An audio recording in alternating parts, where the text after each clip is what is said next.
story begins with a student walking home after school. The green light turns on, so he crosses the street normally. Suddenly, a bright light appears in the distance, followed by a long honking sound. Looking again, a large truck is speeding towards the student with a bang. But when the student opens his eyes again, he has already been in another world for nearly a year. When he first arrived in this other world, he would often cry alone out of fear and wanted to run away. But after learning that he could still return home, he gradually pulled himself together and formed many bonds in this other world. They fought together, maintaining justice and balance in the world. Their relationship transcended mere friendship. Just when he thought he was strong enough, a companion sacrificed himself before his eyes. With tears in his eyes, the dying companion said, "You must win, brave warrior." At this moment, he understood that only by becoming the strongest could he protect everything. Thus, in just 1 year, he became the strongest warrior in this other world. He carried the hopes of his companions toward the path to defeat the Demon King, and behind this great door before him was where the Demon King resided. He finished writing his final letter, then slowly stood up, gently pushed open the door. He hoped he could defeat the Demon King and restore his previous daily life. Finally, he successfully defeated the Demon King and saved the world. The scene changes. Back in the kingdom, he is surrounded by people.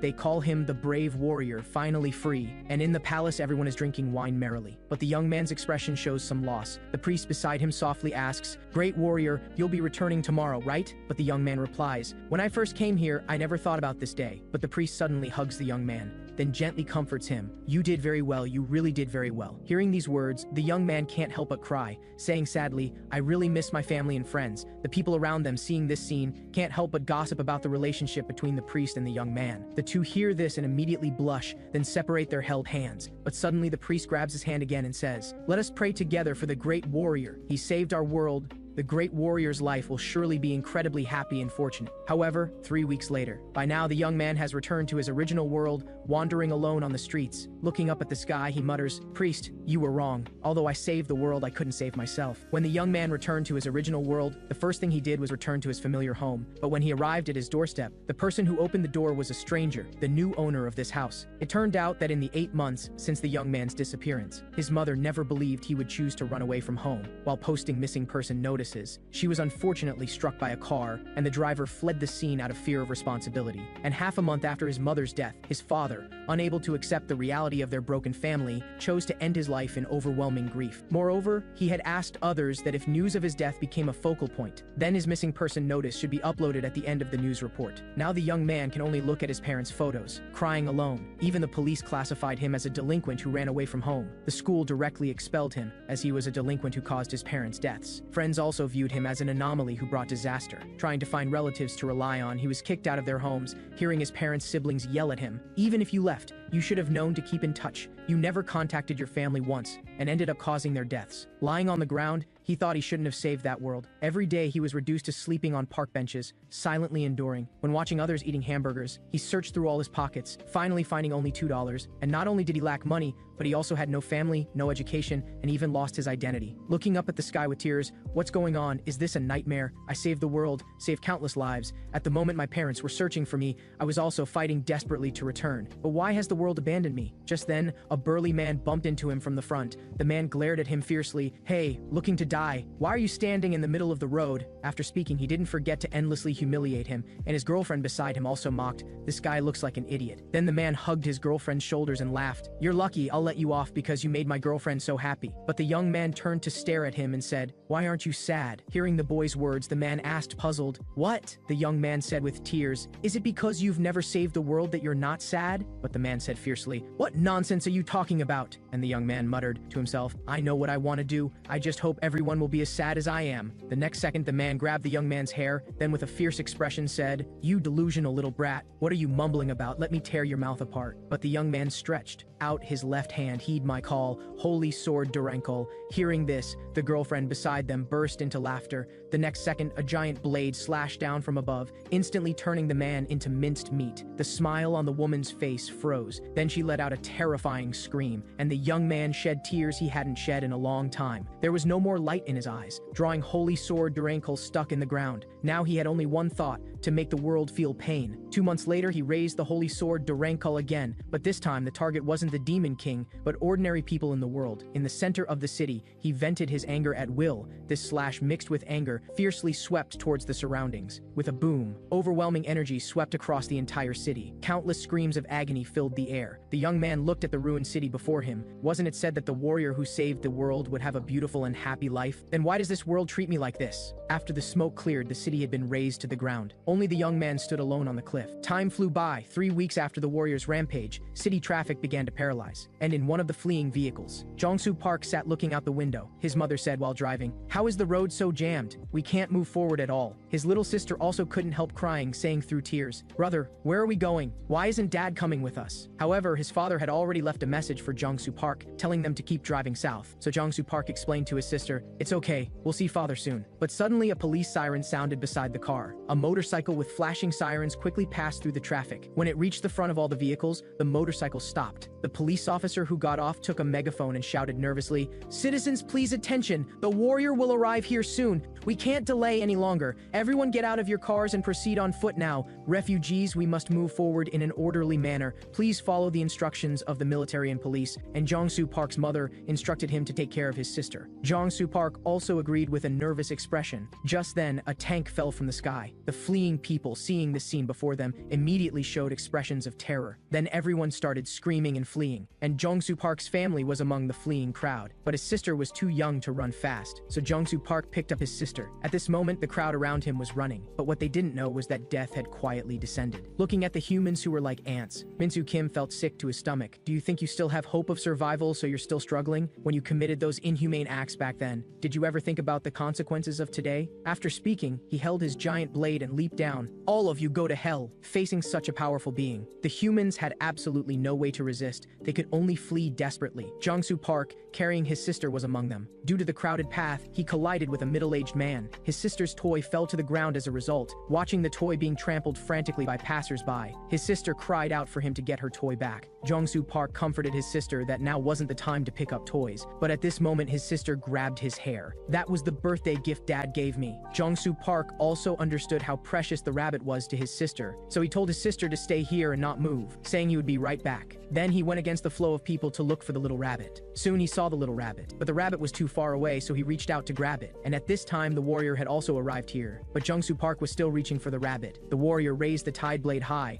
then shouted loudly, "Let us suffer together." When he finished saying these words, Jong-soo Park had just gotten hold of the rabbit, but the warrior had already slashed out. The people in front were instantly cut through. Even the buildings were split in two. Jong-soo Park also stood up at this time. The scene before him left him unable to recover for a long time. The surroundings were already in ruins with rivers of blood. Jong-soo Park called out for his family with heart-wrenching cries. At this time, he suddenly felt something under his foot. Looking carefully, it was his little sister's hand. He burst into tears. He frantically cleared away the stones beneath his feet. But the next scene he saw almost made Jong-soo Park throw up yesterday's dinner. His eyes became vacant, tears streaming down uncontrollably. Just then the warrior walked over to him, coldly speaking to him. "Your eyes look quite nice. Your eyes show the look of someone who has lost everything, just like mine, with no dreams, no hope." Jong-soo Park angrily shouted at him, "Did you do all this?" The warrior coldly responded with a sound, and Jong-soo Park grabbed a steel bar nearby, then fiercely struck at the warrior, "I'll kill you!" But the next second he was grabbed by the throat by the warrior. The warrior looked at him and said fiercely, "What can you use to kill me?" Then ran a sword through Jong-soo Park, and Jong-soo Park, due to excessive blood loss, his consciousness began to slowly fade. In his final moments, his mind recalled his little sister, mom,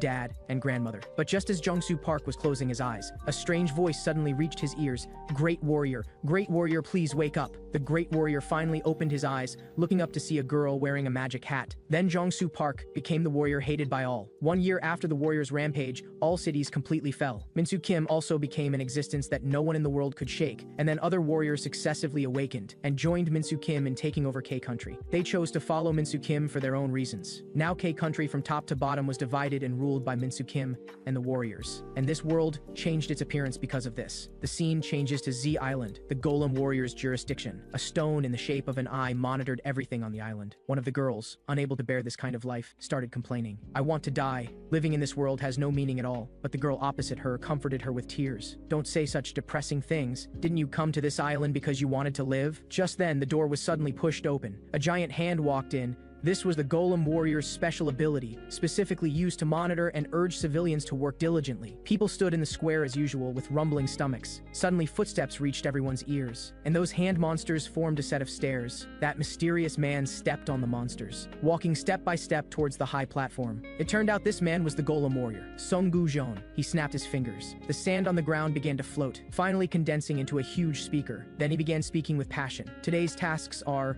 women prepare food, men go to the palace for construction work, but seeing the wooden expressions of those below, Sung Gujan's face instantly darkened. Why are you all so depressed? Below, Salmanjong cursed in her heart, you garbage. Who wants to work for you? But Sung Gujan continued saying, you should thank me. If you went to areas controlled by other warriors, you might become test subjects or fanatics. But below was still silent. Obviously, he had lost the crowd. Suddenly, his expression changed. Then he said viciously, have I been too merciful to you lately? After speaking, he made a finger-snapping gesture. Those below immediately showed expressions as if they'd seen a ghost, then frantically ducked and ran. At this time, the giant stone fingers also all made snapping gestures. Following Sung Gujan's snap, the stone hands shot out terrifying shockwaves. Many who couldn't escape in time lost their lives. And at this time, Salmanjong coldly watched all this. She was already used to it. Another girl at her feet also stammered. So Salman, looking at her companion before her, Salmanjong felt no sadness. She just closed that girl's eyes. Is it too unlucky? In the end, only I am left. But the warrior Sung Gujan on the platform shouted loudly, if you don't want to die, then hurry up and move, you bastard. The scene changes. In the orchard, Salmanjong was doing today's picking work. At this time, an old grandmother came over. Seeing Salmanjong was quite young and had lost a close companion today, so she let Salmanjong take her collected fruits. Let Salmanjong go feel the sea breeze to clear her mind. Looking at the grandmother's kind smile, she could only accept graciously. When leaving, the grandmother also told her to be careful of the thing above. After hearing her speak,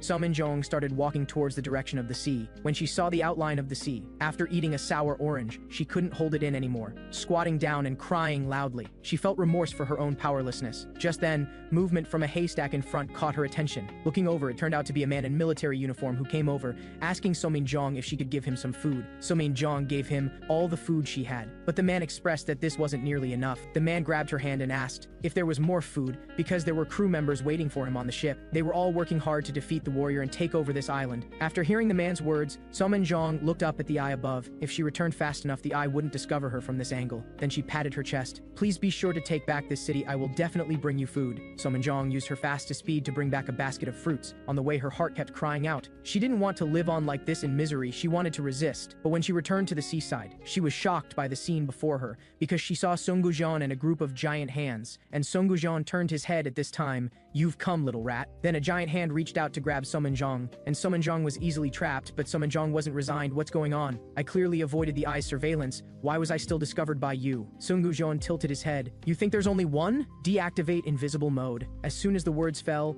dense eyes appeared in the air. Sung Gujan also let out a crazy smile. Then while clapping said, it's just for fun. Isn't this more interesting? Seeing this scene, Salmanjong angrily shouted, you damned bastard. But Sung Gujan coldly said, just blame yourself for being powerless. If you're not convinced, then become a warrior yourself. Then the giant hand monster holding Salmanjong began to slowly tighten, and Salmanjong cried out with all her might, come on, please let someone appear to fight in place of weak me. Just then light points began appearing continuously in the sky. Heaven seemed to have heard her plea. A beam of light shot up straight to the horizon. Then a pillar of light heavily fell on Salmanjong's position. After the smoke cleared, a warrior holding a gun appeared in view. Seeing this scene, Sung Gujan couldn't help but show surprise. And this warrior was Jongsu Park, who was previously run through by Minsu Kim's blade. After returning, he completely became the warrior he most hated. At this time, Jongsu Park fiercely stared at Sung Gujan before him, while the golem warrior was somewhat puzzled, wondering who this person before him was. Salmanjong also looked puzzledly at Jongsu Park, who descended from the sky. Then Jongsu Park glanced at the three people being pinched by the giant hand beside him. After he saw clearly, the air instantly froze, as if time had stopped. But Jongsu Park first broke this silence, only to hear him say, Jacket girl, tell me what's the situation now? And Salmanjong puzzledly said, you mean me? But Sung Gujan shouted loudly, who are you? Who let you randomly enter my jurisdiction? But Jongsu Park just coldly looked at him once. And at this time, Salmanjong's mind was sorting out the situation before her, learning that the warrior before her wasn't one of the sword warriors gang, and even the golem warrior didn't know him. Salmanjong instantly saw hope. This guy is the sword warrior's follower. Not only did he occupy Z Island, but he also wantonly killed the island's residents. Those soldiers over there were also killed by this guy. But the golem warrior saw the two treating him as heir, directly applying force again to squeeze Salmanjong. And Jongsu Park had also figured out the general situation, but he didn't respond to Salmanjong's words. Then with a gloomy face asked Sung Gujan, is what she just said all true? Sung Gujan was slightly dazed by his gaze, then said disdainfully, what if I say it is? Hearing this, Jongsu Park said, then go die. Then he aimed the spear in his hand at Sung Gujan before him. Seeing this scene, Sung Gujan also took an attacking stance. In the blink of an eye, several giant hands pounced towards Jongsu Park, and the eyes in the sky emitted red light. All attacks instantly concentrated on Jongsu Park. But even facing attacks right before his eyes, Jongsu Park's expression expression didn't change one bit, only to see him spin the spear in his hand above his head, then the giant hands rushing at him all shattered, and the eye's laser couldn't keep up with his speed at all. Jong-soo Park directly took one step and rushed out, and the direction he rushed towards was exactly where Sung Gu-jeon was located. At this time, Sung Gu-jeon hurriedly and nervously used both hands to block. Before Sung Gu-jeon could react, Jong-soo Park instantly appeared in front of him, following up with a horizontal slash. This slash solidly cut off Sung Gu-jeon's arms. When he realized, he was horrified to find both his hands had been cut off. But that wasn't all. Jong-soo Park kicked out again, stomping him firmly underfoot, then said calmly, "It's over." So Min-jong, watching the battle, was stunned. This guy actually defeated the Golem warrior, who once easily crushed an entire fleet. But Jong-soo Park asked with a gloomy expression, "Does the sword warrior wear white armor?" But Sung Gu-jeon shouted with an unhappy face, "I don't know." Seeing the other person tight-lipped, the next second his foot flew off. Then Jong-soo Park said coldly, "Every time you say you don't know, I'll cut off a part of your body." Under the coercion of force, Sung Gu-jeon tremblingly admitted. Jong-soo Park asked him again where the sword warrior was. Seeing he still wouldn't answer, another slash and another foot flew off. This time, Sung Gu-jeon was completely disabled. He begged Jong-soo Park to spare his life. But Jong-soo Park coldly responded, "No one can save your life, but if you answer quickly, I can let you die quickly." But just then Sung Gu-jeon grinned and said, "I was waiting for my skill, what were you waiting for?" Only to see giant hands continuously attacking towards Jong-soo Park from behind. So Min-jong's position was also attacked, as the ground burst open. After the smoke cleared, two giant hands also slowly pulled Sung Gu-jeon up into the air. Looking at the devastating scene on the ground, he couldn't help but have tears appear in his eyes. The scene changes to when this man crossed over to another world. If he didn't save that world, then the world he used to live in would become the Demon King's next target. But after he saved the world and returned to Earth again, he was spurned by everyone. Not only did he not receive a single word of thanks, even his birth father wouldn't acknowledge him as his son. With nowhere to go, he went to an orphanage full of hope, but was rejected because he was too old. Even when he went to do odd jobs, he was bullied by the boss, threatening not to pay him wages because he was young. But he was a hero who saved the world. He didn't ask for much. Even just a thank you would have been fine. Now he was like a stray dog, with no one willing to welcome him. These were all the Golem warrior Sung Gu-jeon's previous experiences. He had finally occupied Z Island and had a world of his own with great difficulty. He didn't want to die. But Jong-soo Park below obviously didn't want to let him go, only to see Jong-soo Park raise the spear in his hand, aiming at Sung Gu-jeon, and muttering to himself, "All warriors must die." Sung Gu-jeon in the sky also shouted, "Bloom, prayer flower!" Then all the stone statues combined into a huge lotus flower, emanating terrifying power, and the runes on Jong-soo Park's arm also lit up. Then he roared, "Grant attribute lightning!" After he finished speaking, his spear was enveloped in lightning. What he used was the divine spear technique from the divine realm, only to see Jong-soo Park fiercely throw the spear in his hand towards the stone image. The stone image also emitted red laser beams. Then the two energies violently collided, but obviously the stone image's energy wasn't as strong as Jong-soo Park's. In an instant, the spear reached the lotus flower's core, then directly pierced through the entire lotus flower, also piercing through Sung Gu-jeon, who was hiding behind the lotus flower. And Sung Gu-jeon, with half his body pierced through, now looked emptily forward. No one knew what he was thinking. Then he coughed up a mouthful of blood, then fell from the stone image. The Golem warrior who had destroyed Z Island and the fleet ended his life's final moment just like this. The scene changes to the world that the Golem warrior had saved. The priest's voice came from the square, only to hear her say, "A bit to the side, a bit more to the side. Yes, right there." Only to hear a boom, as if something heavy had fallen. Then the priest muttered, "This way we've finally repaid the warrior. Let us pray together for the warrior." It turned out that the people of that world had erected a statue for the Golem warrior, Sung Gu-jeon, who had saved them. Finally, the priest said joyfully to everyone, "May the warrior find his own happiness." However, reality was cruel irony. All he got was endless pain. At this time, Sung Gu-jeon was already near death. He just looked at the sky with tears in his eyes and an empty gaze. With Sung Gu-jeon's death, Z Island also welcomed peace. These civilians hugged each other and cheered. Jong-soo Park looked at these warm scenes. He couldn't help but think of his own parents. He had no home at all. And just at this time, Samin came over asking him to come down. The civilians all wanted to see who had saved them. But Jong-soo Park refused, saying, "Those who eliminate warriors won't be welcomed. It will only make them afraid." Moreover, he hadn't acted to save people. Samin laughed after hearing this. She hadn't expected this man would consider others' feelings. She asked Jong-soo Park a question, asking if he was going to eliminate all warriors. Jong-soo Park said he would eliminate anyone who would help the sword warrior. Sumin asked again if it was for revenge. Jong-soo Park said of course. This made Sumin more determined to follow Jong-soo Park to take revenge. But Sumin also knew Jong-soo Park would think she was a burden, so she told Jong-soo Park her strengths. She had seen the location of every warrior while fleeing, and roughly understood what skills each warrior possessed. She shouted to Jong-soo Park, "I'm willing to be your guide." Jong-soo Park didn't answer her, but instead stated his own question, asking Sumin what her reason was for doing this. warriors. As it turned out, Somin's family had also been killed by warriors, but she didn't have the power to take revenge. And so, the two set out on the long journey to eliminate all warriors. They came to a desolate place to prepare for their next departure. Somin explained to him the specific situation of the warriors in the surrounding area. The warrior closest to them now was very tough to deal with, while there was another warrior who wasn't as tough but was very far from them. Somin asked Jungsu Park which one he wanted to choose. Jungsu Park, of course, chose the closest warrior. Somin had also guessed this result. She explained to Jungsu Park about this warrior's deeds. She was the Sea Dragon warrior, once the strongest warrior at sea who destroyed the Pacific Fleet. But not just that, she also had a sea dragon that obeyed her commands, practically a mobile artillery platform. The civilians of Sea Island had also been slaughtered by them, and Somin's mother had also been harmed by them. And so, the two chose to follow a fleet, preparing to set sail to confront the Sea Dragon warrior.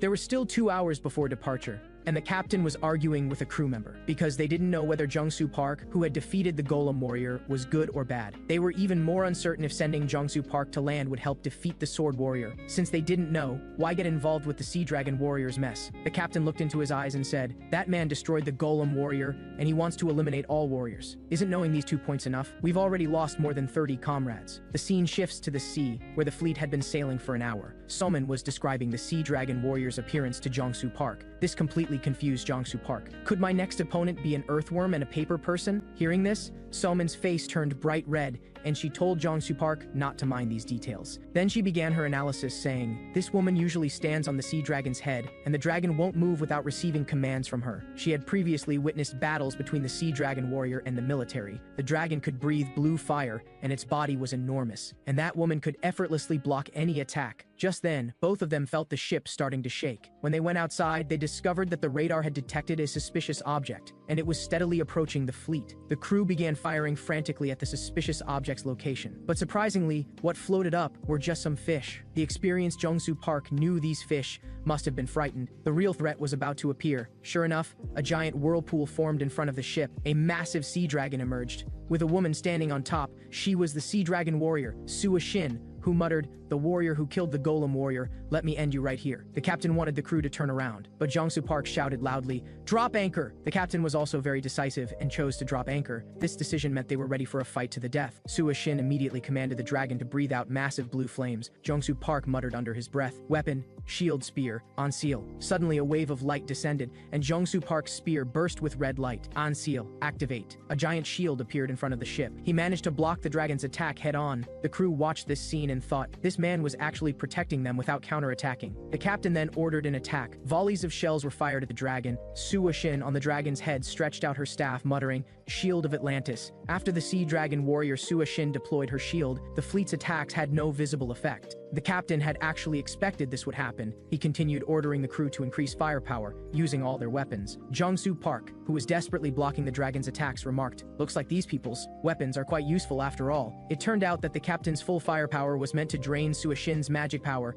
If they could deplete her magic, they'd have a chance to get close to her. As Jungsu Park gradually moved forward, Sua Shin also sensed something was wrong, but she wasn't concerned. She simply raised her spear, Spear of Atlantis. Then she threw it in Jungsu Park's direction. The spear pierced straight through the missiles, but to everyone's surprise, halfway through its flight, the spear suddenly changed direction. While Jungsu Park was still confused, Sua Shin began her true operation. Threads of magical power wrapped around her. The Spear of Atlantis began wreaking havoc on the ship, and her final target was Jungsu Park, who was desperately resisting the dragon's attack at the bow. Sua Shin muttered, "Dragon in front, spear behind, nameless warrior, you're dead for sure this time." But just then, a man rushed out to shield him. Sua Shin was stunned. The man told Jungsu Park not to let them down, then fell. At that moment, he saw his former comrades. Crying, he said to them, "I'm sorry I'm late, but until the very end, I never ran away." Jungsu Park grabbed the Spear of Atlantis and said softly, "Thanks," then shouted, "Grant attribute, freeze." Across from him, Sua Shin screamed, "Not everyone can wield that spear, give it back." Jungsu Park coldly responded, "Fine, I'll give it back. Watch how I use your spear to destroy you." At that moment, he dropped his defense. Glacial Spear skill, Path of the Frost, he launched the spear. The spear penetrated all attacks. Sua Shin panicked. She told the dragon to stop attacking immediately.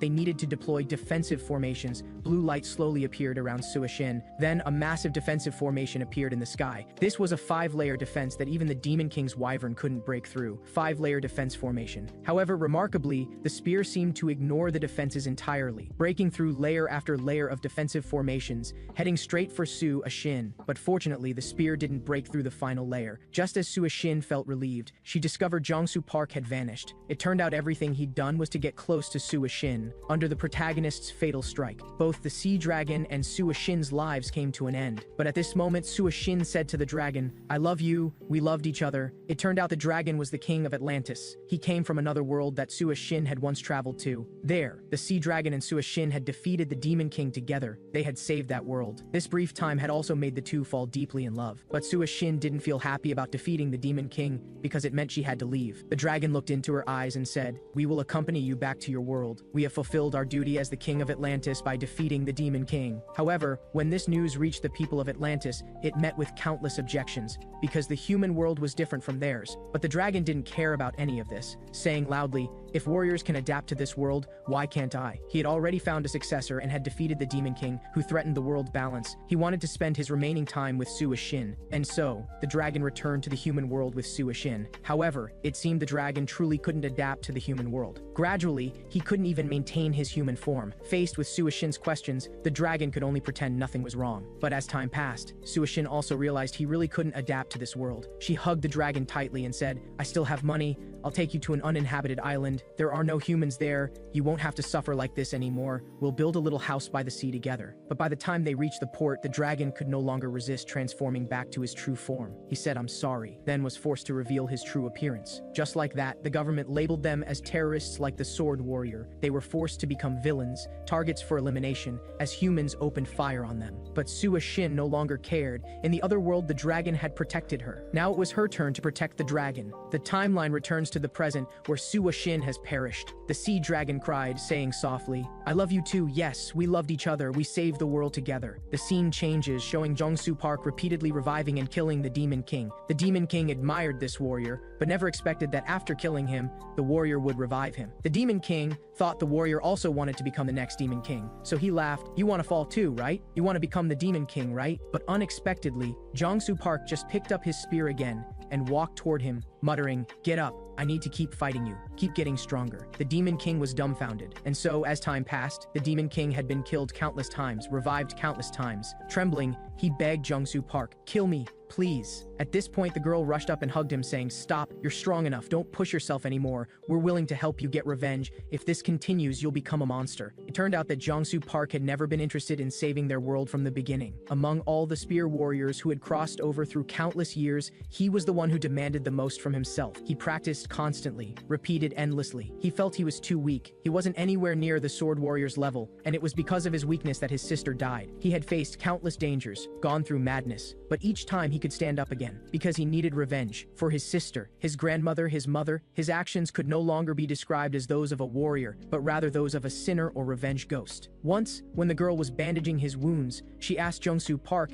if being so relentless didn't hurt or tire him. With so many scars, when he returned to the human world, his family would surely be heartbroken. But Jongsu Park said he no longer had any family, they were all dead, and his rush to defeat the demon king and return to the human world was because he needed to go back to kill someone with his own hands. Someone very powerful who had destroyed everything Jongsu Park had. Jongsu Park wanted to surpass him, then torture him endlessly, use every cruel method to make him suffer unbearably. These were all experiences of the spear warrior Jongsu Park. The timeline returns to the present, where Jongsu Park has eliminated the sea dragon warrior. This made Somin think that perhaps this newly returned warrior really could eliminate all the warriors. The scene now moves to the sword warrior's location. A man came before him. He was Song Junli, the resurrection warrior. He came to deliver news to the sword warrior, saying that the recently returned warrior, that is, Jongsu Park, had already eliminated 2 warriors. This also meant humans had hope again. Do you want to let this world drowning in sorrow shine with light again? Are you going to just watch as that returned warrior destroys the world you've dreamed of? The sword warrior finally stood up. The resurrection warrior smiled. "Now that's more like our warrior lord." After defeating the sea dragon warrior,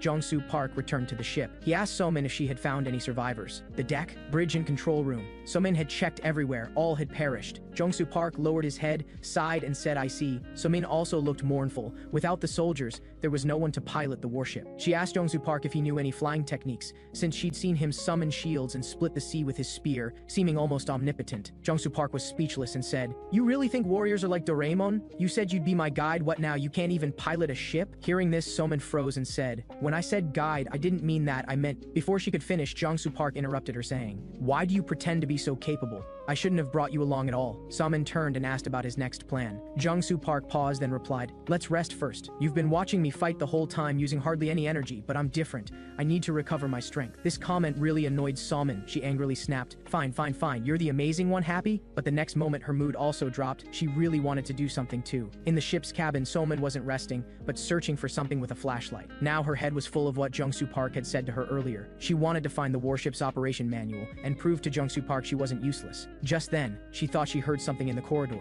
but she remembered that guy Jong-soo Park was already asleep. When she peeked out, she discovered Jong-soo Park was actually constantly moving the crew members' bodies. He piled them together. It turned out his father had also been a Navy man, probably killed by warriors too. Looking at these familiar faces, Jong-soo Park couldn't help but shed tears, saying, "Please forgive me for not being able to return you safely to your families. I'm sorry I couldn't protect you. I hope in your next life you're born into a world that doesn't force sacrifices." Watching all this from behind, Somin also started praying. The young man and woman mourned together that day for the souls who had died heroically. After one night, whether moved by this cruel world or not, someone actually came to meet them. The man wearing sunglasses was Jung-guk Choi, captain of the K-Country Reconstruction Department's counter-warrior team. They were now implementing an operation to capture the rogue warrior, which was their code name for Jong-soo Park. They still didn't know if this warrior was on their side, or simply wanted to occupy other warriors' territories. The two people standing below were also hesitant, because they hadn't sent any radio signals. They were also wondering if the helicopter might have been sent by other warriors. Because the sword warrior was very powerful, many would follow them. Jong-soo Park became completely alert. At this point, the warrior team captain Jung-guk Choi stepped forward, stating his identity as captain of the K-Country Reconstruction Department's counter-warrior team, then threw down a rope ladder to them. Jong-soo Park was quite confused by this. After Somin's explanation, he learned this organization was formed by survivors from the government and military. Their plan was to kill the warriors. Jong-soo Park then understood they had come looking for him to eliminate other warriors. The two chose to climb into the helicopter. Once aboard, Somin looked at these people, dressed in formal attire, along with fully armed soldiers. They seemed to be legitimate. Jong-soo Park asked where they were taking him, but unexpectedly, Jung-guk Choi pulled out a cigarette and said, "How rude. Listen carefully, only we have the right to ask questions here." The next moment, he ordered soldiers to handcuff them. This scene thoroughly frightened Somin. She quickly shouted, "He personally eliminated 2 warriors. He's a good person. There's no need to treat him like this. We can talk this out." But the soldiers told her not to move, saying these guns don't have eyes. And Jung-guk Choi said to Jong-soo Park and them, "There is no we here, only you, because the Reconstruction Department has no data on you, so we don't trust you yet. We're escorting you now,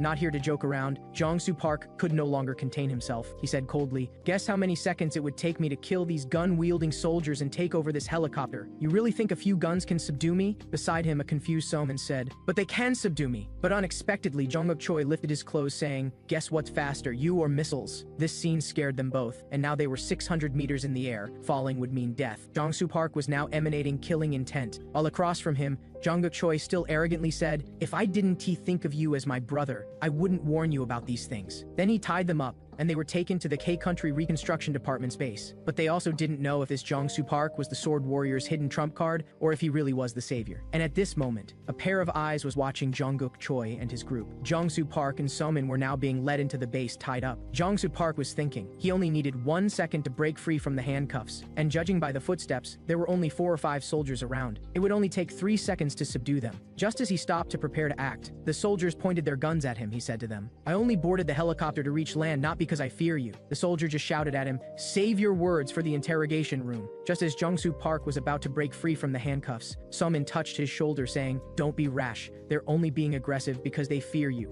They don't mean you harm. They're from the Reconstruction Department. They despise warriors like we do. We're all allies fighting on the same side." And so, Jong-soo Park backed down. The two were separated and taken to different interrogation rooms. Meanwhile, with Somin, Jung-guk Choi was questioning her. He knew Somin wasn't a warrior. He wanted to hear her thoughts, asked her what kind of person the rogue warrior was and why she was traveling with him. Hearing the name rogue warrior, Somin was surprised, but she still honestly shared her thoughts. She said Jong-soo Park was completely different from the other evil warriors. This made Jung-guk Choi somewhat puzzled. Somin explained to him that Jong-soo Park seemed to have a grudge against the sword warrior. He had said he would kill everyone who had helped the sword warrior. He looked like after killing Min Min-soo Kim, he would gracefully depart this world. This explanation helped Jungkook Choi understand just the fact that Jung-soo Park wanted to eliminate all warriors for revenge. Already aligned with their reconstruction department's goals, Jungkook Choi asked the next question, which was why Somin was following Jung-soo Park and why he would agree to let her follow. Somin said she had begged him because Jung-soo Park also needed a guide, and her family had also died at Min-soo Kim's hands,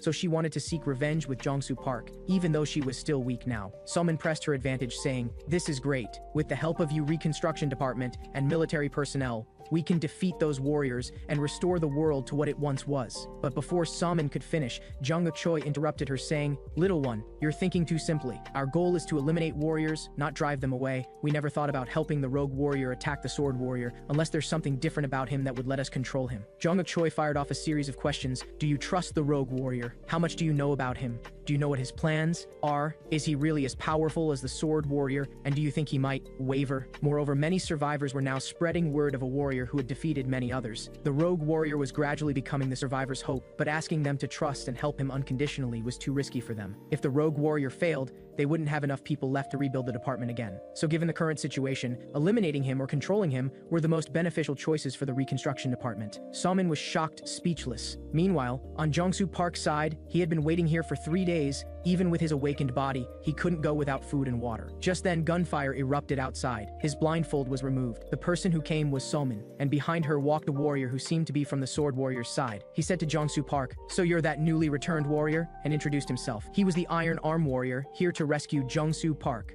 Somin was also helping untie his ropes, complaining, "This reconstruction department never intended to help us eliminate the sword warrior, and they wanted to eliminate us both." Thankfully, the Iron Arm warrior appeared in time. The Iron Arm warrior laughed, saying, "Even if the world hadn't been occupied by warriors, the department wouldn't be a good place. They won't casually extend olive branches." Somin kept bad-mouthing the reconstruction department. Just then, Jung-soo Park broke his ropes himself, summoned his spear. Alright, enough talk. Just as Jung-soo Park was about to attack the Iron Arm warrior, Somin told him to stop, asking why he was attacking him. But Jung-soo Park just grabbed her mouth, saying, "Didn't you say you wanted to seek revenge against warriors? I don't see your determination. I thought you were on my side. I trusted you so much." At this point, the Iron Arm warrior spoke up. "You misunderstand. Warriors aren't really evil. We were just born in the wrong era." Jung-soo Park shouted, "Shut up! Misunderstanding or mistake, I don't care if I become the villain. You've already crossed that line, so anyone who gives up being human must die." Jung-soo Park released Somin, telling her to disappear quickly, or die here. At this moment, Somin cried out to those behind her, "Is this not enough? Do you need to see someone die before you'll appear?" To Jung-soo Park's complete confusion, Jungkook Choi walked in, saying, "Pass." It turned out 3 days ago, Somin had discussed with Jungkook Choi about putting on a show together to confirm Jung-soo Park's determination. This was all an act, prepared to prove whether Jung-soo Park was a warrior killer worthy of the department's trust. This Iron Arm warrior was also an actor they found who matched the real one's appearance. Jung-soo Park asked what would have happened if he had agreed to go with the Iron Arm warrior. Jungkook Choi gestured below them. There were piles of time bombs underneath. Either way, the show was over. They were now allies who could absolutely trust each other. Next, Jungkook Choi brought Somin and Jung-soo Park to the K-Country Reconstruction Department's massive shelter. It was an underground city, currently housing 50,000 civilians. Most of these civilians had heard Jung-soo Park's story. Everyone was talking about how many warriors he had eliminated. Jungkook Choi said meaningfully to Jung-soo Park, "I warned you because I thought of you as my brother. Please don't let these people down. At least have some conscience as a human being and fight to protect these people from now on." As the three walked forward, Jung-soo Park suddenly stopped because in front of him a little girl was shyly walking toward him. She handed Jung-soo Park a bouquet of flowers, then returned to her family. Jung-soo Park stared at the flowers, lost in thought. "So I still have something to protect." Jung-soo Park sat on the balcony, watching the civilians in the underground city, lost in thought. Jungkook Choi had told them to stay here for now. At this time, Somin had just finished showering and walked out. She saw the canned peaches in Jung-soo Park's hand and asked him, "Do you really like eating those?" Jung-soo Park said sugar was good for quick brain function. He ate these things just to think about how to defeat the sword warrior. Somin gazed at the sky, murmuring, "I'm suddenly curious about you." Hearing this, Jung-soo Park thought Somin still suspected he was like those warriors. Somin just softly said again, "By the way, we still don't know each other's names. We're going to fight side by side from now on. Surely you don't want to keep calling me Jacket Girl. Besides, that hit you gave me earlier left this wound on my ladylike face. If you have a conscience, you should at least talk with me for a bit." Jung-soo Park replied quietly, "My name is Jung-soo Park." The girl showed a sweet smile and replied, "I'm Somin Jung." That night, the young man and woman shared their hearts with each other for the first and last time. Meanwhile, in the reconstruction department's work area, they were discussing matters concerning the warriors. They had now almost completely sided with Jung-soo Park. They had recruited 3 warriors in total. The Golem warrior and the Sea Dragon warrior had been defeated. They only needed to deal with 7 more warriors, including Min Min-soo Kim. 3 against 7 was somewhat disadvantageous, but if they could defeat those 7 warriors, the former orderly, safe world with families would return. It seems we weren't completely useless after all. Jung-uk Choi was in good spirits too, though he said it was too early to celebrate now, but also thanked everyone for their hard work during this time. Everyone had done very well. For the sake of protecting these 50,000 civilians, let's keep going, everyone. However, just then, the entire underground city began shaking violently. Jung-uk Choi ran frantically outside. Outside, cracks appeared in the walls above the underground city. Jong-soo Park and the others looked up at the city sky. They had come. The 7 warriors, including Min-soo Kim, had arrived. A warrior wearing sunglasses muttered, "Wow, these cockroaches actually built a city underground." He was Hwarang Hong, the vampire warrior. At this point, a girl in glowing wings said to him, "These are all people who will become believers. Please don't use such words to describe them." The girl was Hana Baek, the Faith Warrior. This was Yeren Ma, the Magic Warrior. This was Ui Ho-jong, the Iron Arm Warrior. This was Seong-jun Lee, the Resurrection Warrior, who complained that he had died 7 times just to weaken the defense system here. This man wearing a hat was Jisong Cheon, the Martial Arts Warrior. This armor-like one was Garam Lee, the Transformation Warrior, who said to Min-soo Kim, "Sword Warrior, please give your orders." At this point, the Resurrection Warrior bounced over to stand in front of Min-soo Kim, saying, "How can you be so tactless?" Min-soo, of course, wanted everyone here to fall into sorrow. As soon as he finished speaking, the Transformation Warrior activated artillery mode. Shells rained down on the underground city's buildings. Explosions rang out one after another. Jong-uk Choi ordered staff to quickly activate the city's interceptors and turret systems. However, they all stood motionless because they had fallen into a trance-like state, all muttering, "Do you believe in that one?" This was caused by the Faith Warrior's ability. In an instant, all of the reconstruction department's tanks, turrets, and special intelligence groups were easily torn apart by these demon-like warriors. Even the tactical helicopter squadron was completely wiped out. These warriors caused 13,700 human deaths in 3 minutes and 17 seconds. At this moment, a long spear was thrusting toward Min-soo Kim. The martial arts warrior suddenly sprang forth. He used the 1,000 defense formation to block the spear. The impact left his hands numb. This spear was shot by Jong-soo Park, who muttered, "I finally found you." The sword warrior looked at him and said, "So it was you, the one who plunged the world into sorrow." Jong-soo Park glared at him fiercely. It was this man who took away his family. It was this man who stole his once beautiful life. It was this man who destroyed their original world. And today, Jong-soo Park would end it all. He would deal with the source of this chaos. He clenched his fists, patterns slowly appearing on his arms, shouting loudly, "I'll kill you here. I'll end you right here, Min-soo Kim." He slowly extended his long arm, rays of light appearing around him. Shield Spear, Anseal, Earth Spear, Yeoi, Holy Spear, Paolo, Dark Spear, Daryl, Fire Spear, Ignite, Ice Spear, Vastness, Poison Spear, Skola, Wild Spear, Baton, Fragmented Spear, RTE, Dragon Spear, Chasha T. Countless spears were summoned behind Jong-soo Park. He knew the man before him was strong, very strong. Across from him, Min-soo Kim had no fancy weapons. He only had his giant sword. Jong-soo Park raised his spear,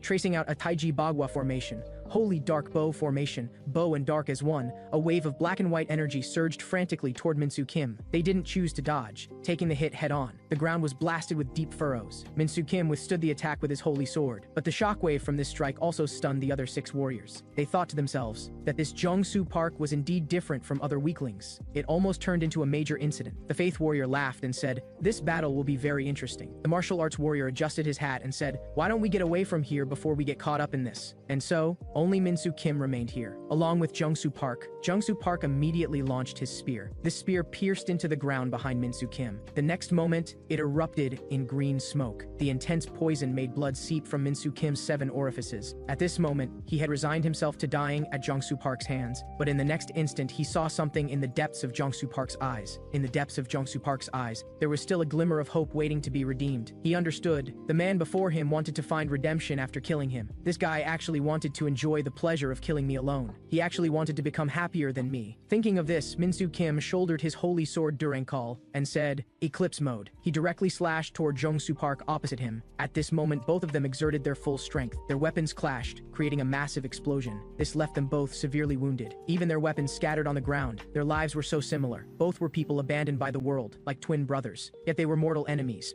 Jong-soo Park had to destroy him, regardless of the consequences. He shouted, "Dark armor, Didantium." Min-soo Kim also murmured, "Bless me, Goddess Seraphine." At the same time, divine light radiated from both of them. Also at the same moment, both were encased in heavy armor. At this moment, Jong-soo Park only wanted to destroy this man who had ruined everything for him, who had ruined everything in this world, while what Min-soo Kim wanted to destroy was this world's hope. After donning their armor, the two fought frantically, their weapons constantly clashing. Each skill release was Jong-soo Park's path to redemption. Each slash was Min-soo Kim Kim's disappointment in this world. The civilians in the underground city and the combat personnel from the reconstruction department all watched these two men. This sword warrior who would level cities whenever he appeared had finally met his match, because there was a man desperately trying to prevent new tragedies from occurring. They saw hope in Jongsu Park. Perhaps he really could defeat Min Soo Kim. Jungkook Choi also said, "This is my last trump card, and our task is to desperately hold back the other warriors. As the weak, we must stand up. Let's end this crazy world with our own sacrifice." And so they took action. On the Iron Arm warrior's side, he had already dealt with matters here and was preparing to go help Min Soo Kim. But at this moment, a shell came flying toward him. It was a soldier telling the Iron Arm warrior not to leave. Then he took up his remaining pistol and fired frantically at him. Although the Iron Arm warrior was invulnerable to blades and bullets, the soldier still cursed and shot at him frantically.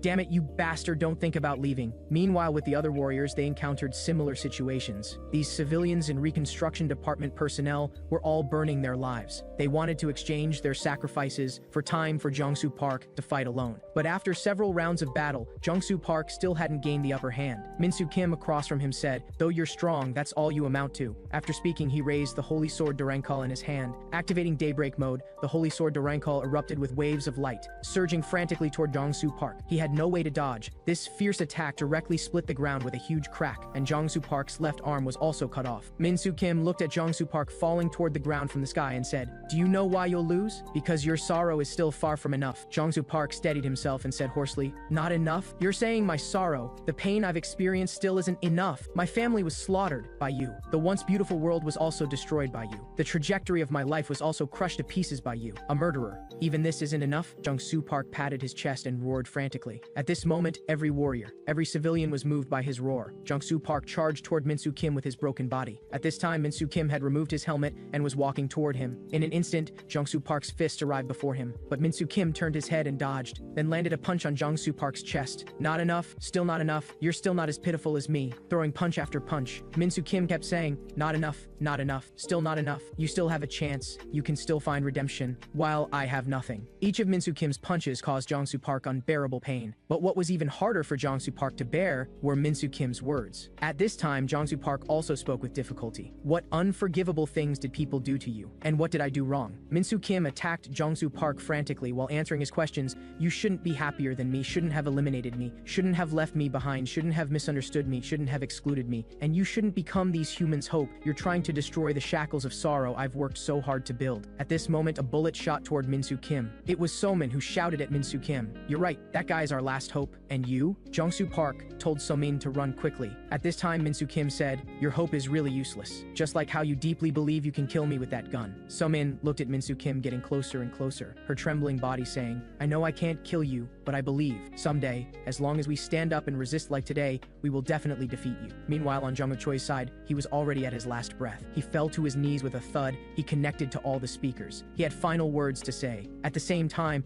Jungkook Choi's voice rang throughout the underground city. "Survivors and friends who can still fight, please listen. The counter warrior, that is, the one with the spear, he is our only remaining hope. Our army has been completely wiped out. Our weapons are also almost gone. Almost everyone has lost their fighting spirit. I'm very sorry. So we can only protect the counter warrior and wait for the next chance to fight. This is the only thing we can do now. Please make sure to protect him. The rest I leave to you all." After finishing his speech, Jungkook Choi stretched out his left hand. It was a bomb. He looked up at the sky, remembering past scenes, never thinking that in the end he would also have to pass the burden to others. And so, with a violent explosion, Jungkook Choi fell. The scene returns to Min Soo Kim. The magic warrior stood in front of Somin. Yes, she was an undercover agent. She gritted her teeth at Min Soo Kim opposite her. "Do you know how annoying it's been having to humor your madness every day?" The next moment, the magic warrior launched her attack. "Goodbye, you late-stage Chunabu patient. Time goes back to the past, when the magic warrior was still an ordinary civilian." Similarly, she also traversed to another world due to an accident. When she returned to this world with a heart worried about her family, the world had already been turned into a sea of fire by Min Soo Kim. Faced with this situation, warriors had only two paths to choose: either become enemies of the sword warrior, or go mad alongside them. But the magic warrior, who lacked courage and fighting spirit, she didn't make a choice. She wanted to protect her family alone. However, that day eventually came. She was brought to the troops by people from the reconstruction department. After a series of measures by Jungkook Choi, the magic warrior was forced to reveal her true form. The magic warrior explained to Jungkook Choi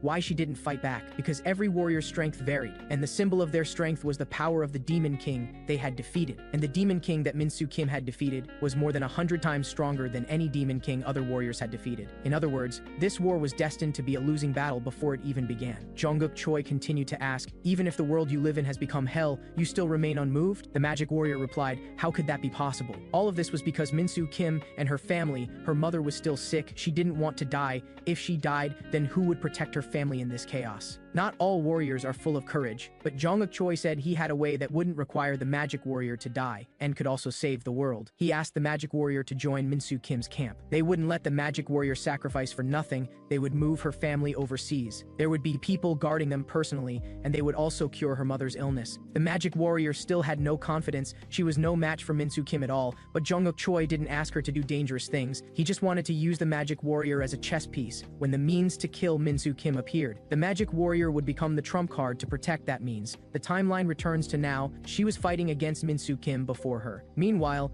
Jungsu Park was on the brink of death, he was recalling past events, he couldn't avenge his sister, nor his parents. He had devoted all his energy to this. Thrusts, 117,689 times. Downward cuts, 57,991 times. Blackouts, 294 times. Brushes with death, 13 times. Scars, 84 places. Enemies eliminated, 1,744. These were all that Jungsu Park had experienced in the other world, and the only belief that kept him going was revenge. However, all of this meant nothing now. He couldn't even provide the most basic protection, let alone take revenge. He used the strongest and most mysterious spear. Even his power was from the Demon King. To fight with Minsu Kim, he had used every means at his disposal, but he still couldn't win. Jungsu Park despaired. He had burned through all his hatred for Minsu Kim. In every training session, every battle, he would push himself to the limit. But what Jungsu Park finally achieved was only leaving a few wounds on Minsu Kim's body, drawing a few drops of blood, nothing more. At this moment, he finally understood. From the beginning, this was destined to be a losing battle. He had no other means to counter Minsu Kim. He opened his mouth,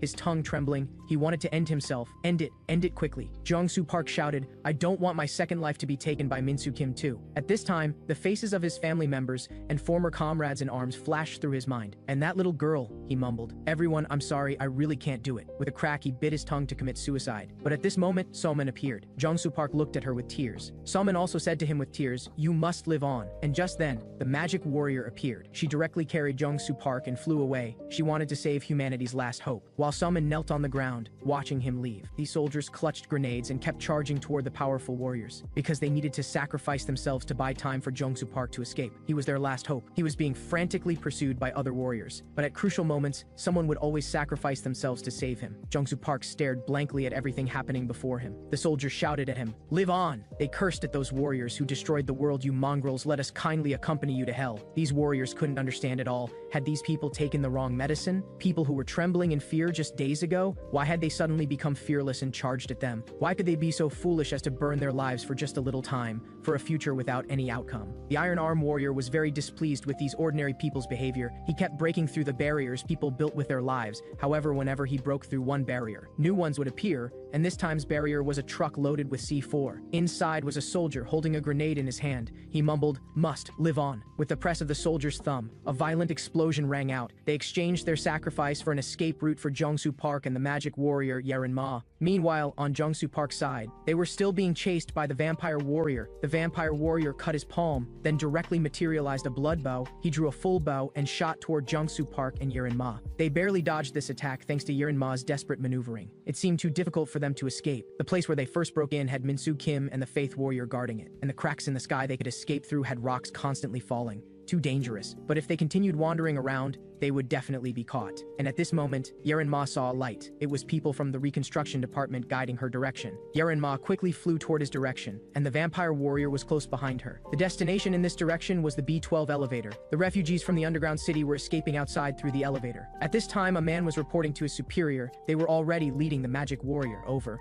The superior said he did very well. He also told him to gather all remaining forces. They would use their last strength to buy time for the magic warrior. Let them avoid other warriors and escape to the surface. But the man expressed confusion. If they use the elevator as the warrior's escape route, what about those refugees? Wouldn't they react drastically? If they were asked to give up their lives at this time, it might cause a riot. The superior said, "Leave such matters to me." And so, the reconstruction department's people stopped people from getting on the elevator again. They said this was the last working elevator. They planned to run it one last time. To help the rebel warrior Jungsu Park escape from here, after he leaves, they would cut the power. Sure enough, this news directly caused an uproar among the refugees. They roared, We who have no ability don't deserve to live, but the woman coldly said, actually, if you abandoned the counter-warrior and successfully escaped, no one would protect you then. At that time, including me, everyone would be slaughtered. Now, our sacrifice will have two outcomes, either a period or a comma. As long as the counter-warrior can survive, as long as we can save him, then we still have a chance to destroy the sword warrior. Our most meaningful action is to invest ourselves in a future full of possibilities. Please, everyone, give up your lives, fight together with us. At this time, the crowd was dead silent, but a man finally broke this silence. He walked out of the elevator, then put a baby into the elevator. He said, "Leave my spot for this child." It seemed the man's actions touched everyone. One after another, several more people walked off the elevator. They prepared together for battle. They would protect the last hope together. And at this time, Yarenma and Jongsu Park finally arrived here. Yarenma looked at the civilians below and said, "I'm sorry, everyone. Faced with powerful awakened ones, these powerless civilians still chose to use their lives to block them because they needed to buy 5 minutes of time for Jongsu Park. 40,000 lives sacrificed just for this one person because he was the civilians' only remaining hope." At this time, Jongsu Park had been taken by the magic warrior to an uninhabited island, and at this moment, a shadow was approaching them. It turned out to be a woman with deer antlers on her head. She looked at Jongsu Park on the ground and said, "So you survived." At this time, the scene moves to the palace of Country A. They were holding a meeting about Country K's reconstruction department. They had completely lost contact with Country K's reconstruction department, which they had been supporting, including 7,000 soldiers from the reconstruction department, 217 high-level personnel,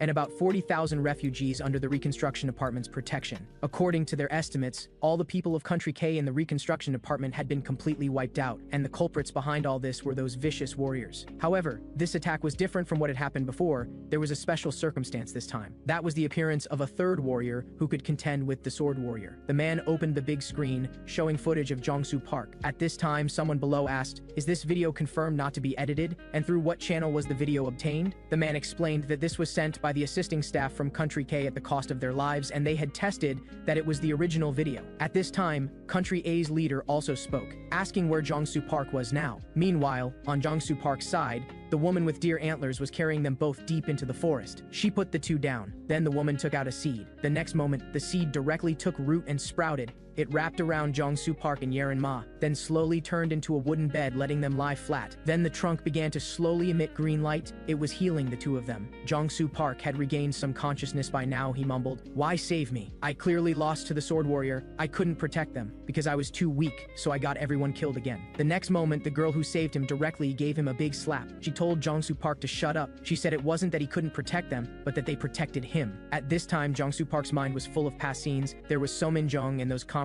who sacrificed for him, and at this time, tears also welled up in the girl's eyes. She also remembered her former comrades. The scene returns to Country A's palace. They had located Jongsu Park's position roughly in Country I, and currently the number of Country K refugees who had come to their Country A for asylum had exceeded 5 million. Soon the news of Country K being occupied by warriors would spread through mainstream media to every street and alley. In other words, citizens might fall into panic because of this. And not just that. Those countries that had always stayed out of it would also hear the news of Country K's demise. They might also take drastic actions. At this time, a man in military uniform said to the president, "We should strike first." The president excitedly stood up, saying they absolutely could not send troops. Citizens would definitely panic. But the man said seriously, "Country K has fallen. They are now in a state of anarchy, and most innocent citizens already have no hope of survival. We must use our final means while these warriors are gathered together. That is, the new weapon, God's retreat." And at this time in the weapons operation room, operators were busy. Because the president had just given the launch order, the world's hostility directed toward one person's malice,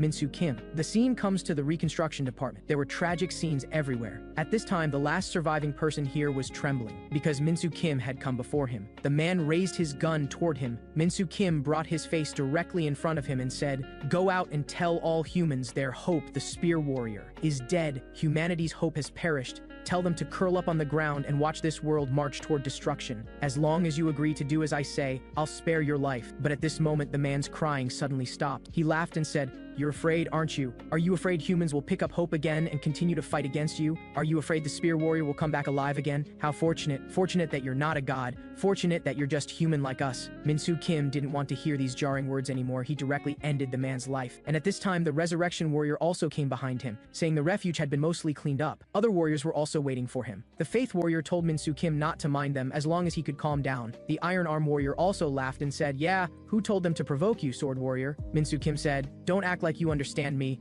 You're just like them. You don't understand the essence of the problem at all." The Return Warrior finally brought the topic back on track, asking Min-Soo Kim what the next plan was. Now that the reconstruction department had been destroyed and the population had been greatly reduced, Min-Soo Kim said the next step was to chase down the Spear Warrior. There were still many humans who held hope in him. So as long as Jongsu Park lived, the world Min-Soo Kim had built would not be accepted by the world. But the Resurrection Warrior said meaningfully, "What if we're not just denied by Country K's people but by the whole world?" It turned out Country A's leader had held a press conference. The main content was that these evil warriors were full of malice toward humans, and they had already destroyed a country. So to protect world peace, to prevent soldiers' families from falling into grief again, they decided to use their final means, that is, the weapon that Country A had sealed for half a century. They hoped the international community and Country K's refugee friends would view their decision rationally. Min-Soo Kim and other warriors learned of this situation. The weapon was now 2 minutes away from completely descending upon this place. They had no time to escape, but there was not the slightest panic on their faces now,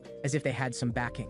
After Min-Soo Kim and others learned about their current situation, the Vampire Warrior questioned the Transformation Warrior, saying, "Weren't you in charge of the air defense network?" But the Transformation Warrior didn't know they would use satellites to bomb them. Plus, since the Allied forces had previously suffered losses at the Transformation Warrior's hands, they deliberately kept this hidden. At this moment, the Iron Arm Warrior laughed and interrupted their conversation, saying, "What are we afraid of? We have the most powerful reset key. We're counting on you again, the Resurrection Warrior." The Resurrection Warrior then smiled and asked Min-Soo Kim what his future plans were. All along, Min-Soo Kim had forcibly confined them to this land because he only wanted to transform K country into the world he desired, not the entire world. But now they had become enemies with the whole world. The Resurrection Warrior wasn't sure if Min-Soo Kim was mentally prepared for this. Min-Soo Kim replied after listening, "Those guys are all accomplices now. They're all stumbling blocks." The Resurrection Warrior smiled and said, "Very well, then after I return, I'll really have to destroy the entire world." The Transformation Warrior then told him to remember after resurrection that the weapons were launched from satellites, so he could directly hack into their satellite system. The reason the Transformation Warrior said this was because the Resurrection Warrior's ability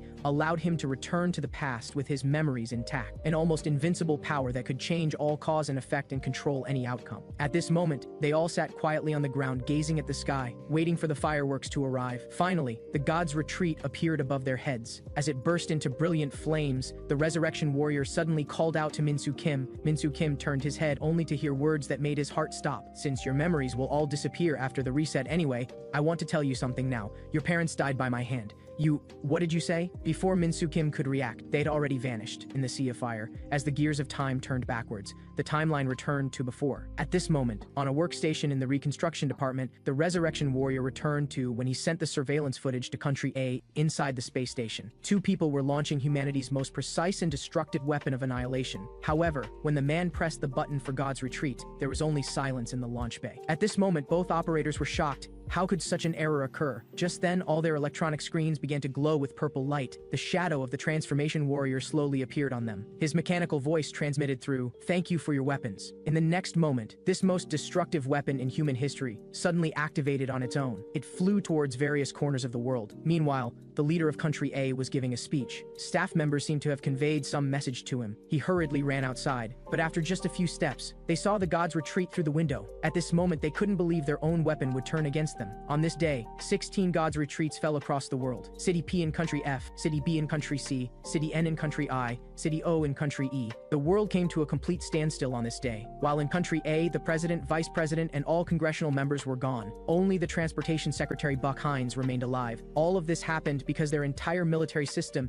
including the God's Retreat, had been hacked, leading to this catastrophe. In other words, all cabinet members in the Capitol were destroyed, and the surviving Transportation Secretary Buck Hines would become the new president, the last leader of the cabinet. Just like that, Buck Hines became president through a simple presidential oath. Two men in military uniforms approached him with two briefcases. They placed them on his desk. The men explained, "You should recognize these weapon packages. You can see all the usable weapon locations and launch bases marked here." Buck Hines noticed something unusual. He asked what it was. The man explained, "This is a hotline for direct communication with the Transformation Warrior." Buck Hines was confused. "Isn't the Transformation Warrior a terrorist from Country K? As far as I know, he's behind this incident too. Why should I contact him?" But at this moment, the man shook his head and said, "I'm referring to the warrior who mysteriously appeared in Europe 100 years ago, ended both world wars, and elevated Country A's technological status to world supremacy in the 20th century. Country A's the transformation warrior." Buck Hines broke out in cold sweat. In this world, every 100 years, humans are randomly selected. Every 100 years, some humans become warriors. They are forcibly transported to another world for trials, and among them,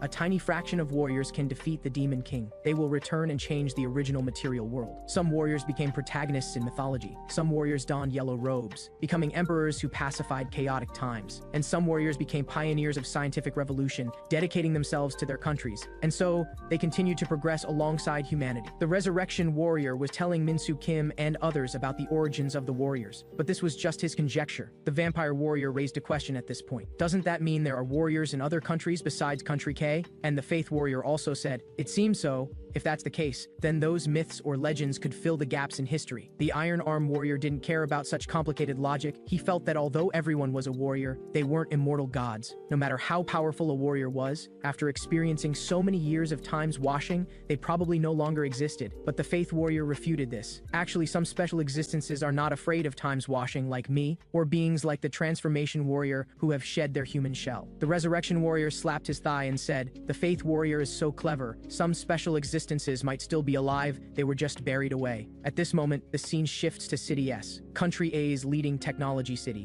The new president of Country A was staring blankly at three giants of the era before him. These were all great figures who had changed entire eras, and they were all avatars of this robot, who was the previously mentioned Country A's the Transformation Warrior. He had already guessed that this president came to find him because of the warrior's rampage. Actually, the president didn't believe him at first, but now he had no choice but to submit. He felt that only the Transformation Warrior could save them. At this moment, the Transformation Warrior walked towards them. The bodyguards beside President Buck Hines immediately became alert. The Transformation Warrior saw this and said, "The previous president refused to rely on me because I wasn't human. He always advocated that humans should rely on their own power to change the world," and the Transformation Warrior strongly agreed with his view. At this point, he extended his hand to Buck Hines and said, "Now that you've reached out to me, I absolutely won't let you down." Buck Hines looked into his eyes and asked, "Can I ask why you're willing to help us? Why do you readily accept the request to save the world? And why are you different from other warriors of Country K?" At this moment, the Transformation Warrior recalled the past. Because Country A had accepted him. This one reason was enough. The Transformation Warrior Marie Stevenson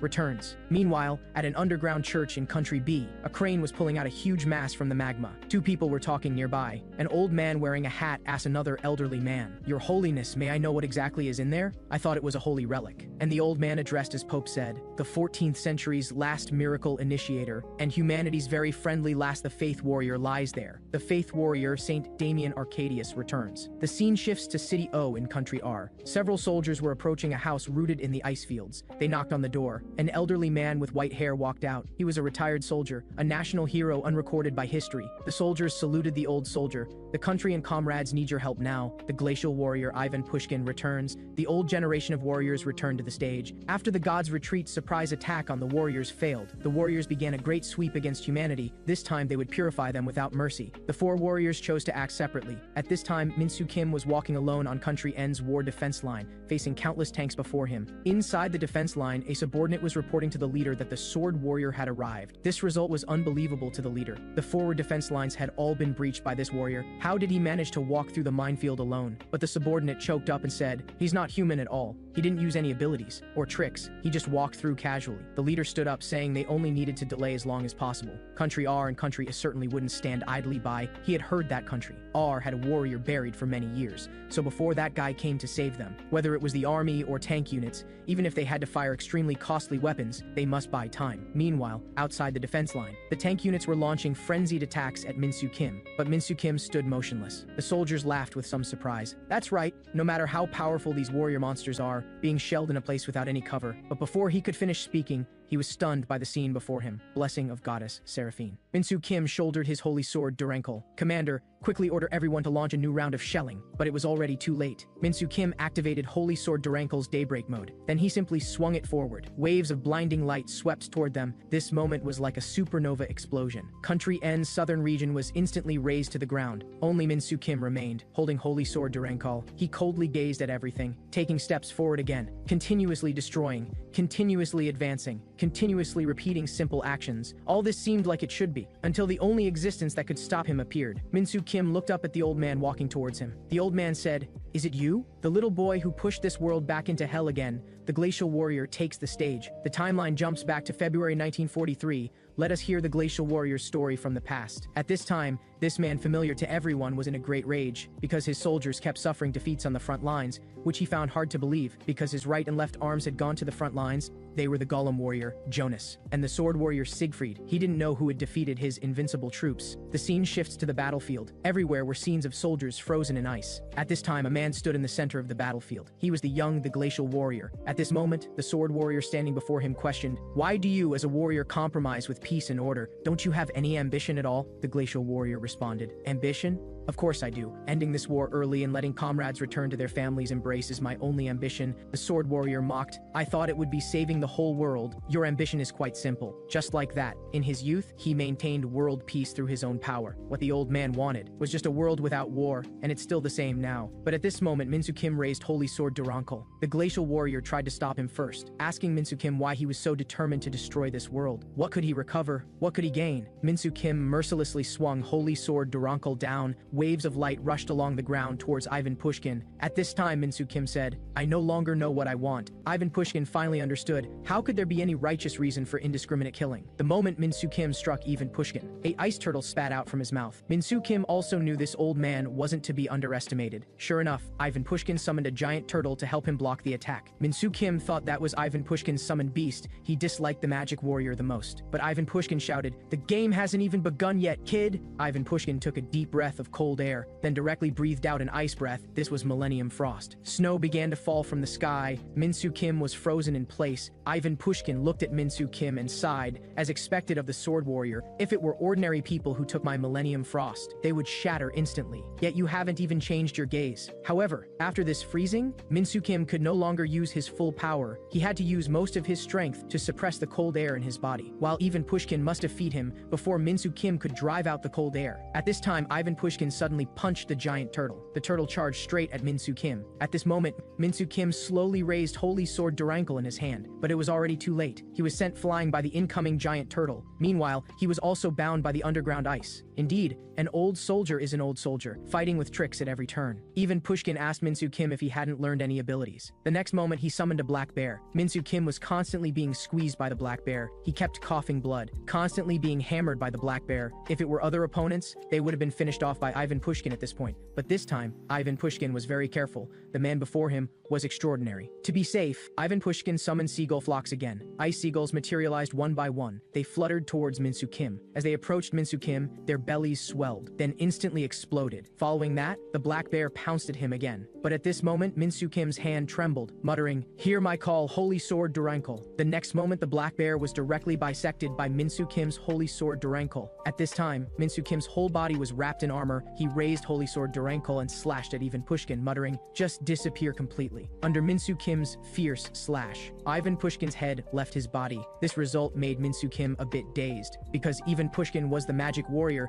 he could keep pressuring Minsu Kim in battle using range advantages. Moreover, the magic warrior had various unpredictable moves. Most people would find it hard to figure out the magic warrior's attack patterns. But Minsu Kim was different. He had already figured out Ivan Pushkin's attack patterns, because he had experience fighting the magic warrior before. In that great battle, Minsu Kim relied on his invincible defensive ability Toying Sheng Sheng endure the magic warrior's attacks. Minsu Kim had been holding back because he wanted to make his opponent believe his weakness was small attack range and slow movement speed. However, at the last moment, when the opponent lowered their guard, he directly struck with lightning speed to wipe out their neck. This was the deceptive fighting style Minsu Kim took pride in. But this time when he finished off Ivan Pushkin, he felt something was strange. He felt something was slightly off, as if something precious was missing. That thing was the countless skills that a warrior who had lived for hundreds of years should have. Extraordinary insight and victories unrelated to honor. Sure enough, soon Minsu Kim realized, why was there no blood when he cut off Ivan Pushkin's neck? In an instant, everything was confirmed. Ivan Pushkin directly rushed out from his own corpse, then stabbed Minsu Kim in the chest with a sword. Minsu Kim directly coughed up old blood. Ivan Pushkin fiercely said to him,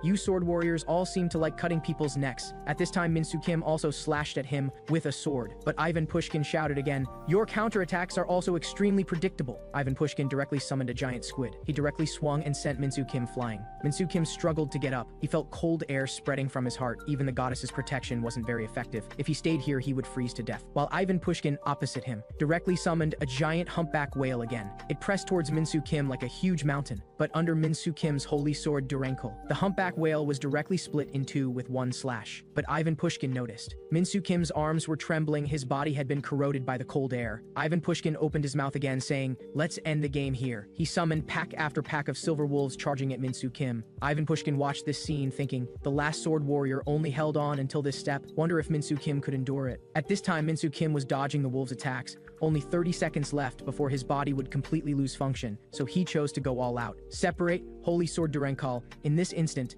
the silver wolves were directly pierced through by thousands of swords. Minsu Kim walked towards Ivan Pushkin holding two holy sword Durenkals. Ivan Pushkin became serious at this time. Could he be even stronger than the last generation's sword warrior? But that's fine, your body will be frozen stiff soon anyway. Then I'll properly accompany you until that time. Ivan Pushkin released his killing move, Frost Undead. Countless fallen soldiers were summoned by Ivan Pushkin, including the old generation's the Golem Warrior and the old generation's Sword Warrior. At this moment, Minsu Kim's enemy wasn't one person, but an entire army. The 30 seconds that could decide this battle's victory or defeat was about to begin. The scene shifts. The old man grew up in poverty. To let his family eat white flour for 3 months, he sold himself to the war. But the young him soon truly experienced the devastation brought by war. At this moment, he so wished someone could stop all this. He didn't want to die yet. He just longed for peace. And now he must defeat Minsu Kim before him, otherwise the world would be thrown into chaos by him. Among the thousands of troops, Minsu Kim was frantically slashing. While Ivan Pushkin was also frantically summoning soldiers, he was starting to struggle now, blood seeping from his nose, and Minsu Kim facing countless sword-wielding soldiers. And the Golem Warrior controlling the skies was like a trapped beast. He could only keep defending. Unable to launch a single counterattack, he was too passive. Finally, after consuming much of Minsu Kim's energy, the sword warrior who possessed strength equal to his appeared. Their giant swords clashed together, producing huge light waves and explosions. Minsu Kim finally couldn't hold on. The cold air was corroding his body bit by bit. His body was now like an ice sculpture. There was no blood flowing anymore. Minsu Kim felt like he was playing a losing game of chess, but Minsu Kim still forcibly stood up, holding holy sword Durenkal in his mouth. Ivan Pushkin watched this scene muttering, "Can't you see the outcome yet?" But Minsu Kim remained stubborn. He wanted everyone to feel the despair and pain of having nothing left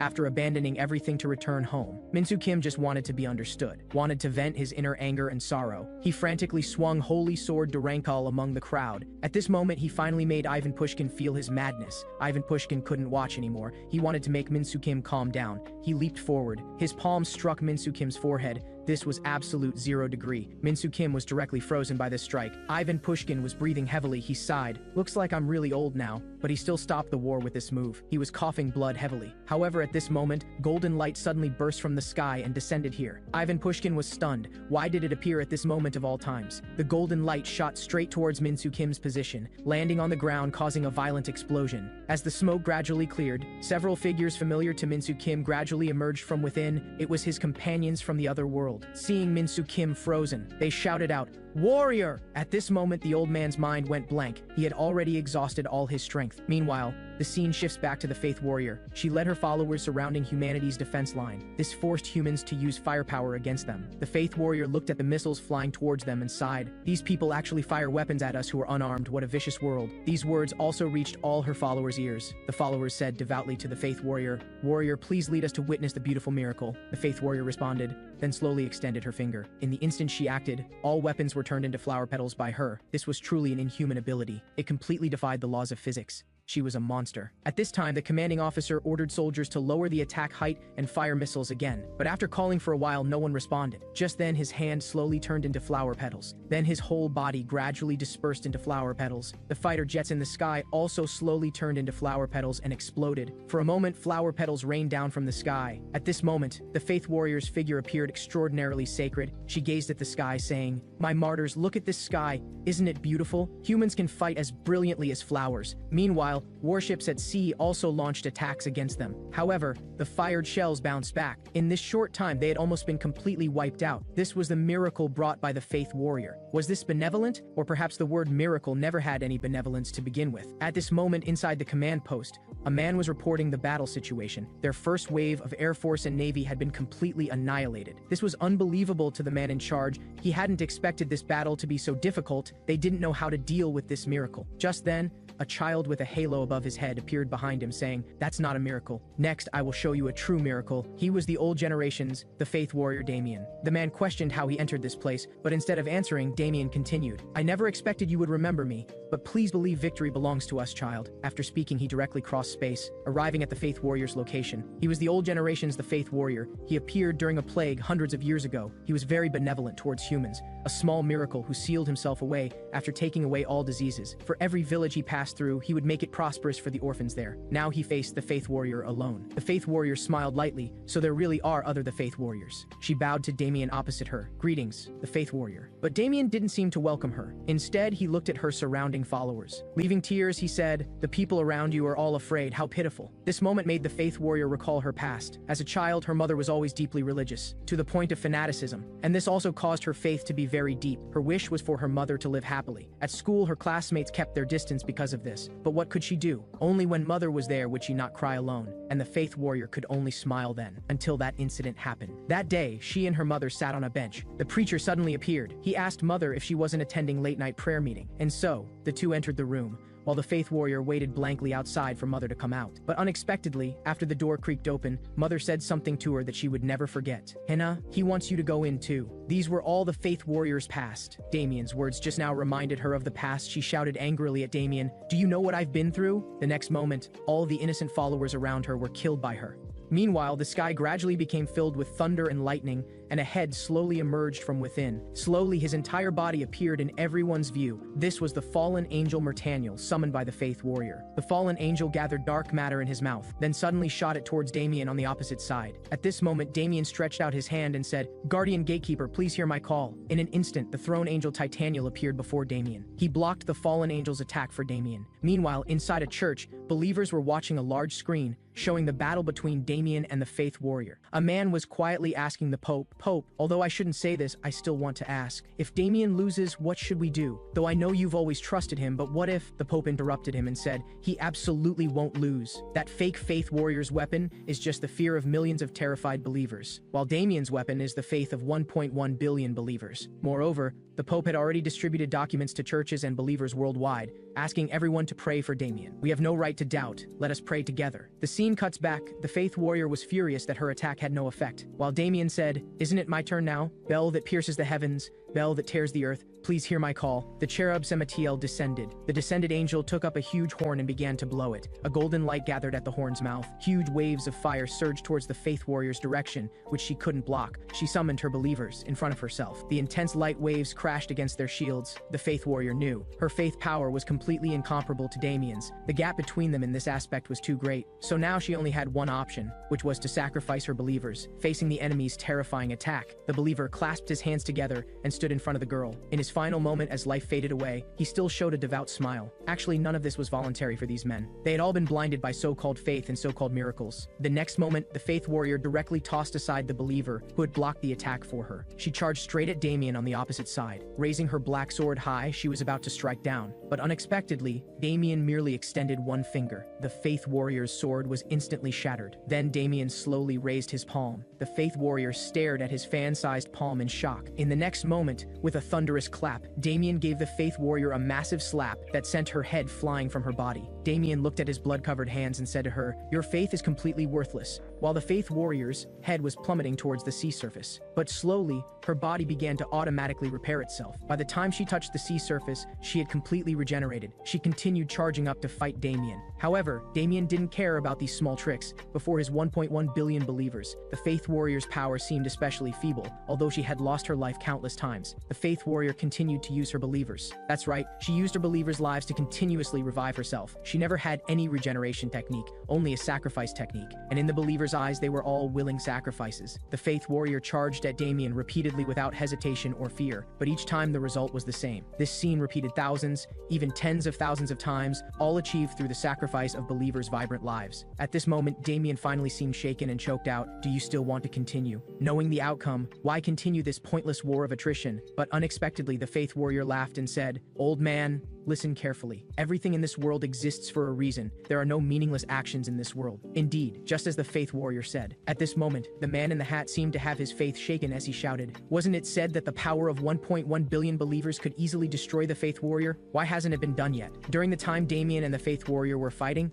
these believers had all witnessed the faith warrior's invincible regeneration ability, and doubt about their faith began to appear in their hearts. Thus, the faith warrior's believer's mark slowly appeared on the Hat Man's body. Their faith was rooted in fear, and this root was slowly spreading. The former believers of Damien were gradually altered by the fearful faith, and at this moment, the faith warrior fighting felt her power strengthen. Her sword actually managed to wound Damien's face. She laughed maniacally. "Can you feel this power? Your energy source is decreasing while mine is increasing." The faith warrior was right. She was continuously devouring Damien's source of faith. Soon, the power gap between them narrowed at an extremely rapid pace. In cities and villages, as the faith warrior's believers increased, Damien's believers had become very few. Damien finally understood at this moment. It turned out the faith warrior had calculated all this from the beginning. If time dragged on any longer, his faith power would gradually dissipate completely, so while he still had the upper hand, it was time to decide the battle in one move. Damien clasped his hands and said, "Wielder of the Sword of Fire, Spirit Guide, please hear my call." In an instant, a divine court appeared behind Damien. He used the faith of 100 million believers to summon the seraphim Michael, and at this moment, the faith warrior also charged towards Damien. He commanded the archangel to destroy this false religion before him. Upon hearing this, the archangel immediately drew his sword of fire, the sword of the gods that could harm all forms of being. Even the faith warrior's abnormal regeneration ability would be useless. But unexpectedly, Damien's body suddenly felt intense pain. He turned his head to find Seraphim Michael's sword of fire had pierced straight through his body. The mastermind behind all this was the faith warrior, who mocked, "Even humans' faith in you can vanish in an instant,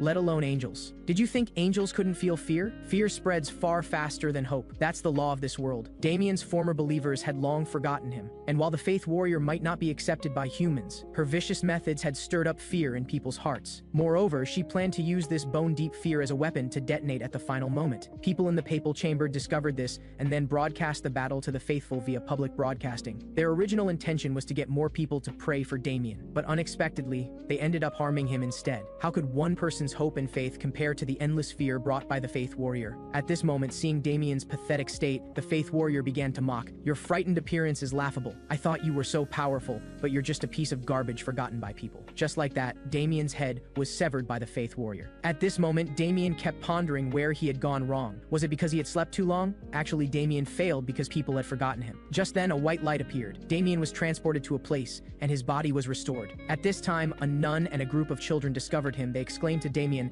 "The true saint has appeared!" At this moment, Damien was still immersed in shock, thinking he had entered paradise. But then he realized the orphanage before him bore his name. It turned out these children hadn't forgotten him. The timeline shifts to Damien's childhood. He was a child abandoned by his parents. Every day he endured hunger, living with other small beggars. And if he couldn't beg for food or money, he would be bullied by the older children. Before he reached 10 years old, he lost his life under a merchant's carriage. Lying on the cold mountain road, as his body gradually grew cold, he quietly thought, if given a chance at rebirth, he wanted to be born into a world where parents don't abandon their children and no one has to endure hunger. If he had the ability, he wanted to use his own hands to create such a world. He wanted to personally give children a chance, so they wouldn't have to suffer like he did. The timeline returns to the present, tears welling in Damien's eyes. Seeing these children reminded him of why he wanted to save humanity, and also reminded him that there were still people who remembered him. He stood up straight and said to the children, "Would you be willing to lend me your faith?" The children unanimously agreed, but the children didn't know how to give him their faith. Damien taught them to close their eyes and put their hands together. All three children did as told. A light slowly emerged from their hands. At this moment,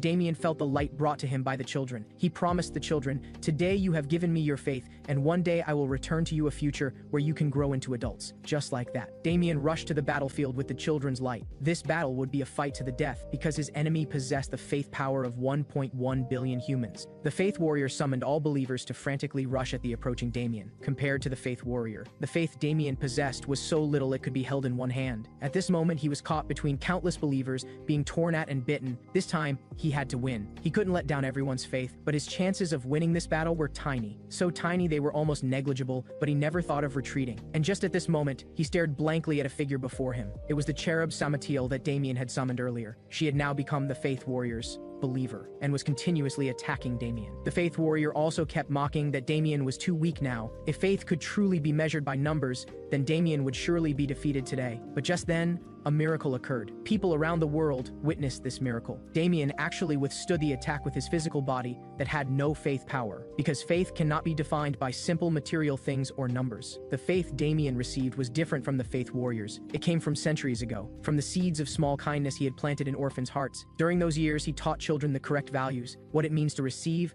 what it means to give, and what it means to share. He taught the children to become adults who understand sharing, and this belief spread through continuous transmission. Passed down through generations, it became faith. A holy spear gathered in Damien's hand. Although this faith was pitifully small, it could still emit brilliant light. Damien now raised the holy spear high and said, "This spear contains the meaning of my entire life. Can you block it?" But the faith warrior on the opposite side burst into laughter. "With just the power of those few people, you think you can turn the tide? How ridiculous. Moreover, I have countless believers I can sacrifice. I just need to use their lives to block it." Just as the faith warrior tried to control those believers to shield her, she turned around to find them all crying, because they had seen the faith of kindness, and also saw how ugly their own faith was. Finally, Damien hurled the holy spear. This spear pierced straight through the faith warrior's chest, and at this moment she was in agony. But she arrogantly said, "This small wound just needs regeneration." But just then she realized something was wrong. This spear not only pierced through her, it also washed away her fear. Now she understood that if this continued, then the sadness and fear that were the source of her power would all disappear. She cried out loudly, "Don't act like you pity me.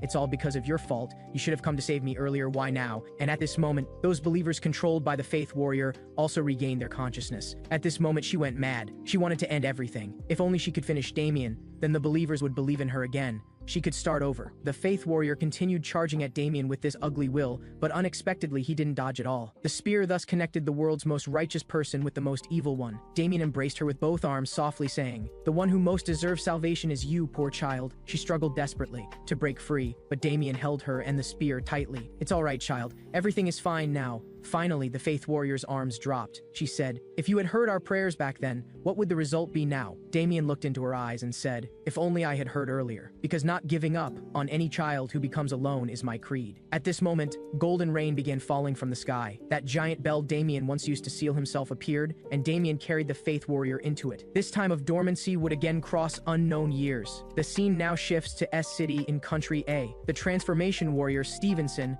was arguing with the military personnel because Stevenson actually asked them to transfer all Western military forces to the east. The soldiers kept objecting. Country K's transformation warrior is frantically approaching the west coast, yet you won't stop him and even want to let him continue advancing? Stevenson then said, "Fierce attacks aren't the only way to win battles. Your current weapons can't pose any threat to the transformation warrior. I'm suggesting this because I don't want to see these soldiers die in vain. Monsters should be fought by monsters, so I've decided to face him one-on-one." This led Country A's decision-makers into lengthy discussions. Finally, the president spoke up, asking Stevenson what humans could do to help. Stevenson said, "You just need to do what humans can do, like guiding people to evacuate. After all, compared to a cold-blooded machine like me, people will unconditionally trust what their fellow humans say more." Finally, the president adjusted his glasses and said, "Very well then, Miss Stevenson. Everything from here on is up to you. But there's one point I disagree with. Please don't call yourself a monster. Everything you've done deserves to be praised as heroic." Stevenson bowed deeply to everyone. The scene moves to the skies above El City in the west. The transformation warrior had already arrived here, but after scanning the area, he found not a single soul. However, this didn't matter to him. He would level this place anyway. Just as he was about to activate his weapons, Stevenson suddenly appeared before him. Looking at her form, the transformation warrior said, "This one's appearance clearly shows she wasn't made with modern technology. Must be the old generation warrior that the resurrection warrior mentioned." Stevenson spoke first. "I know you hacked into the god's retreat system and caused billions to suffer, and now you've come here to cause more casualties." The transformation warrior also spoke. "According to my algorithmic logic, I really can't analyze your intention. Are you hoping I'll confess to you here?" Stevenson really did want the transformation warrior to confess. He had taken billions of lives, and with his technology to rebuild this world, he could still save a billion humans. Hearing this, the transformation warrior burst into laughter. "Seems you haven't been modified. What you're saying completely defies logic." But Stevenson replied, "We were originally human, and humans sometimes defy logic. So as your predecessor, I want to give you one last chance." But the transformation warrior remained stubborn. "Chances are given by the strong to the weak. You're just an old piece of junk, modified hundreds of years ago. What can you fight me with? Talking with you is pointless." The transformation warrior directly released 70% of his seal and launched his attack. Countless missiles shot toward Stevenson. The transformation transformation warrior sneered, "Blame this world if you must, scrap metal." Violent explosions rang out. After the thick smoke cleared, Stevenson's figure appeared completely unharmed. The transformation warrior was shocked. This one could actually withstand his quantum missiles. And this barrier technology? He hadn't seen it in the other world. Stevenson said, "I've been back for so many years. Did you think I was just playing around? Using the technology I brought back from the other world as a foundation, I worked together with the humans you despise to develop it in new directions. And to stop the disaster called warriors that would appear in 100 years, I prepared something special." Stevenson spoke again. S-City. Deactivating invisibility mode. Behind Stevenson, a massive structure slowly appeared above S-City. A giant city appeared. This was the city-type weapon meant for the final battle with the warriors. This was what humans had prepared for 100 years for their descendants, built with countless human talents and sacrifices. Please show respect for these during our battle. It turned out that hundreds of years ago, Stevenson had participated in Project M. Here, she worked with humanity's top scientists to prevent the outbreak of war. This also helped her mechanical body rediscover its human feelings. But the danger hadn't ended. Through unknown means, Stevenson learned that new generation warriors would appear in the future. They didn't know if these warriors would be good or evil. So after Project M, they began implementing the S-City project. They also prayed that these weapons they built would never need to see the light of day. The timeline returns to the present. Country A's command center relayed a message to Stevenson that they had evacuated all personnel from L City, so Stevenson could finally fight without worrying about civilian casualties. This finally put Stevenson, far away in L City, at ease. She activated the program. Behind her, S-City extended a chain. That pulled her inside. At this moment, she merged with S-City, becoming one with the giant city. The S-City battle plan began. She immediately launched 12 Leozard missiles. Across from her, the transformation warrior remained calm, wanting to see what methods these humans, obsolete for 100 years, could possibly have. He activated his shield. The missiles all landed directly on him, but after the smoke cleared, the transformation warrior was not only unharmed but launched a counterattack. Stevenson also activated her defense system. A series of circular drones appeared. They each shot out strange energy columns, managing to withstand the transformation warrior's attack. At this moment, the orb beside Stevenson was analyzing the battle situation. Drone damage rate 27%, defense successful, enemy main cannon inactive. Stevenson decisively prepared to fire the Oppenheimer-class main cannon. A series of main cannons rose up. Waves of blue light continuously fired towards the transformation warrior. At this moment, the transformation warrior grew serious. This fortress that had been invested in for 100 years was indeed formidable. According to his calculations, the victory rate for various battle modes was not high, but breakthrough combat had an 83% success rate. He decisively changed to jet propulsion mode, taking the form of a fighter jet. This made Stevenson across from him marvel. Worthy of something developed over 100 years in another world, this fluid form was truly incredible. Just like that, the transformation warrior charged straight at the fortress's barrier. Stevenson quickly had the AI send more energy to the barrier. If the transformation warrior breached the interior, the fortress would become useless. But at this moment, the transformation warrior said, "Now it's your turn, Iron Arm Warrior." It turned out the Iron Arm Warrior had been hiding inside the transformation warrior all along. This made Stevenson panic instantly. The Iron Arm Warrior began frantically tearing at the barrier. Stevenson quickly had the AI send more energy to the barrier, but the AI warned that the drones would overload and explode if they sent any more energy. Just like that, under the Iron Arm Warrior's frantic tearing, the barrier was torn open with a large hole. They successfully invaded the city's interior. At this moment, the transformation warrior sneered, "Human wisdom is completely useless before the overwhelming power of warriors. Do you know why you lost? Because you harmoniously coexist with these imperfect beings called humans." The transformation warrior fired countless missiles at Stevenson. The timeline now returns to hundreds of years ago. Let us hear the story of the old generation transformation warrior Stevenson. A girl was being beaten by a man at this time. The reason was that she had taken it upon herself to repair the factory's machinery. But just then, a gentleman interrupted him. He had already checked and confirmed that the girl had indeed fixed the machine. The gentleman was clearly someone of noble status. He sat down to chat with the girl, saying that although she had fixed the machine, its power output had greatly decreased. However, being able to make it work normally using only scattered tools from the factory, without standard equipment, was already quite impressive. "You must be attending night school?" But surprisingly, the girl said she had 6 older siblings and 3 younger ones, and only her brothers had the chance to attend school. This surprised the gentleman. The girl before him had never been to school, which meant she was a rare genius. The gentleman finally revealed his intention. He wanted the girl to work in his workshop, and as D-City's best engineer himself, he could teach her mechanical engineering. Thus, through this opportunity, they became partners. The girl's name was Marie, and the gentleman's name was Stevenson. They conducted research together, attended various academic conferences and scientific lectures together, until that day when Stevenson met with an accident and passed away. That day, Stevenson told Marie his last words. He had heard that every scientist before death thinks about leaving behind an achievement named after them, but Stevenson hoped Marie could become that achievement. Looking into Marie's eyes, he said, "I'm sorry, all my possessions, the research institute I built, and the papers I meant to leave you have now been burned to ashes by the flames, but I still want to leave you something. Take my name, Marie." Marie looked into his eyes tearfully and said, "From now on, I am Marie Stevenson." From that day forward, Stevenson immersed herself daily in the unfinished research of Mr. Stevenson. Finally, one day, she passed away from exhaustion, and when she returned as the transformation warrior, she worked together with human geniuses to leave behind their achievements. But as the timeline returns to the present, the new generation transformation warrior wants to destroy these achievements, destroy humanity. At this moment, the transformation warrior and the Iron Arm warrior were frantically destroying the city. The AI kept alerting Stevenson. Missile system infrastructure failed, defense system functions failed, main cannon destroyed. These achievements left behind by former colleagues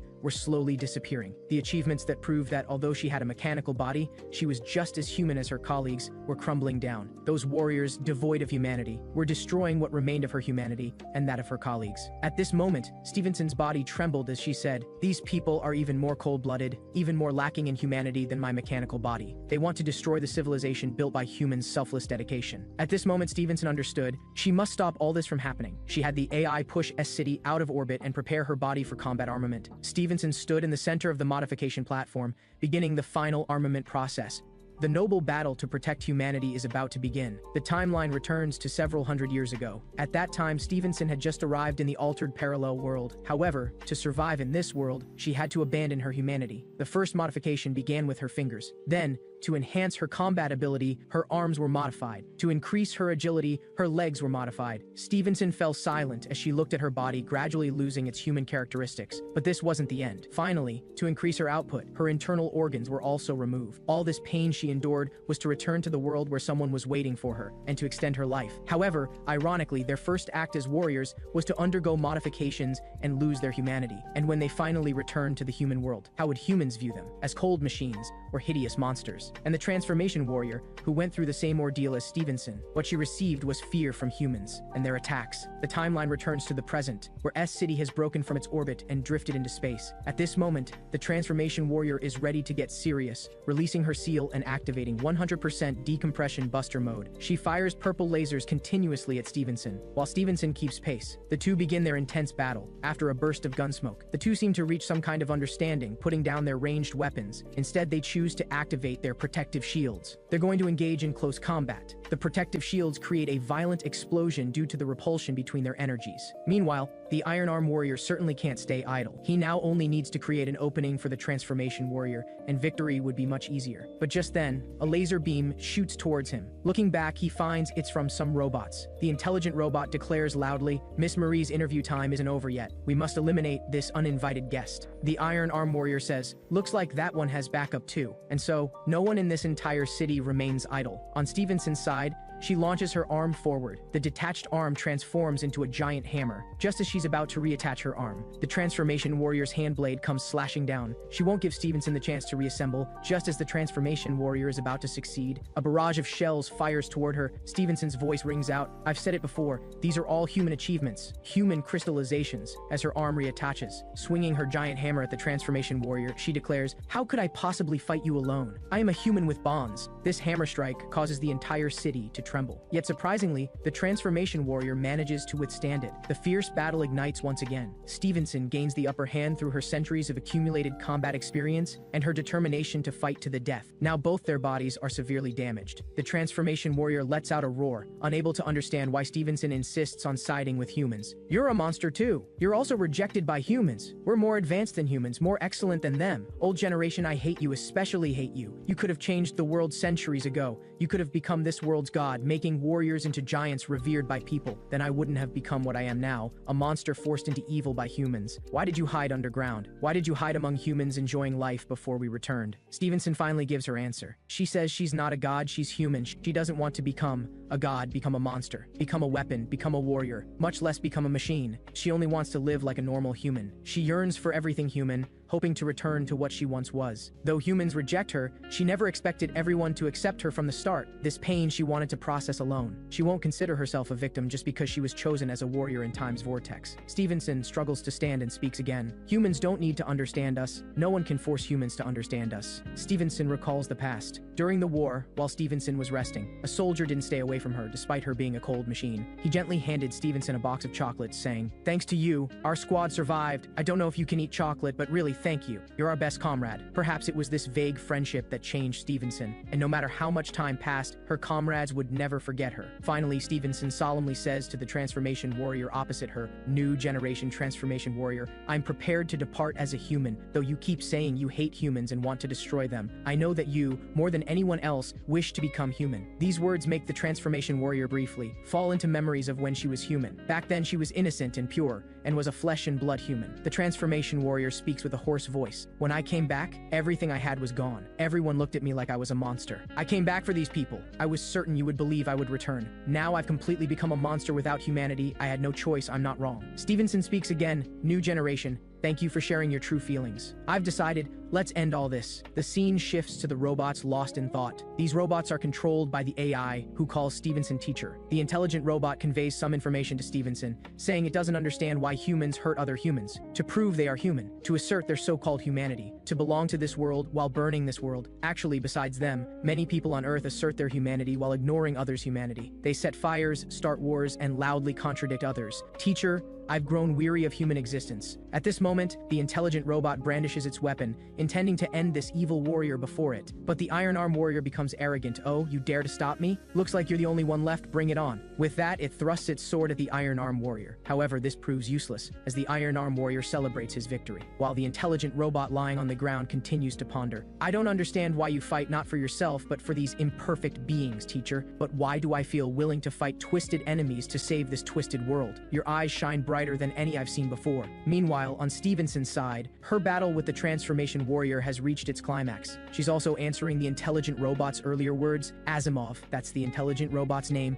Stevenson tells Asimov, "This proves I'm no longer a cold machine. Those scientific giants and scholars, they spent their whole lives researching and dedicated their lives to dreams only they could realize. But I, Stevenson, could research these things without sacrificing my life. So I choose to leave this world as a human, as my life's achievement. After I save this new generation transformation warrior, my past self, or perhaps my descendant." Stevenson slowly opens the control room's hatch. She will use her final method to save the transformation warrior and this world. The hatch opens. The transformation warrior is bewildered. At this moment, when Stevenson sees the transformation warrior's true face, she understands. She's actually facing her own past, and simultaneously realizes this is her last chance to become human. "Let's end this, my future self. Asimov, today I will depart as a human who leaves the rest to future generations, a human who can wipe away tears and provide comfort." Stevenson injects a vial of serum into the transformation warrior's body. The transformation warrior curses "bastard" and grabs Stevenson, but she can't pull out the serum from her chest. She roars frantically at Stevenson, "What did you do to me?" It turns out that during these 100 years, Stevenson hadn't spent all her energy on defending against future warriors. She had also replaced all parts except her forebrain with organic matter, essentially a human model. The transformation warrior looks at the serum in her chest and says, "Could this be? Then why didn't you use it?" At this moment, Stevenson smiles gently, saying, "Because I'm already human." But at this moment, the transformation warrior truly cries, "How could she be human looking like this?" While Stevenson says, "This is my gift to you.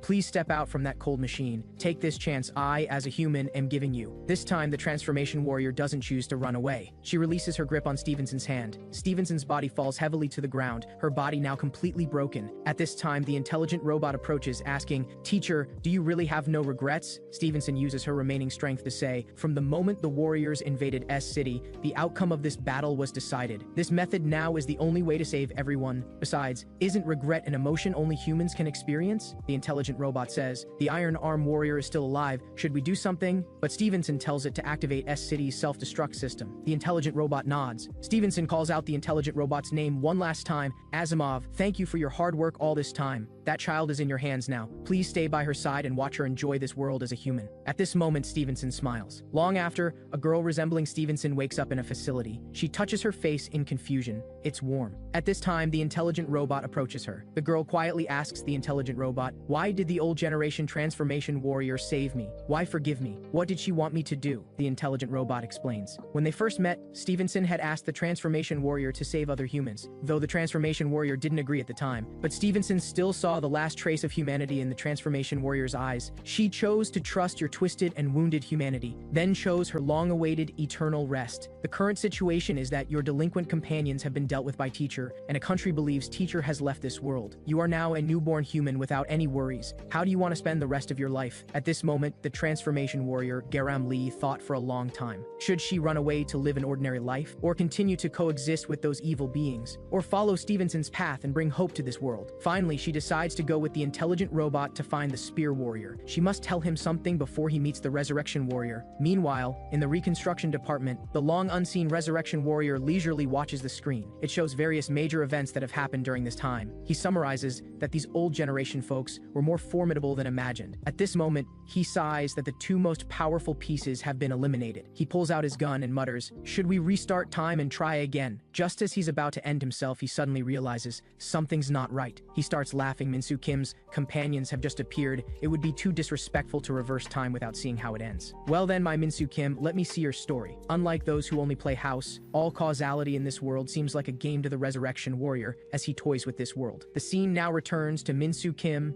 and Pushkin. Just now, Minsu Kim's companions descended upon this place. The old man hasn't yet processed why Minsu Kim, trapped in ice, could summon companions, or perhaps they weren't summoned by him at all, but one thing is clear, they must be here to save Minsu Kim. The old man can't be bothered with much else now. He wants to end Minsu Kim's life immediately. But how could his companions agree? They've now roughly understood the situation here. That is, the warrior, sealed in ice, wants to deal with that old man. While the old man shouts loudly that this is a misunderstanding, this guy is no longer the warrior they think he is. But in Minsu Kim's companions' eyes, Minsu Kim has always been that gentle warrior, and this old man before them must be trying to destroy the world the warrior wants to protect. He is the demon king in Minsu Kim's world. At this moment, they regain their former fighting synergy. They want to help Minsu Kim rise again, though they don't know if they can defeat this powerful demon king before them. But whatever happens, they must give their all to beat up the warrior who saved the world. And if possible, they want to desperately save the warrior's world. And so, they all charge at the old man alone. What an absurd scene. Minsu Kim's goal isn't to save his world, but to destroy it. The timeline returns to when Minsu Kim was still in the other world. This was a scene before his departure. That night, the priestess came to his room. She wanted to cast a spell on Minsu Kim, though unsure if it would still work after Minsu Kim returned to his original world. At least she wanted to be by the warrior's side before his death. And this spell's effect was to share the other's lifespan changes. And this time, they came to Minsu Kim's world because she sensed Minsu Kim's lifespan rapidly decreasing. The timeline returns to the present. These warriors are continuously attacking the old man, while two girls are trying to free the ice-sealed Minsu Kim. At this time, the fairy called Belle asks the priestess to step back.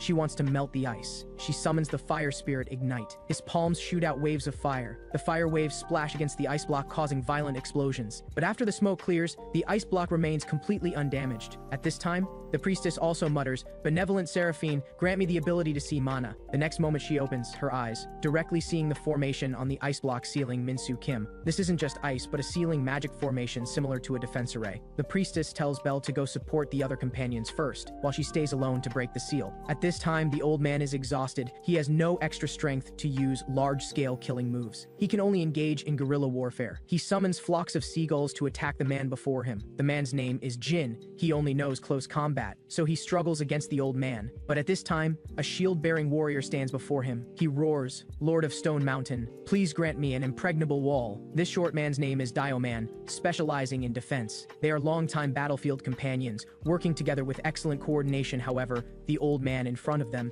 is the Demon King who defeated Minsu Kim, so they can't be careless. At this time, one of Minsu Kim's female companions shoots an arrow into the sky. She says, "Sorry everyone, wasted some time understanding this world situation." This arrow forms a giant formation in the sky. The girl mutters to the sky, "Fall, steel rain." Suddenly, countless arrows shoot from the formation. This makes the old man sigh. "Why do you children try to stop me from dealing with this world-destroying Demon King?" The old man spits out the giant turtle, barely withstanding this attack. Fortunately, this block absorbed their large-scale technique. The old man wants to wear down their energy this way, then eliminate one when they can't quickly support each other. Just as the old man plans to act, Jin, skilled in close combat, charges at him. The old man fell for it. They're all battle-hardened veterans. Jin's body materializes a giant fist. This is the ultimate heavy fist. The old man quickly summons the giant turtle to defend. However, the old man has no idea how powerful Jin's fist really is. This strike nearly killed the old man. His giant turtle shattered completely. At this time, Jin flexes his wrist and jokes, back then, though the sword warrior was the damage dealer, but it was my super penetrating self who broke the Demon King's armor. Just as Jin wants to completely end the old man's life, Min-Soo Kim's companions all stop their actions. Even the snowflakes dancing in the sky freeze. At this moment, it's as if something froze time, and before them appears a girl who alone can move. She flies to the dying old man and softly says, "A cruel fate indeed, my last warrior." The old man struggles to speak her name, the Witch of the Snow, goddess of the frozen realm. The snow woman gently strokes the old man's forehead, murmuring, "You're at the end of your rope, left with only this aged body, how pitiful." At this time, the old man asks why she calls him her last warrior. It turns out this generation's frozen warrior lost to the Demon King, and in her world, everyone except the old man was destroyed. The old man laughs bitterly, only coming to find me when I'm the last one left. What a fickle girl. Are you just bored now? Coming to watch how I die? The snow woman looks into the old man's eyes and says, "Though you're about to die, your eyes are full of hope. Do you have unfinished business? Do you want to destroy the enemy before you?" The old man mutters, "Please grant me the power to protect this world." But the snow woman asks what he can give her in return. The old man struggles to speak, lifespan, soul. "Whatever you want, I can give you, as long as I can protect my world, as long as it remains safe, as long as I can stop this calamity, as long as I can prevent this war, I can give you everything I have." But now the snow woman changes her tone.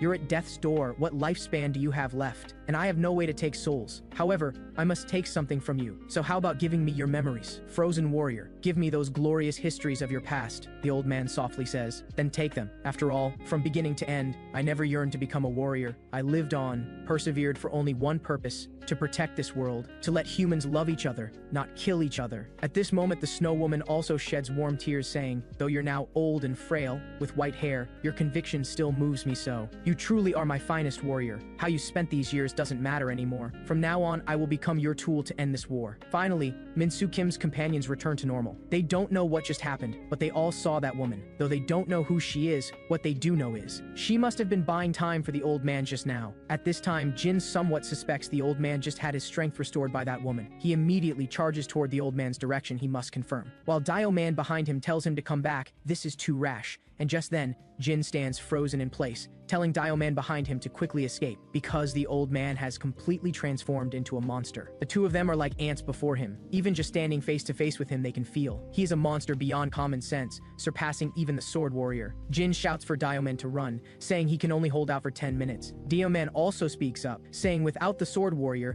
they can't defeat this monster, so they must guard his side until the sword warrior breaks free. Finally, Dio Man retreats first, telling Jin he only needs to hold out for 1 minute, then can quickly escape. Finally, only the two of them remain here. He activates the ultimate array, 8 trigrams. The old man, now merged with the snow woman, also extends his finger. The next moment, piles of human ice skeletons appear. This pressure makes even Jin struggle to breathe. Jin is still calculating. His 8 trigrams is an optimal virtual boundary that can increase body reaction speed, technique connection speed, and power by 8 times, while reducing stamina and energy consumption speed by 8 times. If the monster opposite stays still, then Jin has a tiny chance of victory. At this moment, his body continuously bursts with waves of fire, continuously launching heavy punches at the monster opposite. At this moment, he holds nothing back. Then next, let us tell the story of Min-Soo Kim's companion Jin. This boy had just learned to read when he defeated the Bear Man uncle who was to be the next head. At 12, he cut off the head of the Demon King army commander who invaded the village. On the day before coming of age, he became the youngest head ever, single-handedly defeating 127 fellow disciples. He was so powerful that no one dared to practice with him.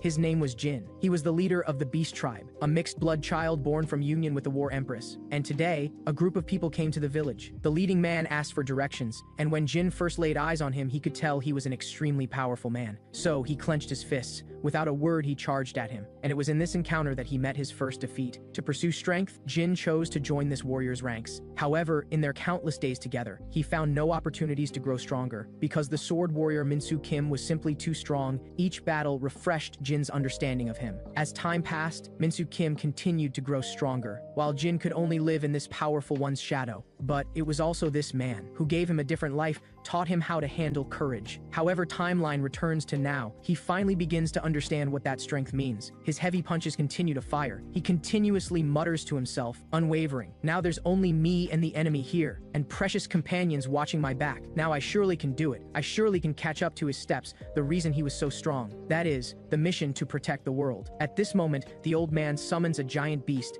Jin takes a direct hit. The companions behind are shocked by this scene, and at this time, there are 18 minutes and 21 seconds until the sword warrior thaws. The timeline returns to when Min-Soo Kim first arrived in the parallel world. At this time, his two companions are talking. They both have nicknames, the girl called Big Ears, the old man called Shorty. At this time, the girl is complaining about Min-Soo Kim, who just arrived here, saying he has no muscles at all, looking weak and frail, and his eyes are swollen from crying. She also says even if Shorty gave Min-Soo Kim the holy sword Durankle, he probably couldn't even catch a slime. At this moment, her mood drops. Looks like their world really can't be saved. This time's warrior looks too weak. And at this time, Shorty recalls what Min-Soo Kim once told him. I want to help you with all my might, then return after everything is over. Shorty asks Big Ears, if it were you, would you sacrifice everything to save a world that has nothing to do with you? Big Ears says, of course not. Who would want to become a sacrifice to save a world that's not their own? Actually, even Shorty, who spent half his life on battlefields, might not be able to do it. He would unhesitatingly protect his hometown, but if asked to leave home to defend others' homelands, he wouldn't want to either. Yet that guy had already made up his mind. Shorty believes just for this point alone,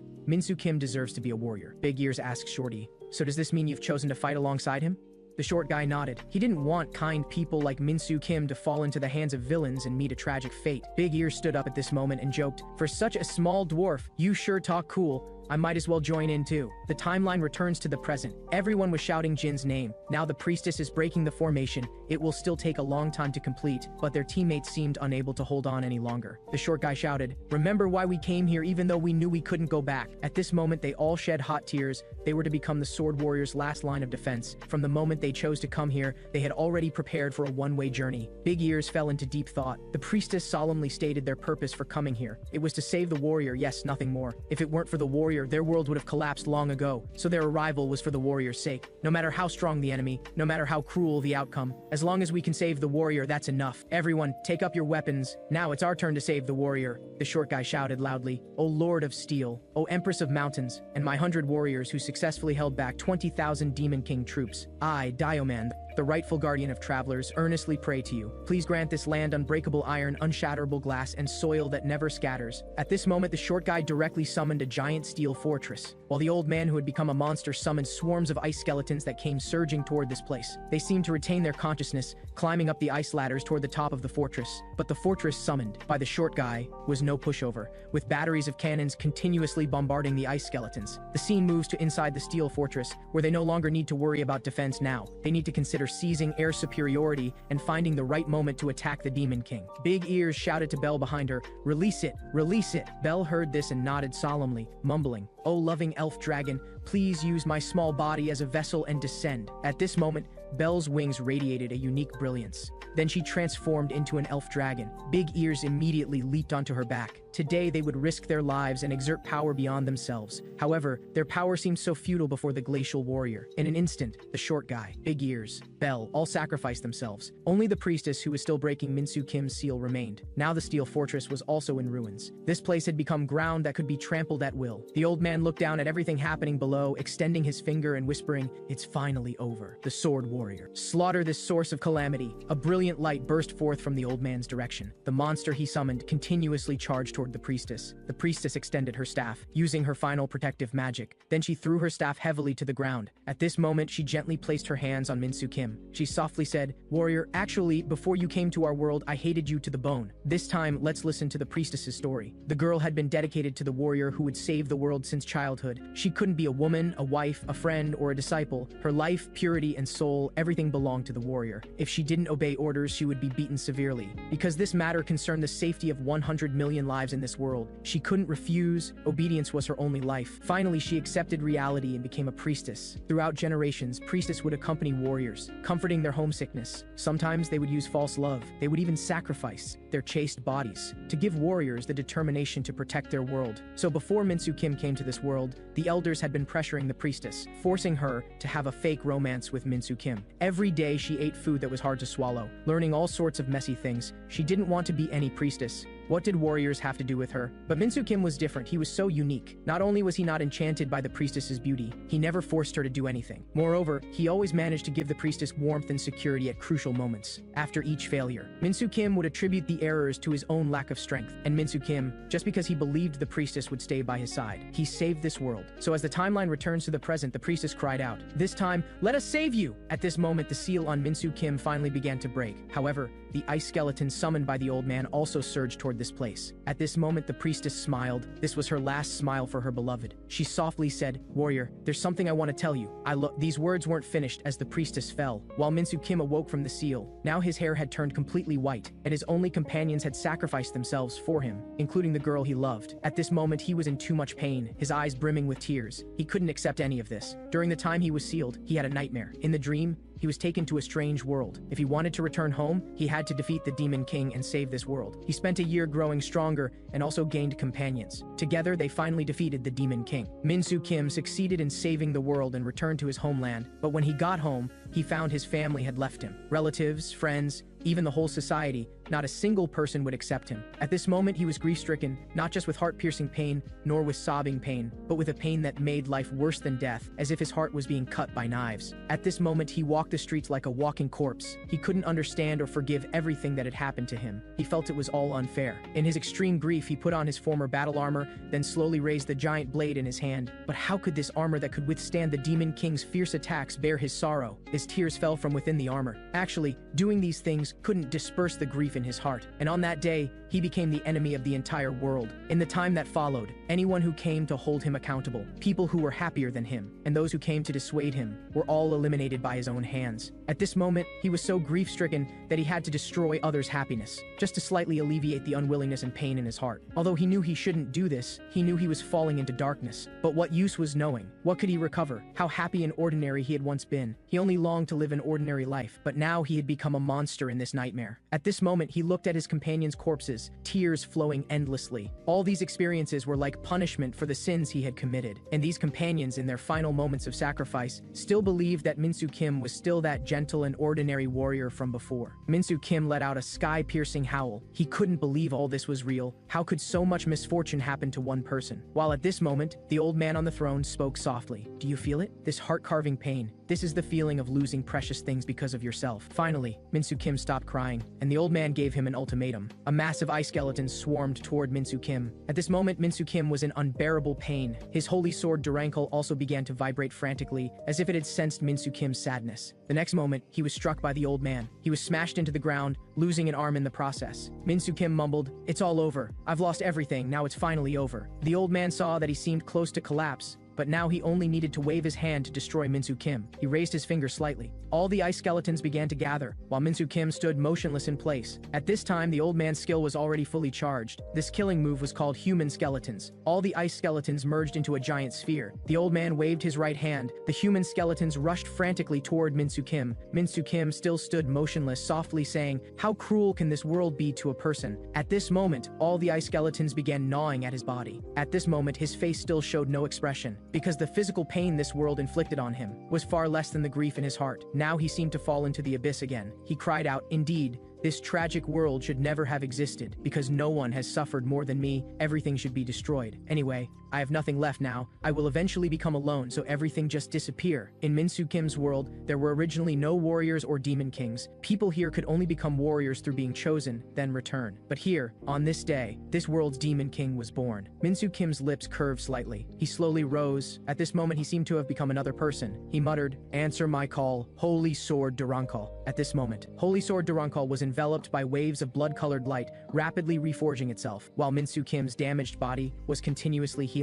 The battle armor also slowly materialized on his body. This world's true demon king had finally been born. He decided to completely annihilate this world. "Heed my summons, Holy Sword Durankle." At this moment, tens of thousands of skeletons were destroyed by Minsu Kim's Holy Sword Durankle. The old man summoned ice dragons again, charging straight at Minsu Kim. But Minsu Kim merely waved his right hand lightly, and the ice dragon was cut in half. The old man finally couldn't stay seated now because he sensed that this power wasn't from their world. As warriors, once they defeated the Demon King, they would be constrained by the world's laws, unable to grow stronger. The old man understood. This guy Minsu Kim was like him. He had given up being a warrior. Minsu Kim's body had now been reforged by a power. He slowly slowly stood up. The old man watched this scene and couldn't help but think. Everything had developed too strangely. This was no longer in the realm of war. Min-soo Kim had become doomsday because of the old man, but he also couldn't allow Min-soo Kim to continue destroying the world. He continuously launched his abilities toward the sky. The old man, who had become a monster, was at least much stronger than the Sword Demon King. He summoned cluster after cluster of ice skeletons, but suddenly, under Min-soo Kim's single finger, countless ice skeletons turned to dust again. The old man decisively raised his spear Marzana and charged toward Min-soo Kim. For some reason, Min-soo Kim showed no intention of dodging. He was directly pierced through the chest by this spear. The old man immediately grabbed his head with one palm. At this moment, he didn't want to show any mercy. He summoned the giant axe Velith again. Now, the safety of the entire world was in the old man's hands. He shouted, "Only your destruction can save my world disappear." Just as the old man's giant axe was about to strike Min-soo Kim, his body was suddenly entangled by golden threads. The next moment, the old man's body was torn into pieces. The old generation's glacial warrior had fallen. Min-soo Kim's body fell heavily to the ground. He whispered, "There is no salvation in this world. No, it never existed." At this moment, the scene shifts to the long unseen resurrection warrior's position, where he was sobbing at the screen, holding a large bag of popcorn. He wasn't watching a tearjerker drama, but watching the result of Min-soo Kim's battle with the old man. He had waited too long for this moment. He had experienced 374,581 returns, cycling through the river of time for 150,000 years. Now, he had finally succeeded. He had finally created a demon king in this world. Now Min-soo Kim's power was beyond the realm of warriors. Wherever he stepped, blood flowed like rivers. Wherever he went, all life was destroyed. The world once again became what Min-soo Kim desired, and everything the old generation of warriors sacrificed had come to nothing. The demon-slaying warrior finally became the demon king, slaughtering lives at will, treating life as worthless grass. At this moment, Stevenson's sacrifice, the old man's sacrifice, and Damien's sacrifice all seemed insignificant. But this story isn't over yet, right? Jong-soo Park? The scene moves to an island in Country On. At this time, the spear warrior, Jong-soo Park, was recovering his injured body. That deer-horned girl was also by his side, asking Jong-soo Park about his arm. Jong-soo Park said it was fine, he had almost adapted to it, and it seemed even stronger than his former arm.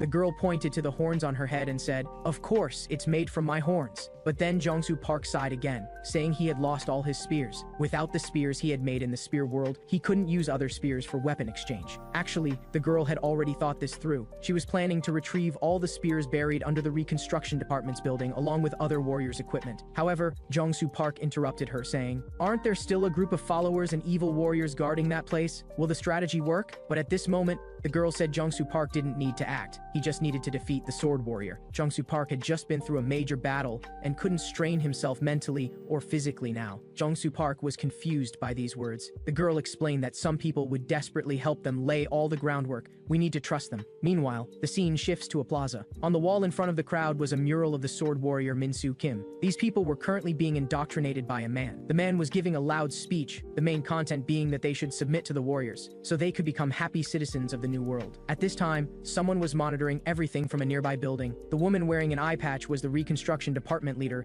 Yeji-an. The woman who was observing asked her if it was time to shoot now. Yeji-an said, "Go ahead." The verdant warrior said we could begin. Just like that, the woman's barret directly hit the man who was giving the speech. The followers below frantically scattered, and the operation to reclaim the sacred relics began. This incident originated from a meeting 5 hours ago at the Reconstruction Department's central building. A woman walked up to the podium under everyone's gaze. She was the Reconstruction Department leader Yeji-an, who just appeared. The topic of this meeting was about the operation plan to reclaim the sacred relics. Because in the battle with Country K's evil warriors, there were also several warriors who stood on humanity's side, fighting alongside them, and the purpose of their operation plan was to recover all the equipment of those warriors, including the spears that the spear warrior had lost while escaping. Just thinking about Jong-soo Park's spears being there made Yeji-an angry, but those places were all being monitored by evil warriors and their followers. This time they would exhaust all their remaining forces within 5 hours to recover these sacred relics. Yeji-an looked at the debating crowd below and sighed to herself. It sounded nice to say exhaust forces, but it really meant sending them to their deaths, and now they only had just over 100 key personnel left, and less than 1,000 regular soldiers. Even the citizens willing to help them numbered less than 300. A righteous-looking man spoke up, saying, "We've been discussing down here for so long, you think we're afraid of death? We've long stopped caring about our own lives. For our fallen comrades, staying alive would be more disrespectful to them. We're just not sure who will use the sacred relics after we sacrifice our lives to reclaim them, and we can't be certain if that person can really eliminate those evil warriors." Yeji-an explained, "That person is the spear warrior. He's currently the strongest strongest warrior we have. Actually, besides him, we don't have any other pieces to play, so we can only choose to trust him. We just need to do our part. We certainly can't push children onto the battlefield, so reclaiming the sacred relics is the only thing we can do for the warriors now. Finally, the battle to reclaim the sacred relics began. The evil warriors' followers were also continuously obstructing the Reconstruction Department's people, but under people's constant sacrifices,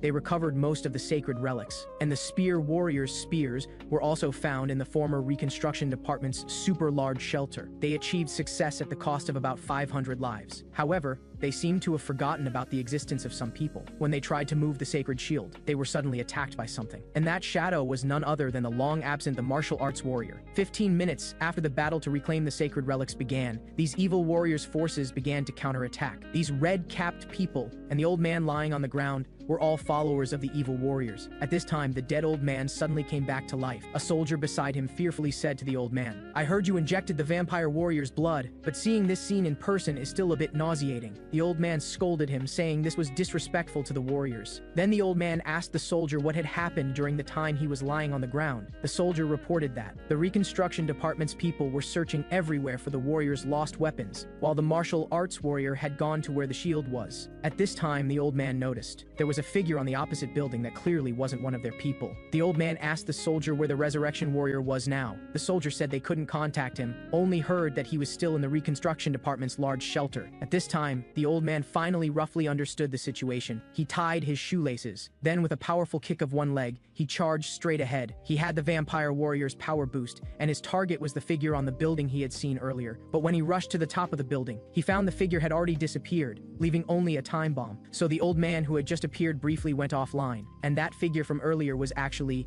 Yeji-an. Information kept coming to remind, we failed to retrieve the shield, and other sacred objects were also being intercepted during transport back. Whether they could be successfully recovered was still unknown. They had already failed countless times, but they had lost their former warriors. This time they had to push forward. Yeji-an commanded through the team radio, request support from the civilian militia, and end in Changwon, activate the Walking Dead. I'll go there personally. Meanwhile, in a hospital, the metamorphosis warrior Jiwan-an was lying in bed, covered in bandages. At this time, people from the Reconstruction Department walked in. The doctor tried to stop them, because this patient would lose his life if he left here. But the Reconstruction Department people just showed him a credential and said, "Time is short, let's explain as we walk." Finally, the metamorphosis warrior Juan-an was brought to Yeji-an's side, because he was her brother. As for why he ended up like this, it involved truth that had been buried long ago. The benevolent warriors chose to protect all humanity, yet unexpectedly, humans used them as pawns. Actually, after the evil warriors' forces appeared, Country K had the ability to eliminate these warriors. This ability wasn't based on technology, but rather the power of warriors, those benevolent warriors. The first benevolent warrior to appear was the Golem warrior. Through him, people learned that most of the chosen warriors were students who had disappeared a year ago. Among the returned missing students, the investigation bureau's people screened out those presumed to be warriors. They found those warriors, and these benevolent warriors also didn't want their world to perish. Moreover, whether they were active or passive, they were willing to fight against the evil warriors. But the problem ultimately lay with the authorities who used human resources. They didn't let these benevolent warriors become partners to fight together against the evil warriors. Instead, they chose to throw them into the battlefield one by one, just like an arena. And Yeji-an strongly disagreed with this approach, because this was undoubtedly sending the benevolent warriors to their deaths one by one. She found the executor of this plan, but unexpectedly, the man said these were all methods given by superiors. They didn't just want to eliminate the evil warriors, they wanted to make the greatest effort to reduce other warriors, that is, the benevolent warriors, because they were also potential time bombs. They couldn't guarantee these warriors wouldn't fall into a berserk state after many years, only by eliminating them one by one through the arena method. This was unacceptable to Yeji-an. These returning warriors, these students, they could have lived well with their own abilities, but now they chose to go to the battlefield, protecting hundreds of millions of people in their homeland, but now they were being treated. Before Yeji-an could finish, the man scoffed, "Stop pretending to have a conscience. You're only saying these things because you're afraid your brother who disappeared for a year might come back as a warrior, right?" These words left Yeji-an unable to continue arguing. Thus, she was demoted to the department's lower levels by the man, and not allowed to handle matters concerning warriors anymore. The man also said that, barring any accidents, all warriors would be eliminated by them within a year. So what happened later, everyone could guess. The benevolent warriors went one by one to send themselves to their deaths before Minsu Kim. And at this time, Yeji-an's brother returned. He really had become a warrior, namely Jiwan-an, the metamorphosis warrior. As a warrior, he also couldn't escape having to enter the arena. He also walked the path of confronting Minsu Kim. But how could Minsu Kim possibly be defeated by him alone? The timeline returns to the present, where Jiwan-an, the metamorphosis warrior, was lying in bed. Now Yeji-an was by his side, unable to calm her emotions, because this time she had to make the same choice as the authorities. This was also her only choice. She had to send her brother to the arena once more. "Please fight for us again, I beg you." The bandaged man on the bed struggled to respond. "Don't cry, I agree." Meanwhile, the martial arts warrior sitting cross-legged outside also sensed a powerful presence approaching. The timeline returns to the metamorphosis warrior Juwon An's childhood. Back then, he greatly admired the heroes on TV, but he would always be bullied by older students. Every time, his sister Yeji An would stand up to comfort him, telling him not to cry, to fight like his sister. And now he had just agreed to his sister's request. He struggled to prop up his body. Now he was a disabled person with third-degree burns. Even walking was difficult. The only solution was to give him painkillers and awakening drugs to dispel the haziness. The result would be severe damage to Jiwon An's internal organs, but it could help him escape the pain to some extent. After hearing this, Jiwon An tightened his transformation belt. His sister also told him the content of this mission. Jiwon An needed to lure the martial arts warrior below to somewhere else, so that they can retrieve the sacred shield. At this moment, Jiwon An muttered, "Transform." Blue light illuminated the entire aircraft. Jiwon An was encased in armor. He opened the aircraft door. His sister behind him kept shedding tears. Jiwon An turned his head and said, "Thank you for waiting for me, I'm going." They both knew this goodbye might be forever. The metamorphosis warrior, this was what people saw as childish attire with an outdated name, but he had strength comparable to the sword warrior. In that battle back then, Jiwon An fought hundreds of rounds with Min-Soo Kim, although he was ultimately left half paralyzed by Min-Soo Kim. He was the only warrior who survived. Actually, as a hero who had suffered such severe injuries, he should have been allowed to pass away peacefully, but people didn't make that choice, because he still had things to do. That thing was what he was doing now. As Jiwon An was rapidly heading toward his destination, he felt a familiar presence. It was the AI in his belt. It said the belt's cooling system had been broken in that previous battle. The AI told Jiwon An to quickly cancel his transformation, but Jiwon An said the time hadn't come yet. At this point, his fists and body were already emitting flames. He said if he gave up now, those innocent people would. The AI interrupted Jiwon An saying, "You were this reckless last time and almost perished directly. After suffering such severe injuries, are you still going to be so stubborn?" By now, Jiwon An had reached his destination. He responded to the AI. "She asked me to do this, so I can't stop." At this time, the martial arts warrior opposite also saw him and stepped forward directly. Jiwon An also activated acceleration mode. The martial arts warrior opposite gradually noticed something was wrong, because the Jiwon An before his eyes was slowly disappearing, and the next moment, a blue light appeared right in front of him, directly blasting him away, crashing into a nearby skyscraper.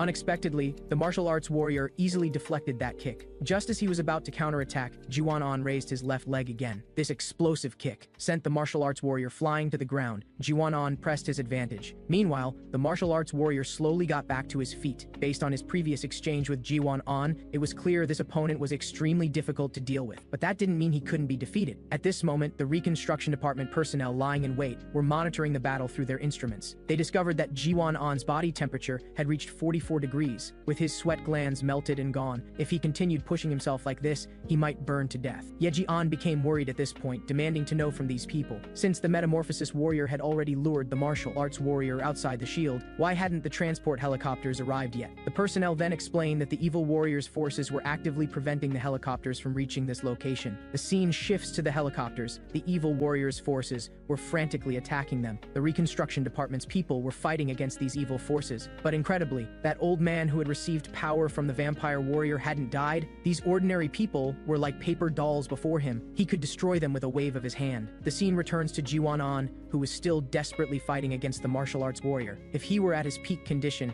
he could definitely defeat him easily, but now he was in terrible shape. Every movement brought excruciating pain, like being sliced by thousands of blades. His body was covered in wounds and torn flesh. He was literally burning his life force to fight. At this moment, the martial arts warrior unleashed his killing move, Chi-Onma Ghost Snake Blast. A huge green python materialized and lunged frantically towards Jiwon An. Jiwon An responded by activating double acceleration mode. The martial arts warrior was startled. This was how Jiwon An had instantly appeared before him earlier. His guess was correct, it happened again. Jiwon An broke straight through the summoned python, instantly teleporting in front of him, grabbing his head with his palm, smashing it against the ground repeatedly. Even the martial arts warrior's mask was cracked by his attacks. Then with extreme speed he continued to dash through the city. The martial arts warrior was like a weakling before him. Jiwon An was once a man who could fight evenly with Min-Soo Kim, but now he was already severely injured. The rapid movement caused the temperature inside his armor to rise dramatically. At this moment his body burst into flames. The martial arts warrior stared blankly at all this, his skin melting into paste, blood evaporating, giving off a pungent smell. The extreme temperature rise from speed overload had set his body on on fire. This was beyond what any human could endure. The martial arts warrior silently watched all this. He wanted to end Jiwan-on's life, not out of mercy to give Jiwan-on a quick death, but because he had to do it. Just then, he was struck by a shell. It was the reconstruction department's people. This strike didn't cause the martial arts warrior any damage. Their attack wasn't aimed at destroying the martial arts warrior, but rather to buy time for Jiwan-on, because Yeji-on had rushed over with a fire extinguisher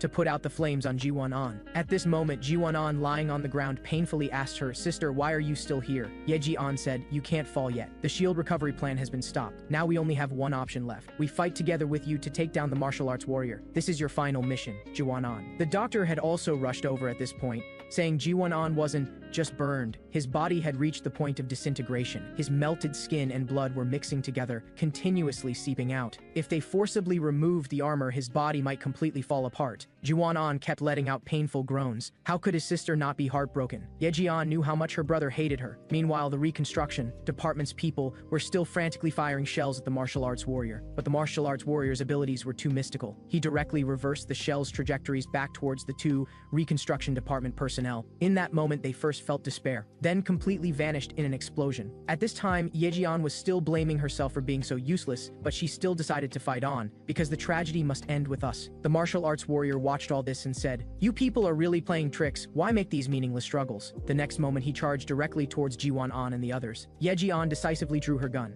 standing in front of Jiwan-on, firing continuously at the martial arts warrior. But these attacks couldn't even break through his chi shield, let alone stop his advance. Now, as the martial arts warrior was about to strike Yeji-on's face, Jiwan-on, watching this scene, fell into deep memories. The sunset that day was especially bright. Young Jiwan-on had just been bullied by the older students. With tears in his eyes, he secretly glanced at his sister. He saw his sister's face covered in wounds, all injuries she had received while trying to get revenge for him. He asked if she was okay. His sister softly replied, "I'm fine." But Jiwan-on wasn't a 3-year-old anymore. He apologized to his sister with tears, saying, "I'm sorry, sister. I shouldn't have let you fight for me. I was too weak and could only watch from the side." These words made his sister pause in her steps. She stopped and held Jiwan-on's hand, saying, "I fought back with a punch, so it's okay now. What matters is that I fought against them. Winning or losing isn't important anymore." This moment made Jiwan-on feel his sister was like a hero from TV. His sister then held up her finger and said, "If you really feel sorry for me, do you want to make a promise with me? When you exercise seriously later, eat well, and become strong and powerful, fight once for your sister?" Timeline returns to the present. A hoarse voice emerged from the dark smoke. "Don't touch her. It's not over yet." Even though he had reached the point of complete exhaustion, he still had to fight desperately to protect the person he cherished. How was this battle any different from that previous battle of the gods? Remember back then, Min-Soo Kim had asked Jiwan-on a question.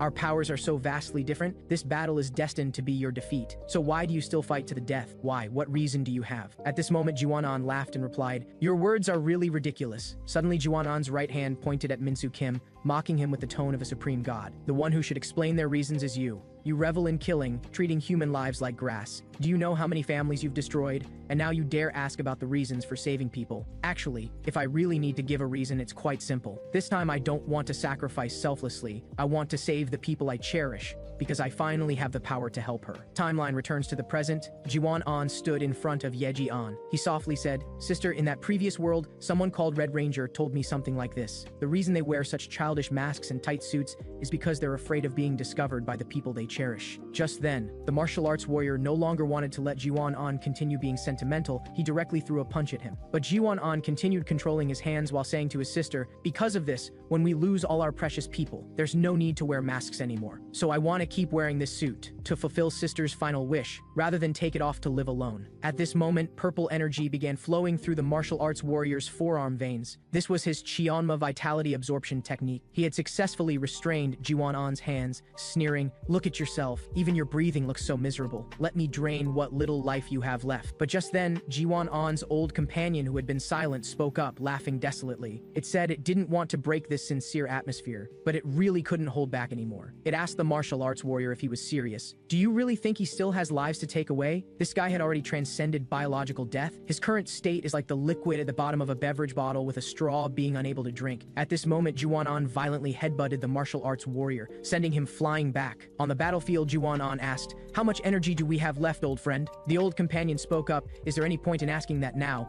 Let's shine our final light, let's take him down together." In this moment, massive pressure erupted around Juwon as he activated triple power. The martial arts warrior's display was no less impressive than Juwon's, waves of energy exploding around his body. This was true innate chi. He hadn't planned to use this, but he was really disgusted by this repulsive corpse before him. And so, Juwon's final battle began. Energy waves continuously exploded around him. The surrounding force field seemed to change due to his pressure, turning into a gray-white tone. The next moment, he instantly teleported in front of the martial arts warrior. At this time, a green snake slowly appeared on the martial arts warrior's arm. But in an instant, the green snake multiplied into dozens, directly pouncing towards Juwon. He punched at extremely high speed to defend, while the martial arts warrior also continuously cast spells to pressure him. After a huge energy explosion, this round of battle ended. The martial arts warrior again joined his hands. He gathered these dozens of snakes together, merging them into a giant python tens of meters long, which lunged at Juwon. Following the martial arts warrior's hand movements, the giant python directly swallowed Juwon. But Juwon just needed one burst of power,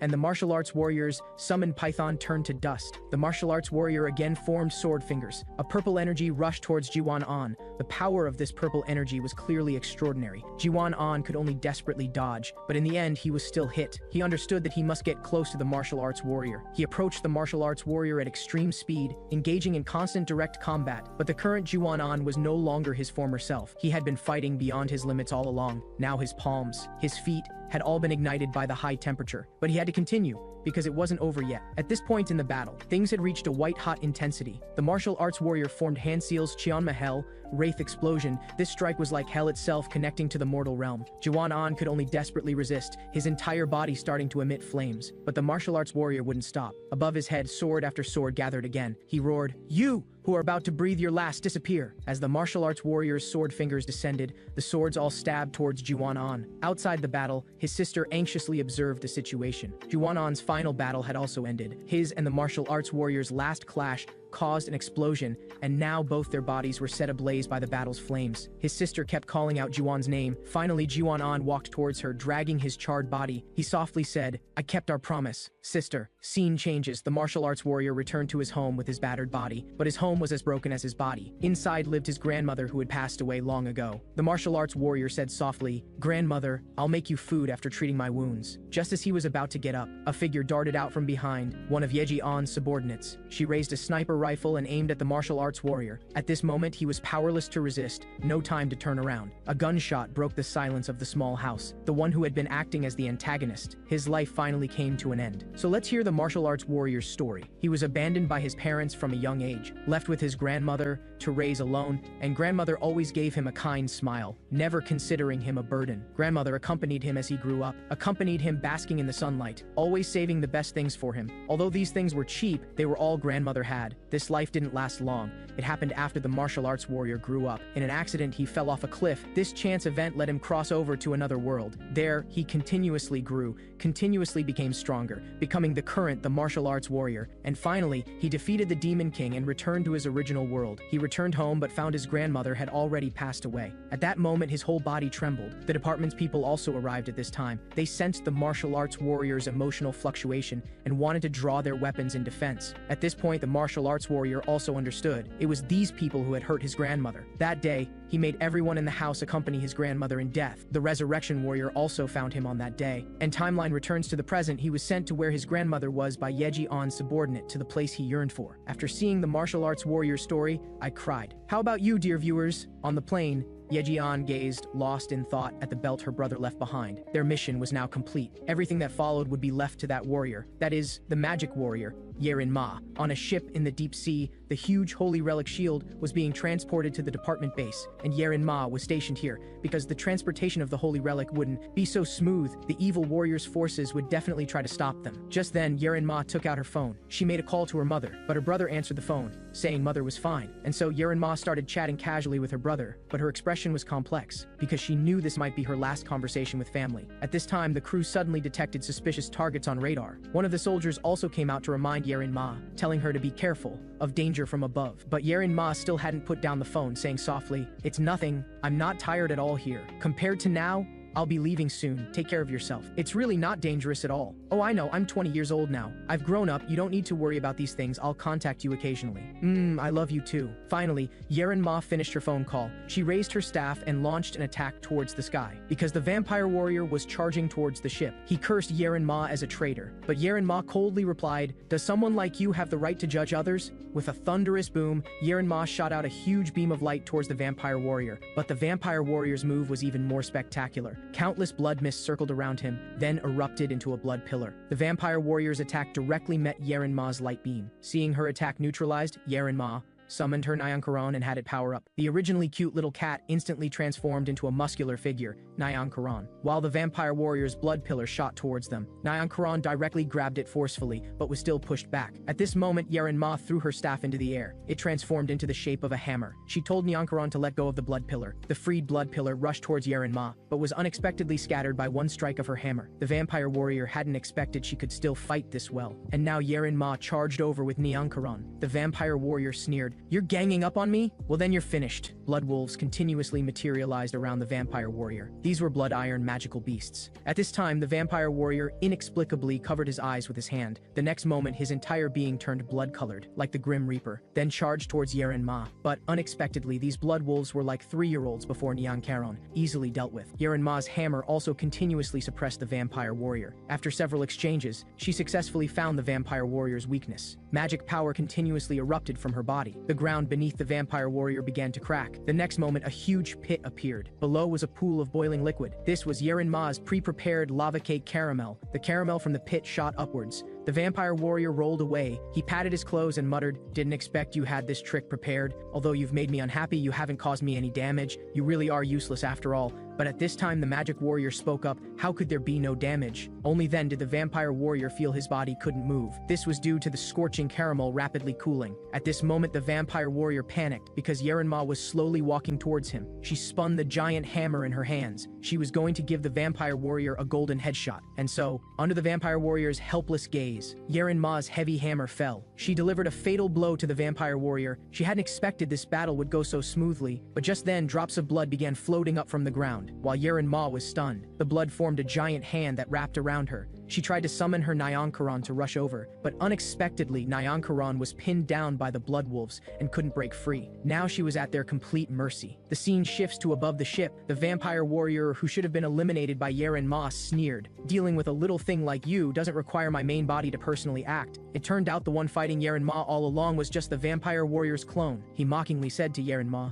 "I didn't expect you'd fight so long with just my clone. No wonder the reconstruction department had you act as a spy, because you don't have the ability to fight against warriors." After hearing this, Ma spoke softly, "That's right, you stinking fellow, I am weak. But so what? Even if I'm weak, I haven't abandoned people, haven't betrayed them like you." At this point, the vampire warrior interrupted Ma's scolding. He sneered, "You little brat keep talking about betrayal. I've never betrayed anyone. Because from the beginning, I was born as a demon king meant to destroy the world. And besides, the original owner of this body, the exorcist warrior, always held firm to his beliefs. So I've never betrayed anyone. We just stand on different sides." These words shocked Ma deeply. So let's go back in time to hear the vampire warrior's story. Back then, the vampire warrior was still the righteous exorcist warrior. He was facing off against the resurrection warrior and the transformation warrior. Their cooperation was extremely formidable, with abundant firepower, and they had cheat-like regeneration abilities. In this battle, without doubt, the exorcist warrior was destined to lose, but the resurrection warrior didn't kill him, because he felt the exorcist warrior's abilities could be useful. The exorcist warrior knew he was powerless to change the situation, but he still had one last measure, a mutual destruction move. He took out 2 vials of blood. This blood came from the vampire demon king he had once destroyed. The next moment, the exorcist warrior injected the vampire demon king's blood. He knew his personality might be taken over, but this was the only chance. And the resurrection warrior watched this scene excitedly. Finally, the transformation warrior launched an attack at the exorcist warrior. After a violent explosion, a figure walked out of the thick smoke. At this time, the vampire warrior's demeanor had changed. He actually surrendered. The resurrection warrior also had the transformation warrior halt his attack, because he sensed that this guy's power and aura had completely changed. He was now a different being. And at this time, the exorcist warrior laughed loudly. "I am the vampire demon king vampire. This is the vampire warrior's story." Ma's heart was now in turmoil. She understood. They wanted to win. Humans wanted to win, but it was as difficult as climbing to heaven because before her was a demon king, and now, the power within her was rapidly disappearing. The vampire warrior opposite directly shattered her weapon, continuously mocking, "Without this gem, you're completely useless. Look at the original owner of this body, the exorcist warrior. He trained his body beyond human limits. But what are you? What gives you the right to stand before me, spouting righteousness and morality about saving the world, when you don't even qualify to stand before me? You're just a useless person who can only rely on weapons." At this moment, Yeren Ma's conviction finally wavered. She felt the vampire warrior's words weren't entirely unreasonable, because she had never used her own power to save anything. When family members passed away, she was powerless. It was the same when parting, in the battle with the sword warrior, watching helplessly as her companions sacrificed themselves. She recalled various past events. Looking back to reflect on herself, she seemed to have always been the warrior with the lowest presence,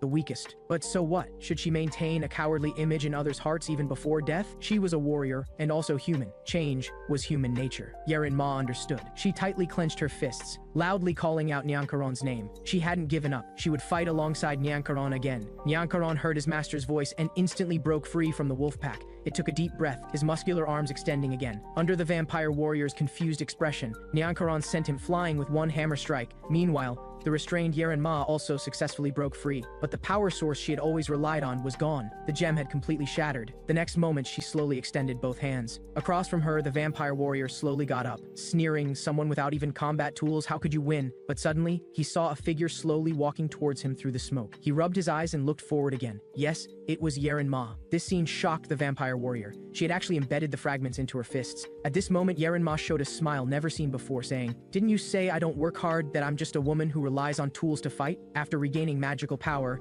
Yeren Ma charged towards the vampire warrior again, and the vampire warrior showed no fear. Their heavy punches collided, creating thunderous booms. At this time, the vampire warrior felt Yeren Ma's surging magical power. He couldn't accept it. How could a warrior without even a power source, a warrior not on the same level as him, have such strong power? Was this the last flicker before death? He immediately decided to distance himself from Yeren Ma, knowing she only had gems embedded in her hands. Floating in the air, he laughed, "You foolish woman, I'm flying in the air, how will you hit me?" Yeren Ma then said, "In that case, I'll just pull you back to the ground." After speaking, Nyankaron directly extended a tentacle, wrapping around the vampire warrior. Yeren Ma grabbed forcefully with both hands. With a huge boom, the vampire warrior crashed into the ground. He lay on the ground roaring loudly, truly not understanding why. Why could Yeren Ma resist? Could fight against him? At this time, Yeren Ma's voice sounded again. "Of course you don't understand, because you have nothing you need to protect." An explosive magical power poured out from Yeren Ma's hands. Another boom resounded. After unleashing this attack, Yeren Ma had also reached her limit. She felt the crystal's power flowing directly into her body through her blood vessels. She couldn't hold on much longer. While the vampire warrior lay dying on the ground, he took out a bottle at this moment. He said softly, "If I hadn't wasted power earlier, you couldn't have fought against me at all. How troublesome. It feels like flies buzzing while trying to sleep, like getting a paper cut while turning pages. Yeren Ma, you should be proud, because this thing was originally accumulated to eliminate all warriors, including the sword warrior. Millions of people's blood. Before Yeren Ma, a towering pillar of blood erupted. Yeren Ma was stunned. What was this? The vampire warrior, transformed into a true demon king, said, "This is the disaster you created. Please bear its weight." Countless blood spheres secreted countless blood arrows, like an ocean of arrows aimed at Yeren Ma. At this moment, Yeren Ma's figure appeared exceptionally slender, with a wave of the vampire warrior's arm. They all shot towards Yeren Ma. Yeren Ma couldn't worry about anything else. She had to face the vampire warrior, otherwise more people would surely be sacrificed. Their attacks collided with an earth-shattering sound. At this moment, Yeren Ma didn't know how much longer she could hold on. Blood pierced through her barrier, continuously causing damage to her body. The vampire warrior's attacks grew increasingly intense. Yeren Ma couldn't hold on anymore. She softly whispered, "Is this really how it ends?" Finally, she had no strength left. The countless blood arrows rushed towards Yeren Ma. In this moment, she closed her eyes, quietly waiting for death to arrive. However, just then, a hand gently caught her body. It was the resurrection warrior Songjun Lee, who softly said, "If you fall this quickly, I'll be very disappointed in you, because you haven't finished what you need to do." Thousands of blood arrows shot towards him and Yeren Ma. For Songjun Lee, saving Yeren Ma was effortless. In his memories spanning tens of thousands of years, he had long since mastered the vampire demon king's attack patterns. He strolled casually through the countless blood arrows. This scene shocked the vampire demon king. He couldn't understand why Songjun Lee would do this, even more incomprehensible, was what grand blueprint Song Junli had drawn. Song Junli looked at the vampire demon king and said, "I once thought about letting you become a true demon king, not a half-finished product like you are now. Moreover, now the sword warrior has finally entered the ranks of demon kings." At this point, the vampire demon king was confused. When did Minsu Kim become a demon king? Song Junli smiled and raised his right hand, saying, "Simply put, you no longer have any use." After speaking, he slowly drew the Sword of Beginning, with power level of 99 plus, from the River of Time. He prepared to eliminate this useless half-finished product. But at this moment, the vampire demon king laughed loudly. "Actually, I also thought you were useless before, letting you go." The resurrection warrior.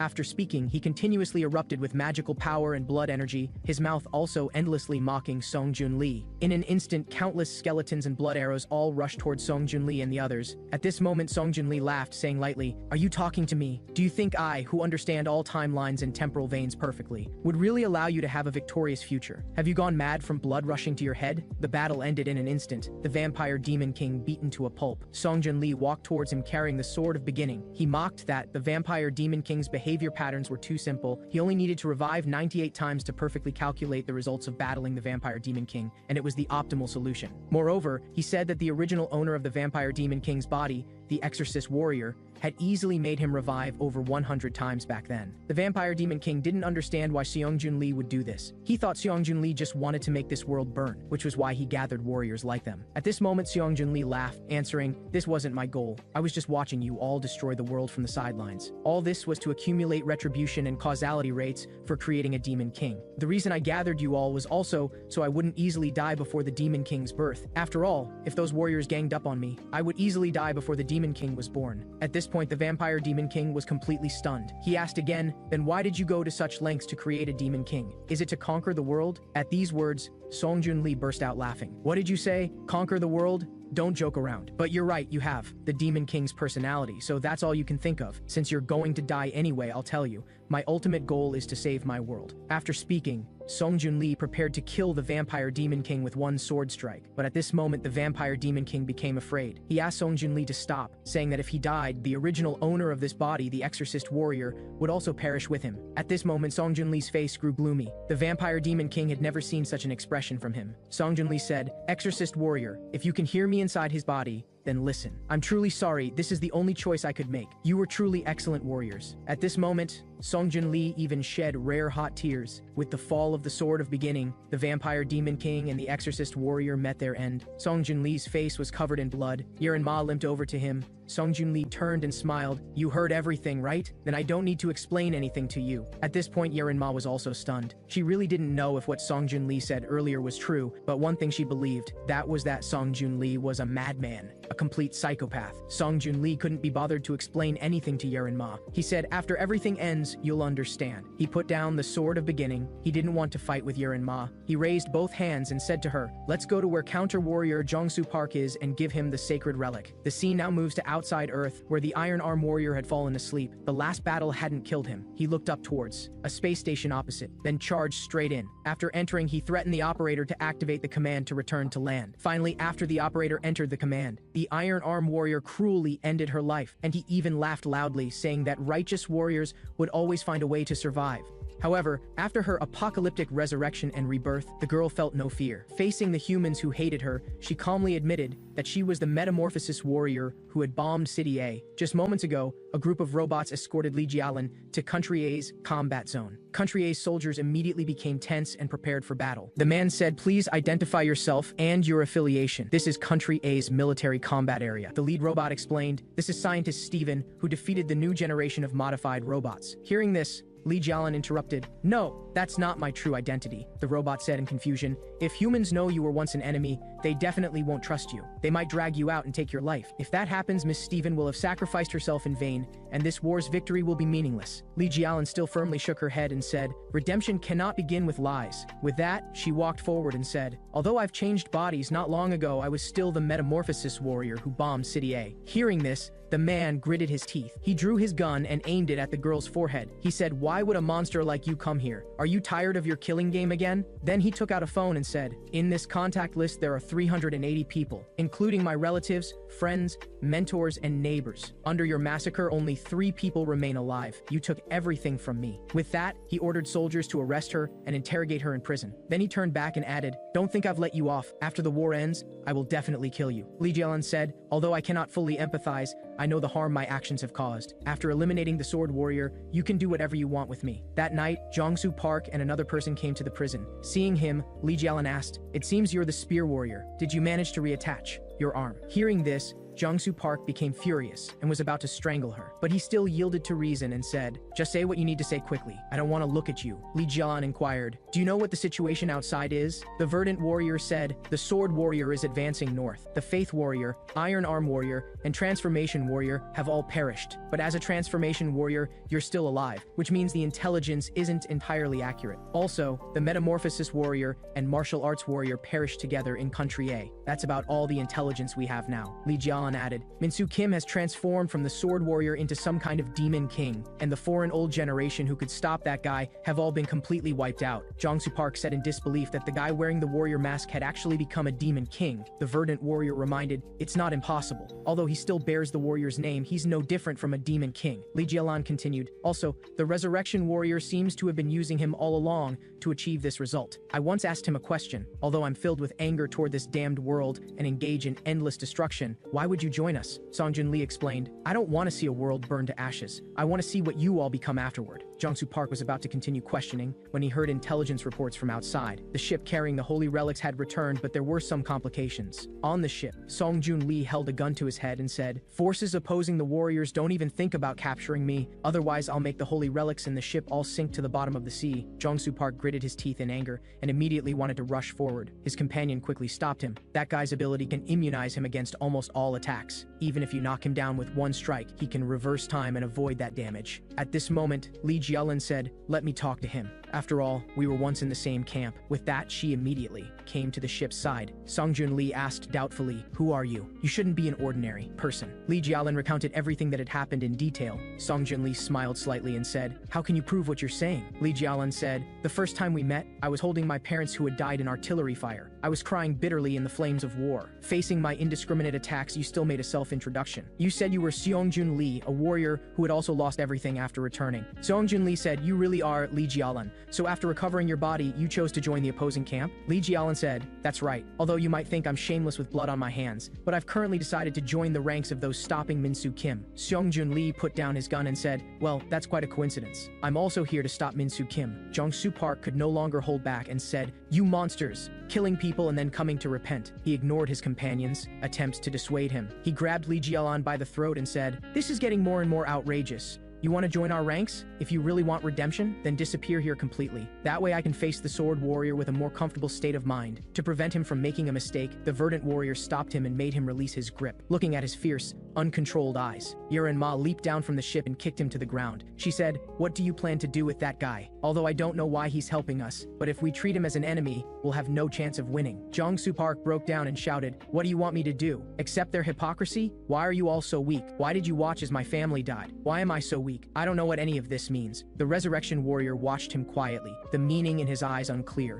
whether shame or something else. He came before Jiangsu Park and said, "Stop crying, counter warrior. Right now, you're the only one who can stop the Demon King. Pull yourself together. Also, with your current strength, you cannot stop him. I'll make you the warrior among warriors. If you refuse, I'll take your life, so please forgive me." At this moment, Song Jun Lee recalled before his first rebirth, when he and Minsu Kim were good friends fighting side by side. More accurately, back then, a group of warriors were all comrades, all heroes of the city. After going through battle after battle, the warrior conflict that lasted a year had finally ended. They happily took photos together after their victory. Although he couldn't save everyone, he had already saved most people through hundreds of time reversals. The kind-hearted man shed tears and said, "I'm sorry I couldn't find a way to save everyone." After the war ended, he he was revered by all. People built statues for the warriors who had given endlessly. After the war ended, the warriors who hadn't forgotten their original intentions fought again for peace. Even so, over 10 years, people's memories of the warriors gradually faded. In ordinary life, they returned to being ordinary humans, and Seongjun Lee found the person he loved. He married happily and had a child with his beloved. He occasionally recalled the past and complained a bit, but the happy life continued. Just like that, we grew old little by little, until he reached the end of his life on a hospital bed. There was no need to reverse time anymore because he had no regrets about this life. It should have ended just like that. But the scene shifted, and he was reborn again. At this moment, he remembered his special ability. What he had obtained was an S-rank exclusive ability, Infinite Regression. So this ability means dying returns you to the starting point in infinite regression. In that case, I can go home right away, right? Not only can the warriors go home quickly, we can also take down the Demon King, killing 2 birds with 1 stone. But remember, if you die because of the Demon King, you cannot regress. Thinking this, the returned Seongjun Lee thought carefully. There shouldn't have been any special reason for his death in this life, and it's very likely the system has a bug. So he decided to live through his second life properly, make up for regrets, and save all his comrades. As a result, he came back again. And I saved all those guys who had died. I have nothing left to regret. Thinking this, a terrifying thought emerged in his mind. Can this ability reverse all deaths? If I had known this, I would never have accepted this curse. Thinking this, he prepared to commit suicide and returned to the moment he accepted the ability. He snatched a police officer's gun and shot himself. But after his rebirth, he discovered he could never return to the other world. He was forever trapped in the time vortex. After his 300th regression, he realized that even if he was blown to smithereens, he could still regress. After his 400th regression, he prepared to modify his body into an immortal state, because he believed that in this endless time loop, binding himself alone was much better than entangling others' fates. But he still failed this time, because modifying the body beyond 50% would immediately be judged as death. He nearly collapsed. Would no method work? Later, stopping the warrior's civil war no longer required 10 regressions. Becoming a hero gave him no sense of pride whatsoever. It was far too mundane for him. He saved the world like a machine. Whenever he saw Minsu Kim and other warriors' faces, his heart filled with shame. He took out a gun before them and ended his life. The 1000th regression. Although he wanted to bear the burden of regression alone, due to mental disorder, he still told his comrades. Everyone prepared to find a solution together with him. But although they explored together wholeheartedly, ultimately no method worked. In the end, he was on the verge of despair. He had tried every kind of death imaginable, yet there was still no hope. Like being trapped in a prison of time, rebirth to him was just a series of numbers. Later, starting from the regression point, he began crushing all facts. But he discovered that no matter which parallel world's version of himself, none could crush that damned curse. Slowly, he had given up standing on the side of justice. He tried all kinds of heavy blows given by his former friends, but no matter how powerful the ability, none could stop his regression. From then on, he gradually lost his sense of time. But one day he remembered what the goddess said. If killed by the Demon King, he couldn't regress. A hypothesis formed in his mind. Not only can warriors kill Demon Kings can also kill warriors. So aside from the regression Demon King, could other Demon Kings also completely eliminate him? So without any hesitation, he had to create a Demon King before his mind completely collapsed. He began organizing his thoughts. The conditions for a Demon King's birth must be retribution, victimhood, and warriors with these experiences. So he decided to use those berserk warriors, become their support, and let them live as long as possible. He planned to die at their hands after they transformed into Demon Kings. But there was one huge flaw in these plans. When these berserk warriors began to act, the righteous warriors would appear and eliminate them. Past comrades, war buddies, even former lovers would appear. After rebirth, he finally understood it was impossible to create Demon Kings while avoiding their notice. He began eliminating his former comrades as much as possible. He even personally killed his future wife. He said, "I'm doing this to save you." The 120,000th rebirth. He personally cultivated warriors to a state closest to becoming Demon Kings. But the strongest warrior, Minsu Kim, came. He shouted, "No, don't do this. I beg you. He's about to become a Demon King. Please spare him." He discovered that no matter how painstakingly he created Demon Kings, there was always Minsu Kim, the absolute strongest, as an obstacle. So he decided to deal with Minsu Kim first, but due to the power gap, there was no way. He tried every method, and the result was constantly being defeated. After countless more failures, he finally thought of it. If he couldn't defeat Minsu Kim, then he'd just turn her into a Demon King. Although this way everyone would never forgive him, but this was the only option. So he drove his car to Minsu Kim's mother. He He looked at the wall full of Min-soo Kim's photos, feeling no fear at all, only comfort after achieving his goal. After injuring Min-soo Kim's parents, he found ways to drive away her friends. He bribed Min-soo Kim's teacher to punish the runaway student. He went to the police station to spread rumors about Min-soo Kim. After eliminating Min-soo Kim's comrades, it was impossible for her to feel any human warmth in this world. Whether it was a future where Min-soo Kim showed remorse, or a future where she ended her life, Seongjun Lee eliminated them all. Through 370,000 regression adjustments, he made Min-soo Kim into an irrational avenger. He had theoretically created the final dagger that could eliminate himself, and now he was extending his hand toward Jong-soo Park. This was the last thing to do. That was to create an existence that could kill Min-soo Kim in a world after his disappearance. Seongjun Lee looked toward the ship. It seemed the materials were ready. Time to begin training. Yerin-ma questioned, "What do you want to do?" Talking about saving the world, then about training. Seongjun Lee said coldly, "I already said, after all this ends you'll naturally know." Yerin-ma cursed, "You at least need to give us a reason to have the motivation to fight." "You want motivation?" "Of course." Seongjun Lee took out the detonator for the holy relics. He said, "If the counter-warrior doesn't cooperate with my training, I'll detonate this ship." Seeing this, the verdant warrior began comforting Jong-soo Park. "Just as you said, we're very weak. Once he's determined, not only can he detonate the ship, he can take our lives. So as long as you can become stronger, even if he's fickle, it doesn't matter." Hearing this, Jong-soo Park stood up firmly and said, "That's right. I'll only vent my emotions on Min-soo Kim. Come on." Seongjun Lee smiled slightly and said, "Then the first challenge begins. On the condition that you don't fight back against me, eliminate me 100 times with your bare hands." His reason for choosing Jong-soo Park was actually quite simple. Although his time as a warrior was very short, compared to others he absolutely possessed overwhelming strength, and he was also the person with the greatest potential among all existing warriors. So he began continuous combat, and performed time reversals. About what I expected. Training has exceeded 3 digits, and he can take off my head. Just a few hundred more times and I should be able to find most of the problems that might be exposed before Min-soo Kim. Alright, the first test is complete. Although you might think this is the first time, it's actually already the 1000th time, so don't have any complaints toward me. You're skilled at fighting people and your movements are concise. Aside from some lack of coordination in your upper body, there's nothing to change. I'll organize the specific details into a document and send it to you. With these, in a situation without equipment, taking down Min-soo Kim before she became a demon king shouldn't be a big problem. But what you're facing now isn't human. In other words, using skills meant for fighting humans against him might have very obvious limitations. Seeing this scene,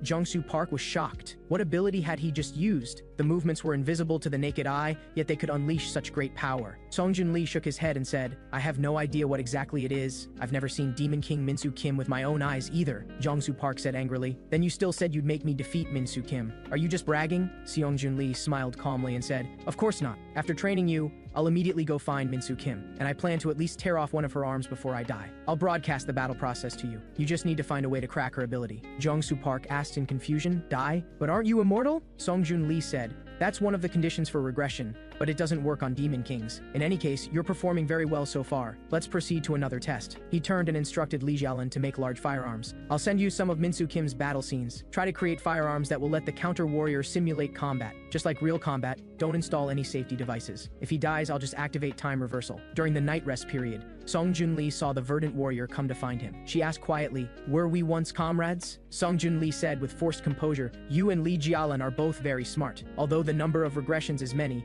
we were indeed once war buddies." The verdant warrior said, "You chose to end yourself because you couldn't bear your own ability because of guilt, right? The cycle. You made Min-soo Kim become a demon king to break the cycle. Was Min-soo Kim also once our comrade?" Facing the verdant warrior's series of questions, Seongjun Lee's inner defenses slightly crumbled. The sudden concern stirred a storm in his heart, but he still said with forced composure, "The timeline when we were comrades has long since disappeared due to deviation from its track. You're a warrior, and I'm a villain. If our relationship can only be like this, Jong-soo Park must eliminate both the demon king and the resurrection warrior who instigated all this, and become a hero." The verdant warrior lowered her head slightly and said, "That's too pitiful." Seongjun Lee said with tears streaming down his face, "Kind soul, I accept your compassion. I want to entrust you with something. After I die, please give this booklet to someone." At the same time, the huge shelter of the reconstruction department was conducting rescue operations. Survivor Jung Hyo-min was discovered and rescued. At this moment, in the distant otherworld saved by the spear warrior, the summoner was puzzled. Half a month had passed, yet there was no news from the 10 spears sent out. Had the warrior already achieved revenge? Or was it? She suddenly slapped herself and said, "That's impossible." After all, he was someone who reached the pinnacle of the spear world yet remained unsatisfied with himself, thus creating a new barrier. At this moment, a subordinate rushed forward to report that the 10 spears sent out last time had been transmitted back. The summoner hurried anxiously to look. She saw many words engraved on the spears. I haven't completed my revenge yet, and I need more powerful spears. I'm counting on you. The summoner immediately ordered the preparation of the best materials to forge weapons. On the other side,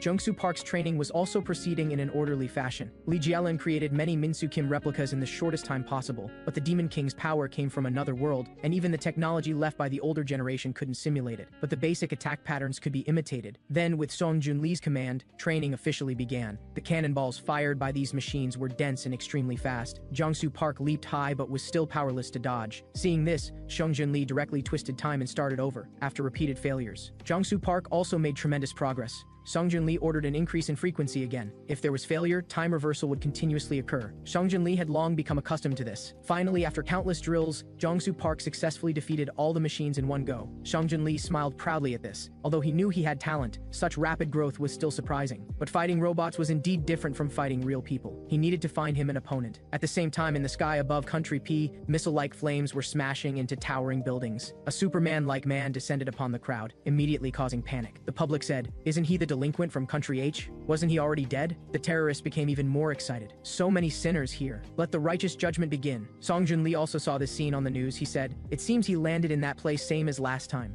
He should be a good sparring opponent." He turned back to instruct Jungsu Park, "Pack your bags, time to go participate in the competition." At this moment, Country H was organizing missiles to bombard the Iron Arm Warrior, but the man himself was dismissive, saying, "Futile struggle." The shells burned on his body, forming intense flames. At this moment, the nation's high-level officials believed the Iron Arm Warrior just had relatively high defense, and they just needed to slowly burn him to death. But 37 rounds of bombardment hadn't caused him even a bit of damage. The leader worried other warriors show injury when harmed, but this guy completely defies common sense. Just as everyone was at a loss, Country A's Reconstruction Department's hotline called. Hearing the Resurrection Warrior's voice, he was very surprised. Wasn't he a villain? Although he didn't know what Song Junli's intentions were, he had no other options. He said, "Can I understand that you're here to help us resolve the Iron Arm Warrior?" Song Junli said, "Of course. You should have already realized that ordinary firearms can't harm him, although you might underestimate him because of his ridiculous tights and not-so-smart personality. But that guy is a combat expert who can survive until the end every time. We're heading to Country R. If you're interested, prepare a jet plane." Faced with the current situation, the person in charge had no choice but to agree. On the plane, Jungsu Park asked, "The competition you mentioned means you want me to eliminate the Iron Arm Warrior?" Sung Junli said, "Yes. That guy's physical defense is even stronger than Minsu Kim's. In the last training, you became familiar with speed and evasion abilities. This time you need to shatter an indestructible rock." On the battlefield, the Iron Arm Warrior was closing in on the soldiers, firing shells. But as the floodlights illuminated the battlefield, helicopters roared. Jungsu Park appeared wielding a spear and engaged the enemy. The Iron Arm Warrior mocked, "So it's the spear-wielding warrior I saw at the shelter. Last time you couldn't protect anyone either. Do you have confidence this time?" Jungsu Park's expression darkened as he said, "I'm not good at protecting others, so I often end in failure. But what I'm good at is destroying things. So you will definitely die here today." Hearty laughter, an approachable outfit, iron fists. If he removed his twisted beliefs, he would definitely be the most perfect warrior. Watching Jungsu Park launch a fierce attack, the Iron Arm Warrior didn't dodge. His powerful body met it head-on. He swung his fist with force. This punch was immensely powerful. Jungsu Park barely dodged it, extremely dangerous. He generated destructive force from overwhelming power and mass. Then his weakness must be at the joints. Thinking this, Jungsu Park used agile movements to dodge attacks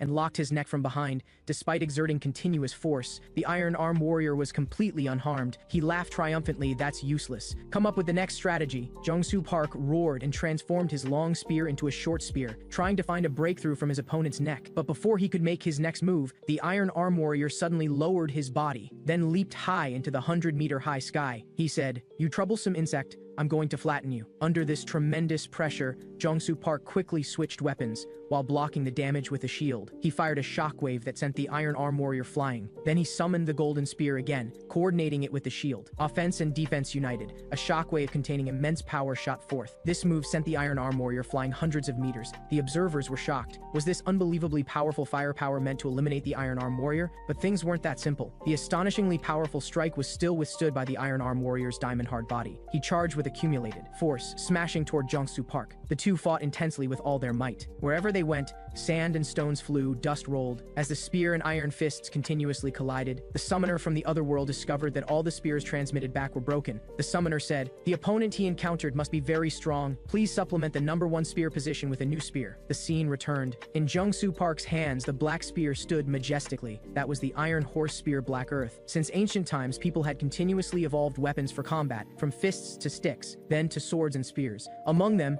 the king of cold weapons was the mounted spear cavalry. The spear Black Earth, made for powerful breakthrough force. Its activation command was called March Forth. At this moment, Jung-Soo Park shouted loudly, and purple-black magic power instantly enveloped everything. After the light dispersed, a purple-black unicorn horse quietly appeared. Song Jun-Lee chuckled lightly and said, "The guys from the spear world aren't completely brainless. They created a weapon that maximizes Jung-Soo Park's advantages, not only solving the speed problem but also concentrating the power usually dispersed throughout the body at the spear tip." Jung-Soo Park was also slightly stunned. Could this weapon he'd never seen before really defeat the enemy before him? But he immediately became resolute, thinking, if my choice were problematic, the Resurrection Warrior would tell me not to choose this. That means he thinks this is correct, and it's the correct choice for eliminating Min-Soo Kim. The Iron Arm Warrior in the distance mocked, "You third-rate warriors even bring out your toys now. Stop making a fool of yourself and disappear already." Jung-Soo Park showed no fear and directly charged on horseback. The two were evenly matched, and the collision erupted with intense pressure. Even the helicopters in the sky were affected by this tremendous energy. Under continuous collisions, Black Earth's spear tip actually began spinning crazily,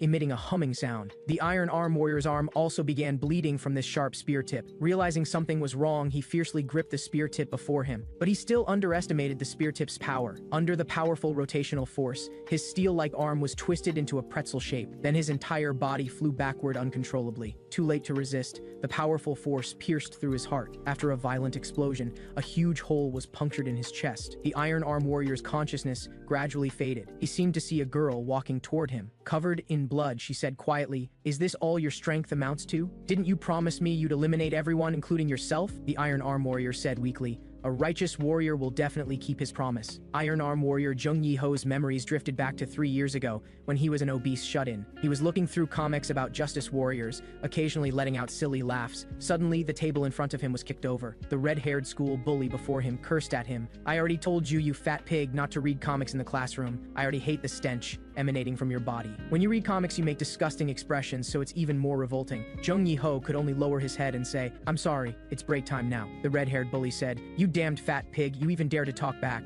The school bully then gave him a merciless beating and made him strip naked and be ridden like a pig in front of everyone. He said, "Don't just crawl, make some noise." Seeing Jung Yi-ho's humiliated tears, the bully got even more excited and said, "Make some noise, you pighead." Under pressure, Jung Yi-ho could only cry out. Immediately, the mocking laughter of the bullies filled his ears, along with the pretended indifferent laughter of the bystanders. Jung Yi-ho gritted his teeth, thinking, "One day, I'll wipe you all out." After school, he walked alone under the setting sun, feeling like every day was like being in hell. He said, "I need to become a hero, just like a justice warrior." He walked weakly on the road, having daily hallucinations of himself becoming a justice warrior, but then a girl with glasses caught up with him and said, "Wait, you dropped this, the new standalone issue of Justice Warrior." The girl said, "Because this is a hero that hasn't been adapted into film yet, I thought no one would read it. I'm happy to meet someone with the same interest. I'm sorry I couldn't help you just now, but I brought this, so please forgive me." Jung Yi-ho couldn't help but burst into tears. His hero had appeared. She was called a ghost in class with no presence, but Jung Yi-ho knew she wasn't that kind of selfish bystander. While he was lost in thought, the bully slapped him hard on the head again. The bully said, still smiling there, "How unlucky. You want me to stuff money up your nostrils." But even though he faced bullying every day, Jung Yi-ho's soul was greatly comforted by this girl's existence. That girl had the kindness to quietly comfort others. She silently put a band-aid on him and said,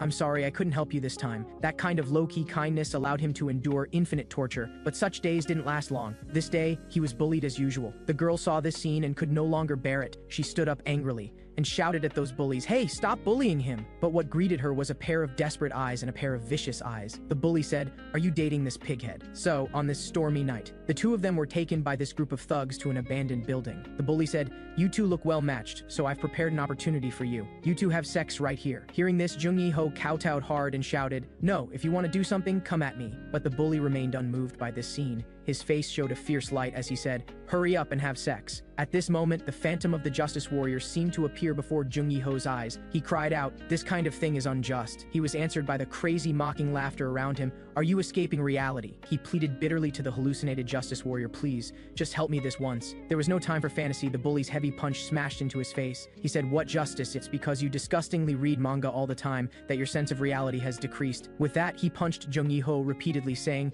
"I'm telling you, power is justice. Like your girlfriend challenging people with power and influence is injustice." Jung Yi-ho only felt dizzy, with the girl's crying face flashing before his eyes. He remembered that the reason he had been obsessed with manga since childhood was because he firmly believed that, at least in manga, justice existed. But after being beaten, he recalled that those guys never told him what justice was. They would only use force to punish people weaker than themselves. Instead, it was the thug beating him who told him the correct answer. The strong are justice because only the strong can protect their own justice. And the bully in front of him said even more impatiently, "Stop yelling about justice, have sex now. Otherwise, you'll wait here for me to beat you to death." After comprehending the meaning of justice, only two paths lay before him. Either bring endless harm to the girl or cause endless harm to himself. He chose the second one, but he didn't want to be beaten anymore. With that, he pushed the bully away and rushed alone toward the high-rise and jumped down from the building. He escaped, running to a completely new world. A year later, the completely transformed Jung Yi-ho found the thugs who had humiliated him. One of the punks came forward provocatively saying, "Who are you, cosplaying, huh?" The bully then recognized him. He clapped and laughed. "Jung Yi-ho, you're that fat pig Jung Yi-ho, right? You're really still alive. Thought you were dead. You know how worried I was back then. Did you go exercise during your disappearance? Want to get revenge on me? What should I do? You look no different to me than before, just with a lighter smell of fat." Jung Yi-ho listened quietly without saying a word, his eyes full of killing intent. The bully said, "Hey, I'm not satisfied with that look in your eyes. Remove the murderous aura. Damn, time to teach you a lesson." Just as he was about to attack, with just a casual kick, Jung Yi-ho broke his shin, blood spattering everywhere. Ignoring his pleas for mercy,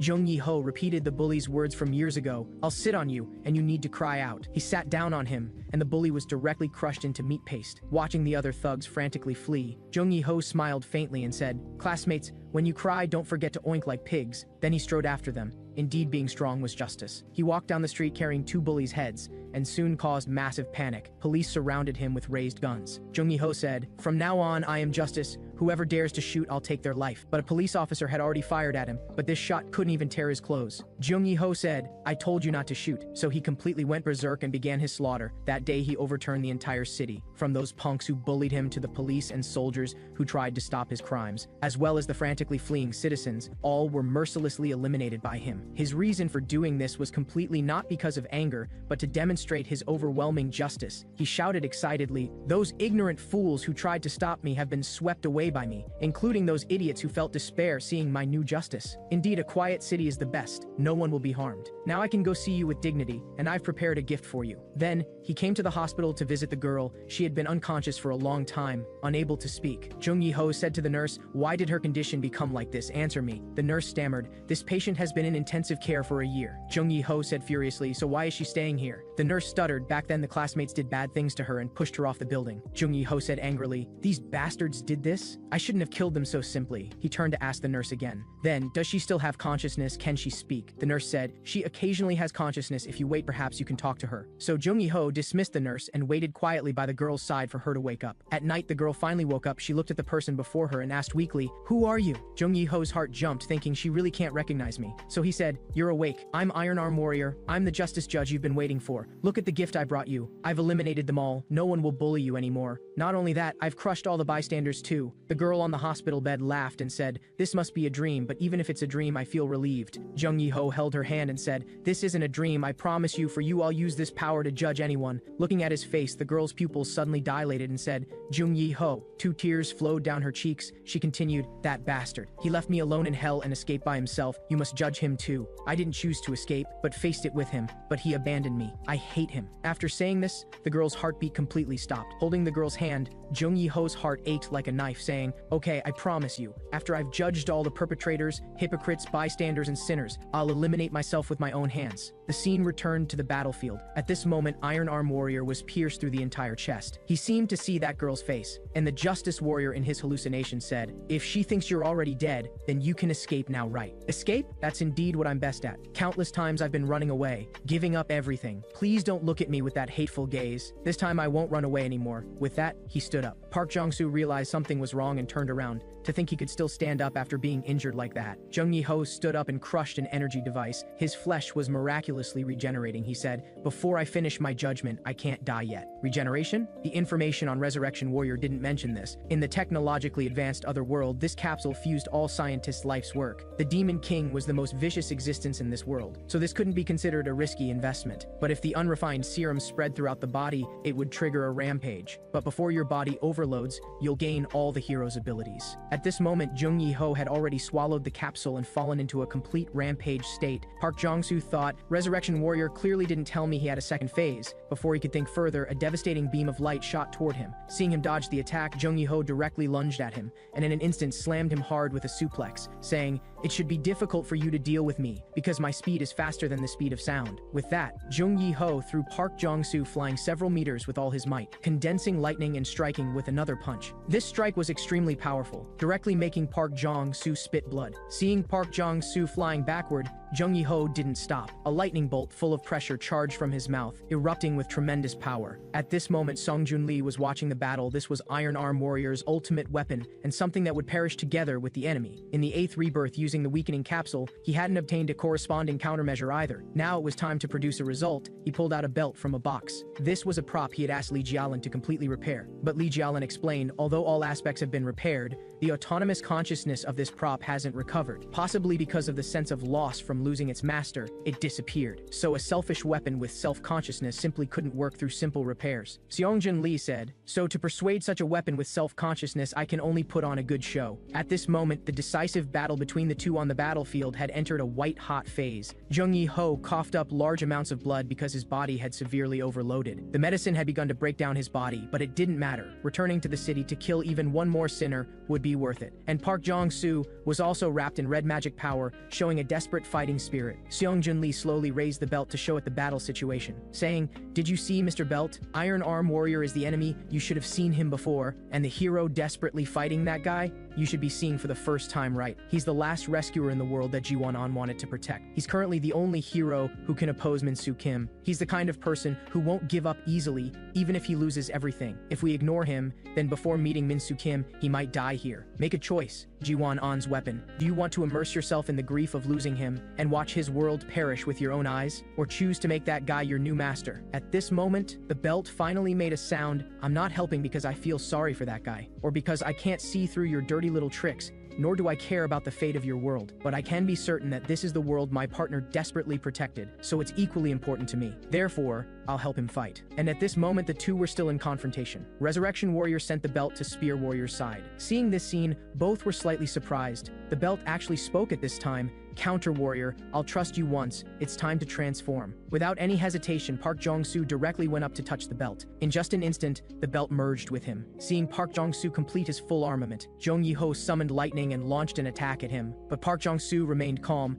using the belt with overwhelming speed to rush toward him. Before he could spit out lightning, Park Jong-soo was already close, then launched a flame attribute attack toward Jung Yi-ho's chest. A moment later, Park Jong-soo discovered Jung Yi-ho only received slight damage, so Park Jong-soo summoned Black Earth. The spear tip, like a crazily spinning drill, directly stabbed into Jung Yi-ho's body. His wound continuously flowed with serum. That serum frantically flowed toward his body, trying to repair the wound. However, he was already powerless to launch an attack. Taking this opportunity, Park Jong-soo added electric current to Black Earth. The massive spear tip, flashing with electricity, instantly separated his head from his body. Jung Yi-ho looked at the girl in his fantasy and said with dying breath, "I'm sorry, I couldn't keep my promise." Then his headless body still refused to fall. He stabbed himself in the chest and pulled out his huge heart, saying, "The logic that power is justice, I think I've been right all along. So from now on, you are justice." Jung Yi-ho never received anyone's understanding to the end. This was a worse ending than when he was immersed in manga back then. This was also a suitable ending for him, but in the end, he still kept his final promise. This time, he didn't choose to escape. At the same time, in central Luo country, countless houses had turned into ruins. The places sword warrior Min-soo Kim passed through were filled with the smell of burning, as well as the smell of blood and decay. Under the commander's orders, countless planes and cannons were moving toward Min-soo Kim's direction. The commander said, "This can't be called war or natural disaster. I can truly feel her malice." So the commander-in-chief sent approval to the authorities, saying they would use all warheads to attack her. The response received was that even if the eastern and central parts could no longer be inhabited, they had to completely completely eliminate Sword Warrior. So all of Luo country's bombers and missile launch bases began to mobilize. In an instant, hundreds and thousands of dangerous warheads had already risen before Minsu Kim's eyes. As Minsu Kim's blood-red pupils opened, the 37th offensive against her began. This time, officials announced over 2,000 warheads. Just as you directed your malice toward all humanity, this time all humanity's malice was directed at you. But such malice seemed still too weak for Minsu Kim. Her finger lightly traced through the air, and the missiles shattered in response. In a short while, hundreds of missiles in the air were all destroyed, just setting off fireworks for Minsu Kim. The commander saw this and clenched his fists tightly, saying, "It's not over yet. We still have 800 warheads." But this seemed useless to Minsu Kim as well. Her expression didn't change. She raised her palms slightly. Golden light pillars flashed past. Bombers and missiles were all shot down. The commander-in-chief's face became even more grave seeing this. There was still one last trump card. It was time to let her see why they used dazzling tactics to attract her attention to the sky. Landmines under Minsu Kim's feet began to glow, containing devastating power. Suddenly, an incomparably huge roar came. That entire area turned into scorching lava. The commander-in-chief breathed a sigh of relief and said, it wasn't tea time to celebrate yet. They still needed to detect her life signs. But the result far exceeded their imagination. The Demon King was an existence that could only be eliminated by warriors. Everyone saw Minsu Kim was completely unharmed and were all terrified. This indicated humanity's inevitable extinction. The commander-in-chief slowly pulled out a gun and aimed it at his own head. At this moment in E Country's palace, people reported to the queen the news that Luo country had been destroyed. The leaders fled. Minsu Kim was walking toward E Country. P Country, considering they couldn't stop Minsu Kim, suggested E Country evacuate. And they seemed to think cultivating counter-warrior could deal with Minsu Kim. But if they waited for that guy to grow up, Minsu Kim would have already turned the world into a sea of fire. So various countries hoped the E Country queen would release that person. Faith warrior Beckus, who was sealed by Jewel Warrior in the 20th century. The queen heard this and took out the key, saying, let the leaders flee to E Country and release Beckus there. I hope this decision won't bring shame to my deceased father and Jewel Warrior. During World War II in G Country, leaders and citizens frantically encouraged war. Outside, enemies feared Sword Warrior Jegfried and Golem Warrior Johnson. These two heroes were just comeback warriors who changed the war situation. But what they should really fear was Faith Warrior Beckus, who grew by devouring G Country's madness. In other words, without the siege of other heroes and allied forces, the war would have expanded madly in scale because of Beckus. At that time, multiple heroes paid the price of being severely injured to seal Beckus. The severely injured Jewel Warrior gave the key that sealed Beckus to the princess, and instructed her to keep it. If E Country had problems in the future, this key could also become a strategic means. At this moment, above the border of Luo country, a plane slowly circled. A soldier asked the team leader, is it really okay to release this demon down there? The team leader said, yes, although this will cause some innocent civilians to die, but if we let Minsu Kim enter in a normal state, almost everyone will lose their lives. To eliminate cancer cells, you at least need radioactive substances, right? Watching the amber-like monster fall from the sky, citizens were shocked at this moment. The solid material imprisoning Becky's gradually shattered. The demon Becky's reappeared in the world, he said. What fresh air. The wind felt after half a century,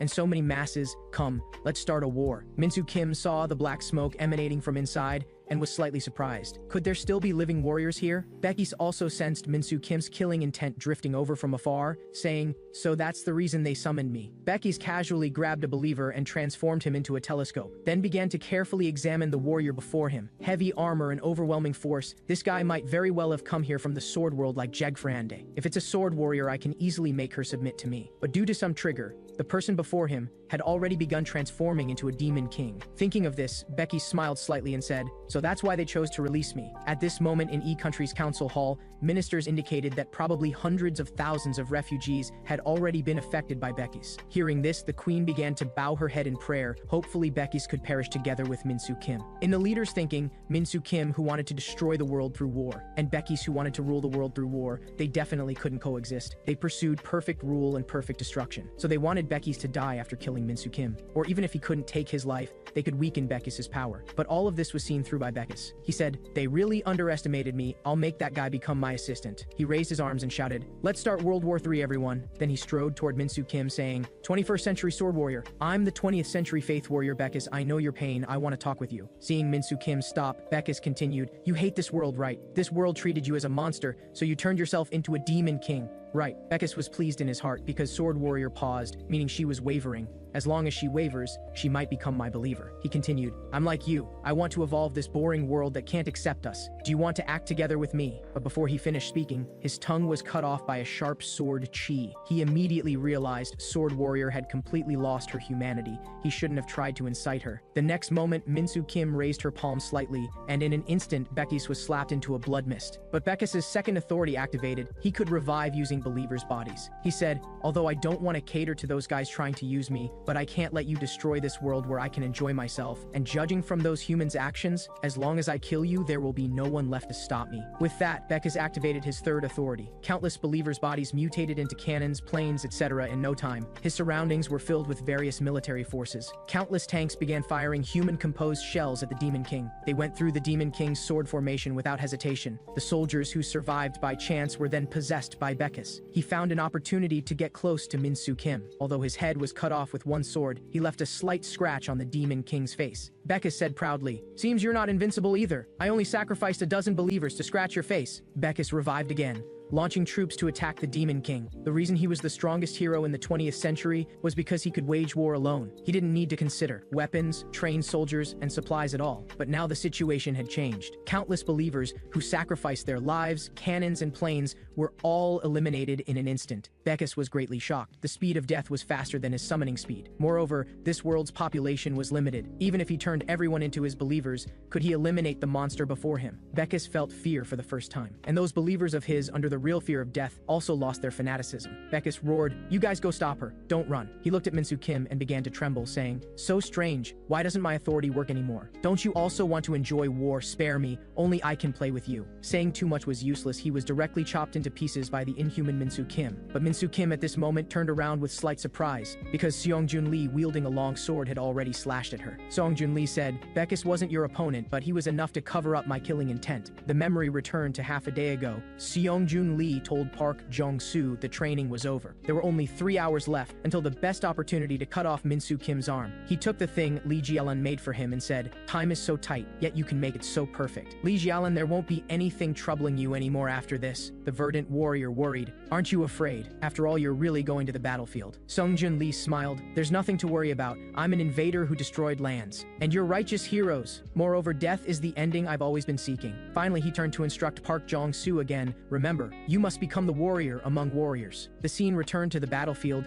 Seongjun Lee slashed at Minsu Kim's arm, but didn't harm her. The primordial sword in Seongjun Lee's hand was a special item for new heroes, but it could reduce the target's defense to 1%, and the more it was tempered, the stronger it became. And his sword, after experiencing countless rebirths and tempering, had become indestructible. And this swing was also the best timing he found after thousands of attempts. However, although Minsu Kim's arm sizzled with blood, there was still no sign of breaking. She immediately wanted to raise her hand to counterattack, but found her arm was restrained by a huge monster. Seongjun Lee said proudly, in my world, dungeon masters would throw out magic cubes at a certain probability. However, due to a bug, they would summon the dungeon master at an extremely low probability, and their attack targets were the strongest one. So all the dungeon masters locked on their target and killed toward Minsu Kim. Minsu Kim calmly responded. She just lightly raised her hand and in an instant killed one. Seongjun Lee took out 2 max-level weapons from the equipment library, saying, let me have a good time with you, just like before. The dungeon monsters kept swinging weapons at Minsu Kim. Taking advantage of Minsu Kim's hasty dodging, Seongjun Lee fought fiercely with her. His max-level weapon broke in response before Minsu Kim. Then a black flame sent him flying, but he didn't give up. While summoning weapons again, he released 2 strong sword blades. This move was powerful. Even Minsu Kim retreated several meters. With Seongjun Lee's continuous attacks, this battle looked evenly matched. Only Seongjun Lee himself knew he had already died countless times in this battle. He breathed heavily, must hold on until her arm falls off, to reduce Park Jong-soo's pressure. At this moment, Seongjun Lee had already died 10,000 times. Being killed by the Demon King indeed made it impossible to return, but he installed explosives made by Lee Jialan on himself. Even just touching this bomb a little bit would cause spontaneous combustion. So he had been using such bombs to end himself, to avoid being killed by the Demon King. Theoretically, this battle could proceed in a direction of not losing, and he could cause even greater damage to Minsu Kim.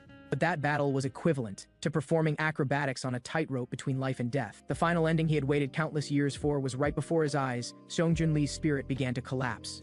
but he wavered again, thinking, there was clearly an opportunity right in front of me that would let me leave in peace. Why did I still have to struggle to hold on? If I gave up like this, the people left behind would understand me, wouldn't they? At this moment, Park Jong-soo, who was observing the battle, was puzzled. Things were going smoothly just now, so why did he suddenly stop? Lee Jialin said he had most likely reached his limit, but he had probably already died thousands or even tens of thousands of times for this battle. If someone was imprisoned in the same moment in time, repeatedly experiencing the instant of life and death like him, no matter how strong they were, they would eventually be defeated. Song Joon-lee stood there and couldn't help but shed 2 lines of tears. He was too tired. He wanted to take out the bomb from his body. At this moment, another version of himself stopped him and said, "Are you really sure you won't regret this?" Seong Joon-lee said, "But I really can't hold on anymore. The outcome will be the same whether I die or not. As long as I die, everything can end. Do I still have to be responsible for what happens afterward?" His whole body trembled, tears streaming down his face as he said, "So I don't need to do this at all, right?" The other consciousness began to question him. "So you're certain you won't regret doing this, right? Are you going to completely give up on this life too?" Hearing the word give up,